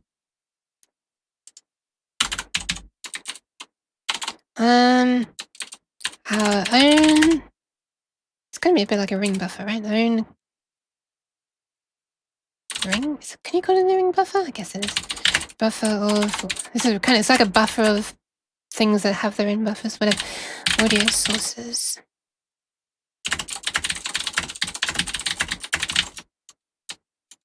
And we'll just make it an array to begin with. How do you do this again? I guess you can just do audio source. Hang on. Num audio sources will do as well. We'll call that 10, let's say. Should be a big improvement from 1, that's for sure. Also, can we not have a const? Kind of constants exist properly in C# is very weird about constants. Anyway, there are gonna be this many of them. Equals new audio source. Does that work? Can it actually, are you allowed to do new?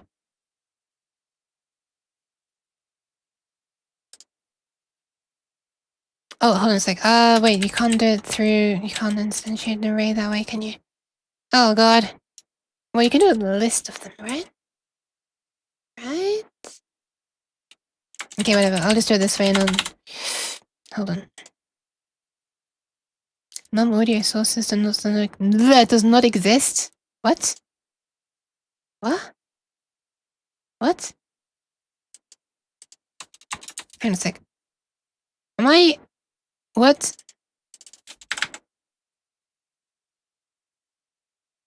Have I made a typo? What? Hang on a sec, what's the problem here? What? Wait a minute, what is the problem here? No audio sources do not exist? What? Oh, hang on a sec, I also need to give it a name. Also, I just realized my music has stopped. Oof. I stopped it when I was testing the sounds. Let's get that going again.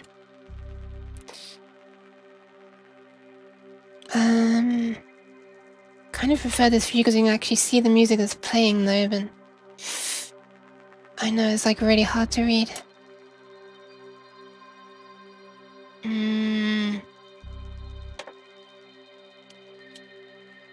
I should name it.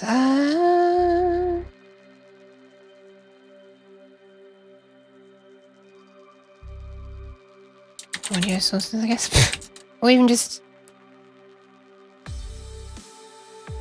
Yeah, sure. We've named them audio clips, so we'll name it that. I don't understand why it's complaining about this. Oh, it needs to be reading. Okay, I understand now.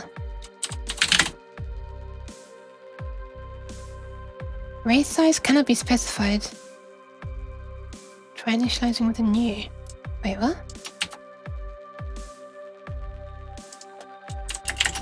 Like that?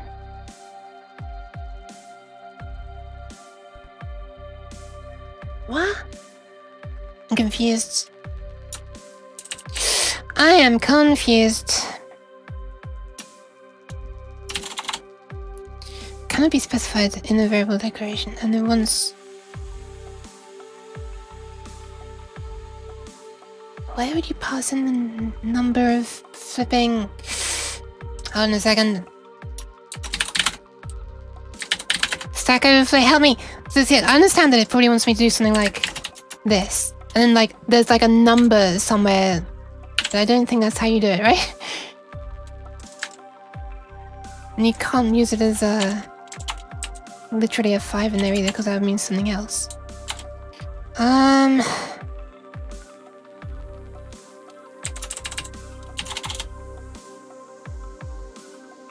How is it okay with... I don't understand how it's okay with me not even telling it the number. Hold on. Let's see what the hell it's doing.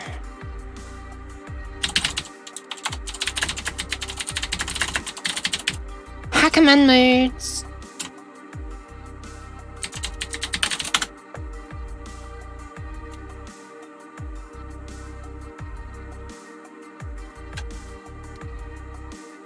Oops. Hello? What the hell? Even my browser is behaving weirdly now. Okay, there we are.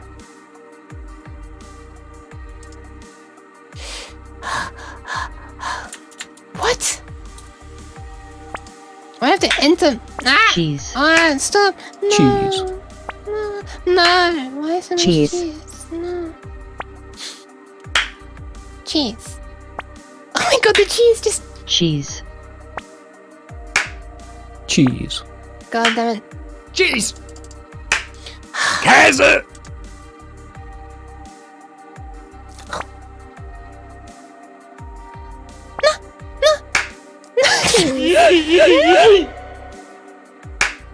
Cheese.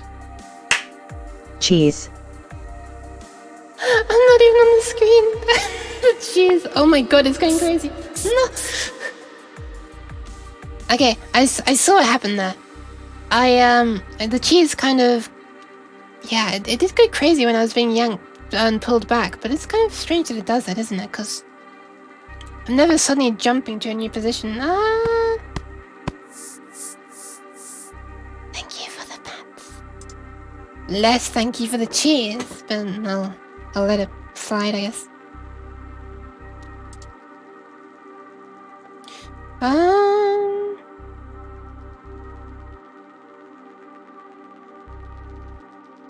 Wait a minute. You are supposed to... Hold on a sec. Hold on a sec.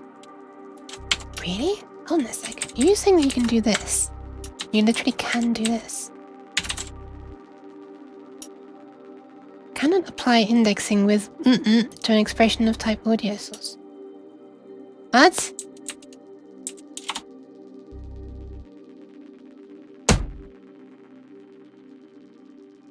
Okay. That apparently worked.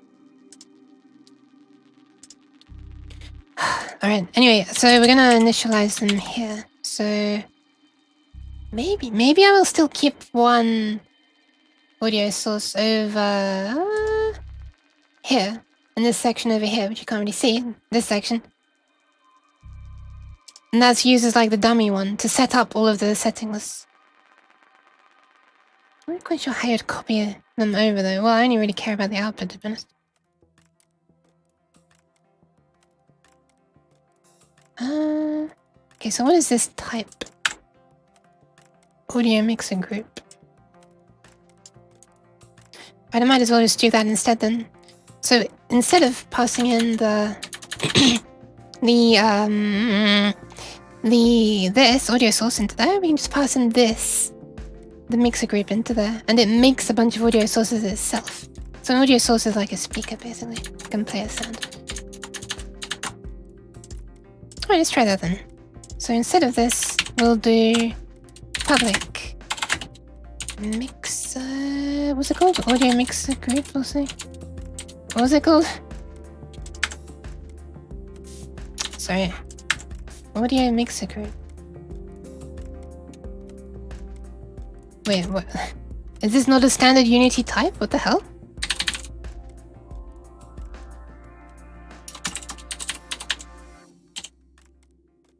Huh?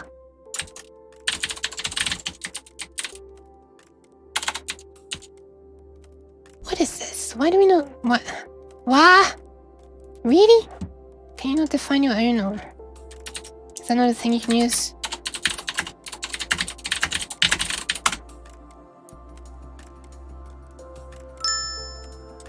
It is an audio mixer group. Ah! Lost OBS. There it is. Whoa! Hi, souls! Hi. Thanks for stopping by. Okay, it's apparently in audio module. But there is no audio. For what Unity version is this then? Audio mixer group. This is apparently in Unity Engine. .audio module. There is no such thing as audio module. What are you talking about? What?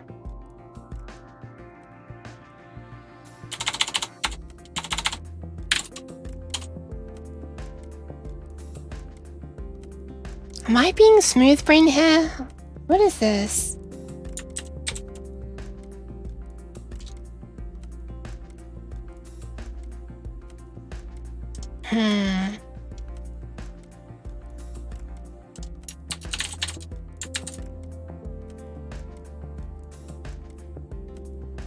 This music is nice though.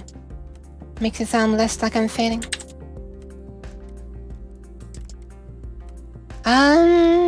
Welcome home. Kind of, yes. I made this. The Unity thing that you're looking at right now.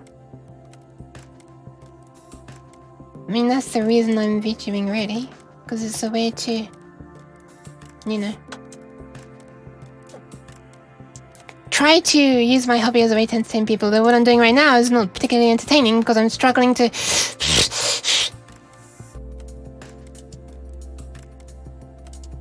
do something.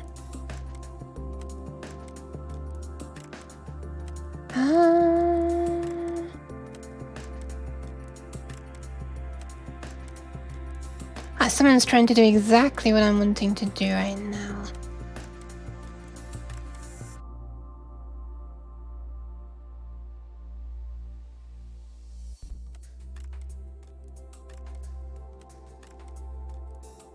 Using Unity Engine.audio? Really? Wait, hang on a sec, is audio a thing?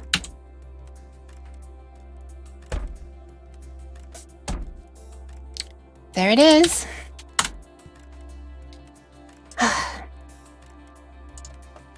So anyway, my hand is bleeding a little because I hit it. Stop injuring yourself, said souls, please. So this is gonna be called Mixer Group. Okay, finally. So audio source, the two places where that's trying to be used now. Ah, okay, that's right here. So we want to choose one of these at this point. Actually, hold on a sec. We want to initialize the audio groups first as well. And all that's going to do is for each one of these,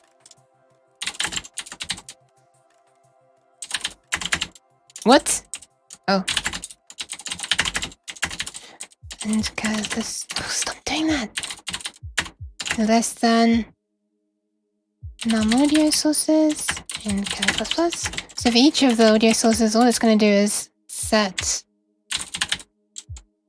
the mixer group to this that we are going to be given from Unity. And everything else should just work. Them keys are getting clapped, yeah. Okay, nice. Finally I'm being entertaining by typing.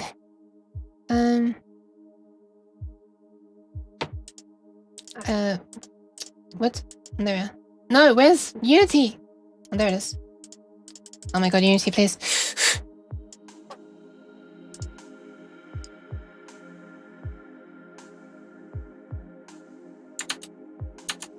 Oh, right, it doesn't, there are compile errors, so I can't. So Unity is refusing to reimport the script in the moment. So I just need to fix those first. Okay, so that should work. We should have just made 10 audio sources. They all should now be outputting to the mixer, which adds reverb. And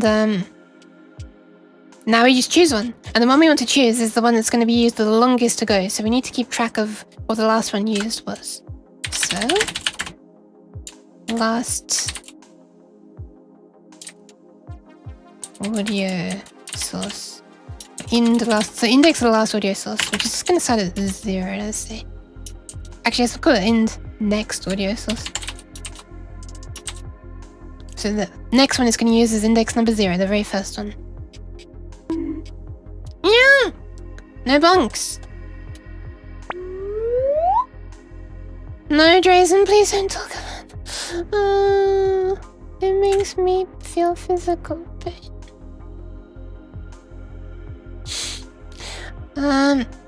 Why am I derpy right now? So we need to let's make one actually called audio source. Thank you for that,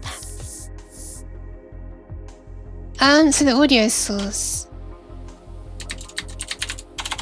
I'll make it be called the same as we used to call it, and it's just going to become whichever one, you know,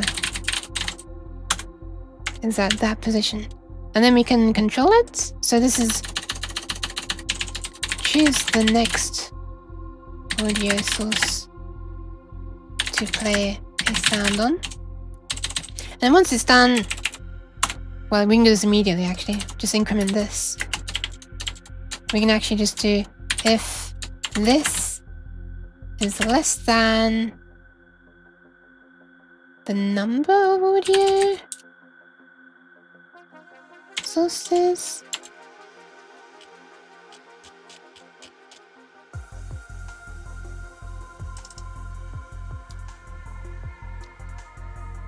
Please don't go into details about injuries. I thought this would be like one of the most niche things to have to put a rule for. I may have to. Audio sources. Because it keeps on coming up for some reason. Right, so next, the number of audio sources is this, and then this is the next one. Blah, blah, blah, blah.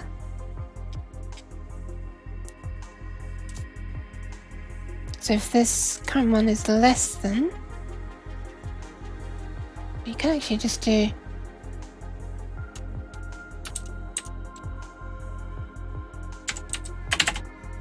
so if it hasn't yet reached as high as possible, increase it by 1.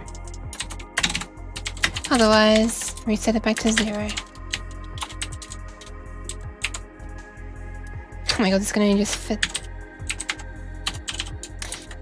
Next time, use next audio source, wrapping back to 0 and the end.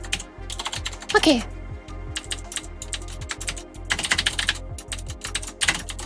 Alright, let's hope that works. Some quite a lot of new stuff for me there, so I'm hoping it'll actually work. Well, hopefully we won't need this anymore. And we can drag on this onto there. Hopefully it then sets up the mixer correctly. Oh, sets the sources correctly. Oh god. What is this? Line 36. Object reference not set to an instance of object. Line 36?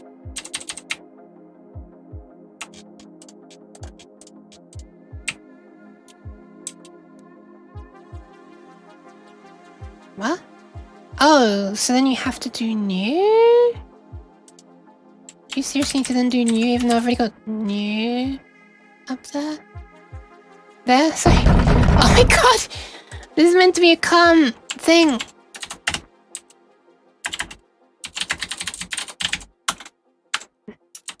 So he's kind of instantiated.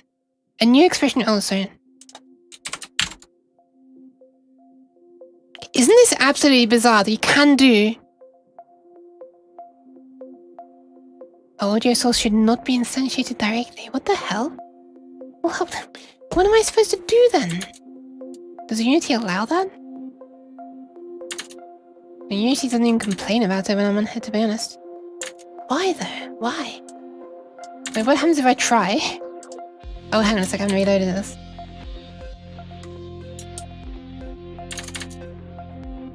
Wait, it's still not complaining about it, actually. I think, right?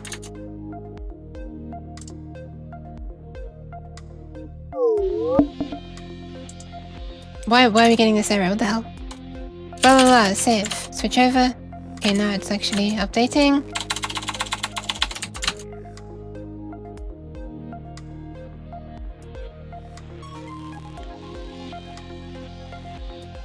So did it just not update last time? Why are we still getting a flipping null thing on line 37? This has been set, right? Yeah. Does it really not want us making audio sources at runtime? Man, this sucks. I can't believe Unity is limiting so much here. I swear to God.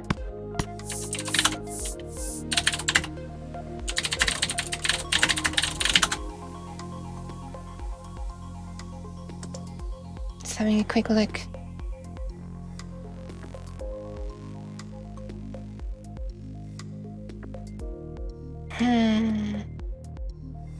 Apparently that's actually shouldn't be what's causing the problem.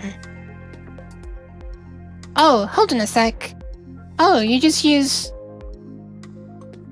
Oh, okay. Apparently you can just do gameObject.update blah blah blah blah. Where's OBS? There it is.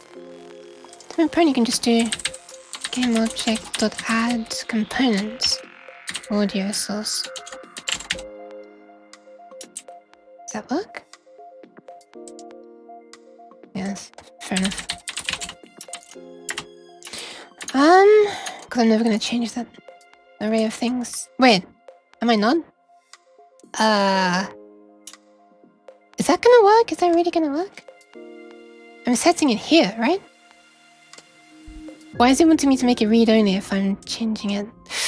Oh my god, I'm so confused right now, you have no idea. I just see what happens now when I try and run it.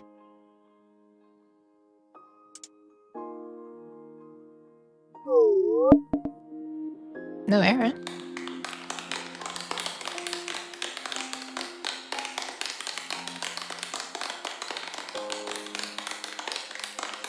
It actually works!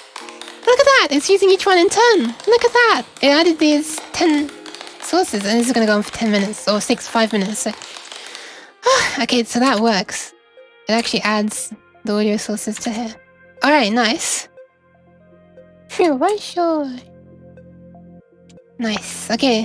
Thank you for that, Matt. Alright, so now we can have multiple audio sources. That's good to know.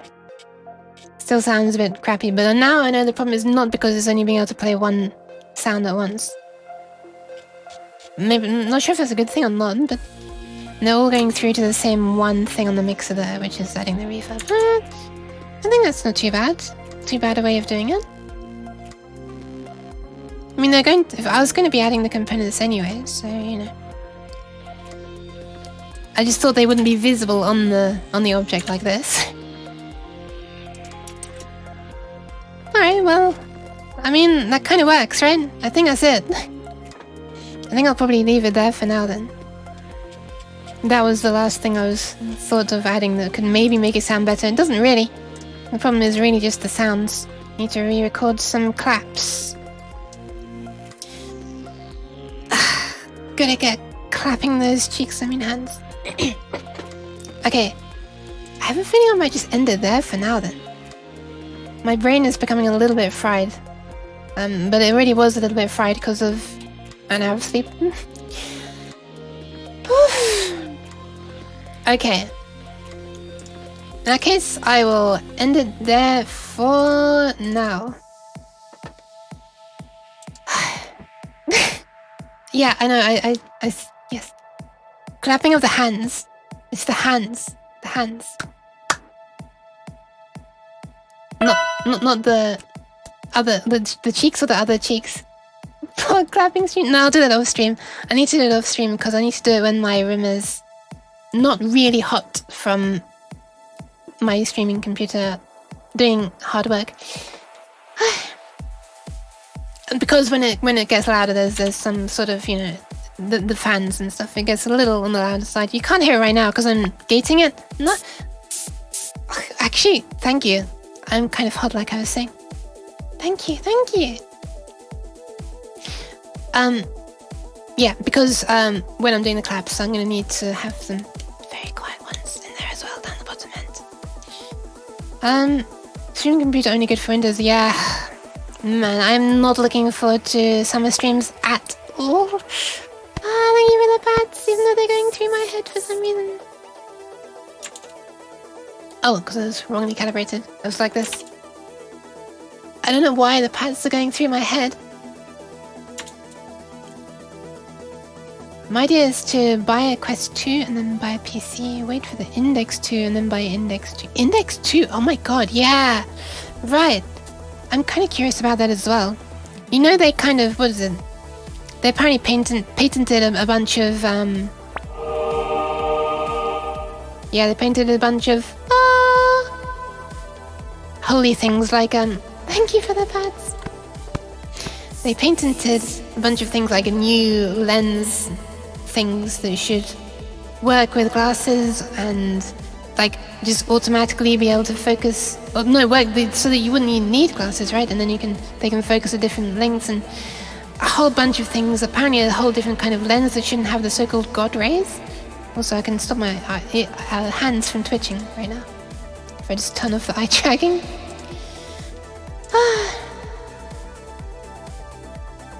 Why is it not stopping?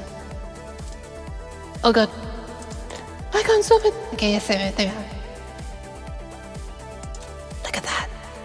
Stable hands. Okay. So, that's pretty cool, yeah. The Index 2 would be pretty nice. Oh, god damn it. How many bots have you had this? Is it 3 or 4? 4, right? I'm pretty sure it's 4. That's the most bots I've ever had. Why am I still reverbing? Quest 2, then PC, then Index. Yeah, fair enough. That's fair enough. Because you do need a, you know, a pretty decent computer for VR, so yeah.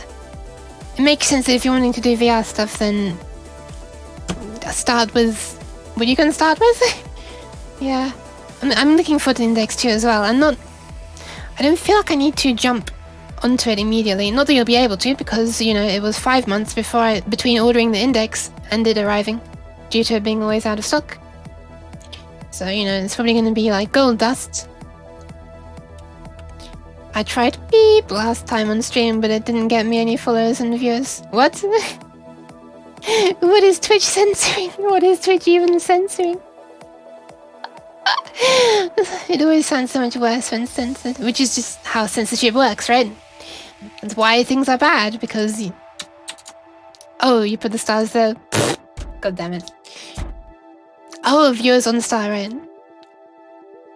Yeah. Damn it, I got you baited. No! Okay, so yeah, I'm curious about the Index 2 too, but I'm not entirely sure, you know. Thank you for the pats.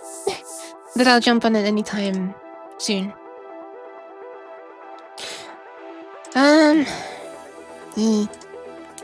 But so all this said, I think I'm going to be ending right around now. And tomorrow I'm going to not be streaming. I'm going to be streaming on Thursday as my next day. Thursday is going to be 10 a.m. UTC +1. Because now... thank you for the bats. Because now my time zone is 1 hour ahead. Because my country does not want to abolish the silliness that is daylight savings time. It's messing up my schedules. It's so annoying. Thank you for the pats. What is this meme about this Will Smith and Chris Rock? I never even heard of Chris Rock either. Why is it? Like, it's just based on the post from a long time ago anyway, isn't it? Alright, thank you very much, Dragon Sam. Buying Linux too earlier, it's cheaper, but if you buy it later, it's... Well, that's not really been the case for the Index, has it? I mean, I did pre-order it though, so... I didn't think the price changed that much. But I might be wrong. But, But I'm a little curious. So, yeah. But it's so expensive and I don't have much money. So, I won't be able to buy it for the foreseeable futures, shall we say. Whenever it comes out right now. Oh no. Oh no, the mini queue onslaught has begun. Yeah, I do be ending. I'm sorry. I got an hour of sleep and my brain is a little bit fried and I've done what I planned to do. Except for the part where I said maybe playing a game. But, you know what? I'm gonna pass you on to someone else who is just as creative. Crusher P, as I always knew her. She's currently making music. That's what she does. And, so, yeah. Gonna be passing on there. Wow, that emote was almost out of the screen. Damn. Oh, she's floating back up now. So, yeah, she is, now VTuber who's currently... Oh my god, oops, almost gave away what she's doing, but yes, she is making this music. Sounds comfy and really bad when it's played on top of another piece of music, as almost all music does. But yeah, okay, I'm gonna pass you on to Crusher right now.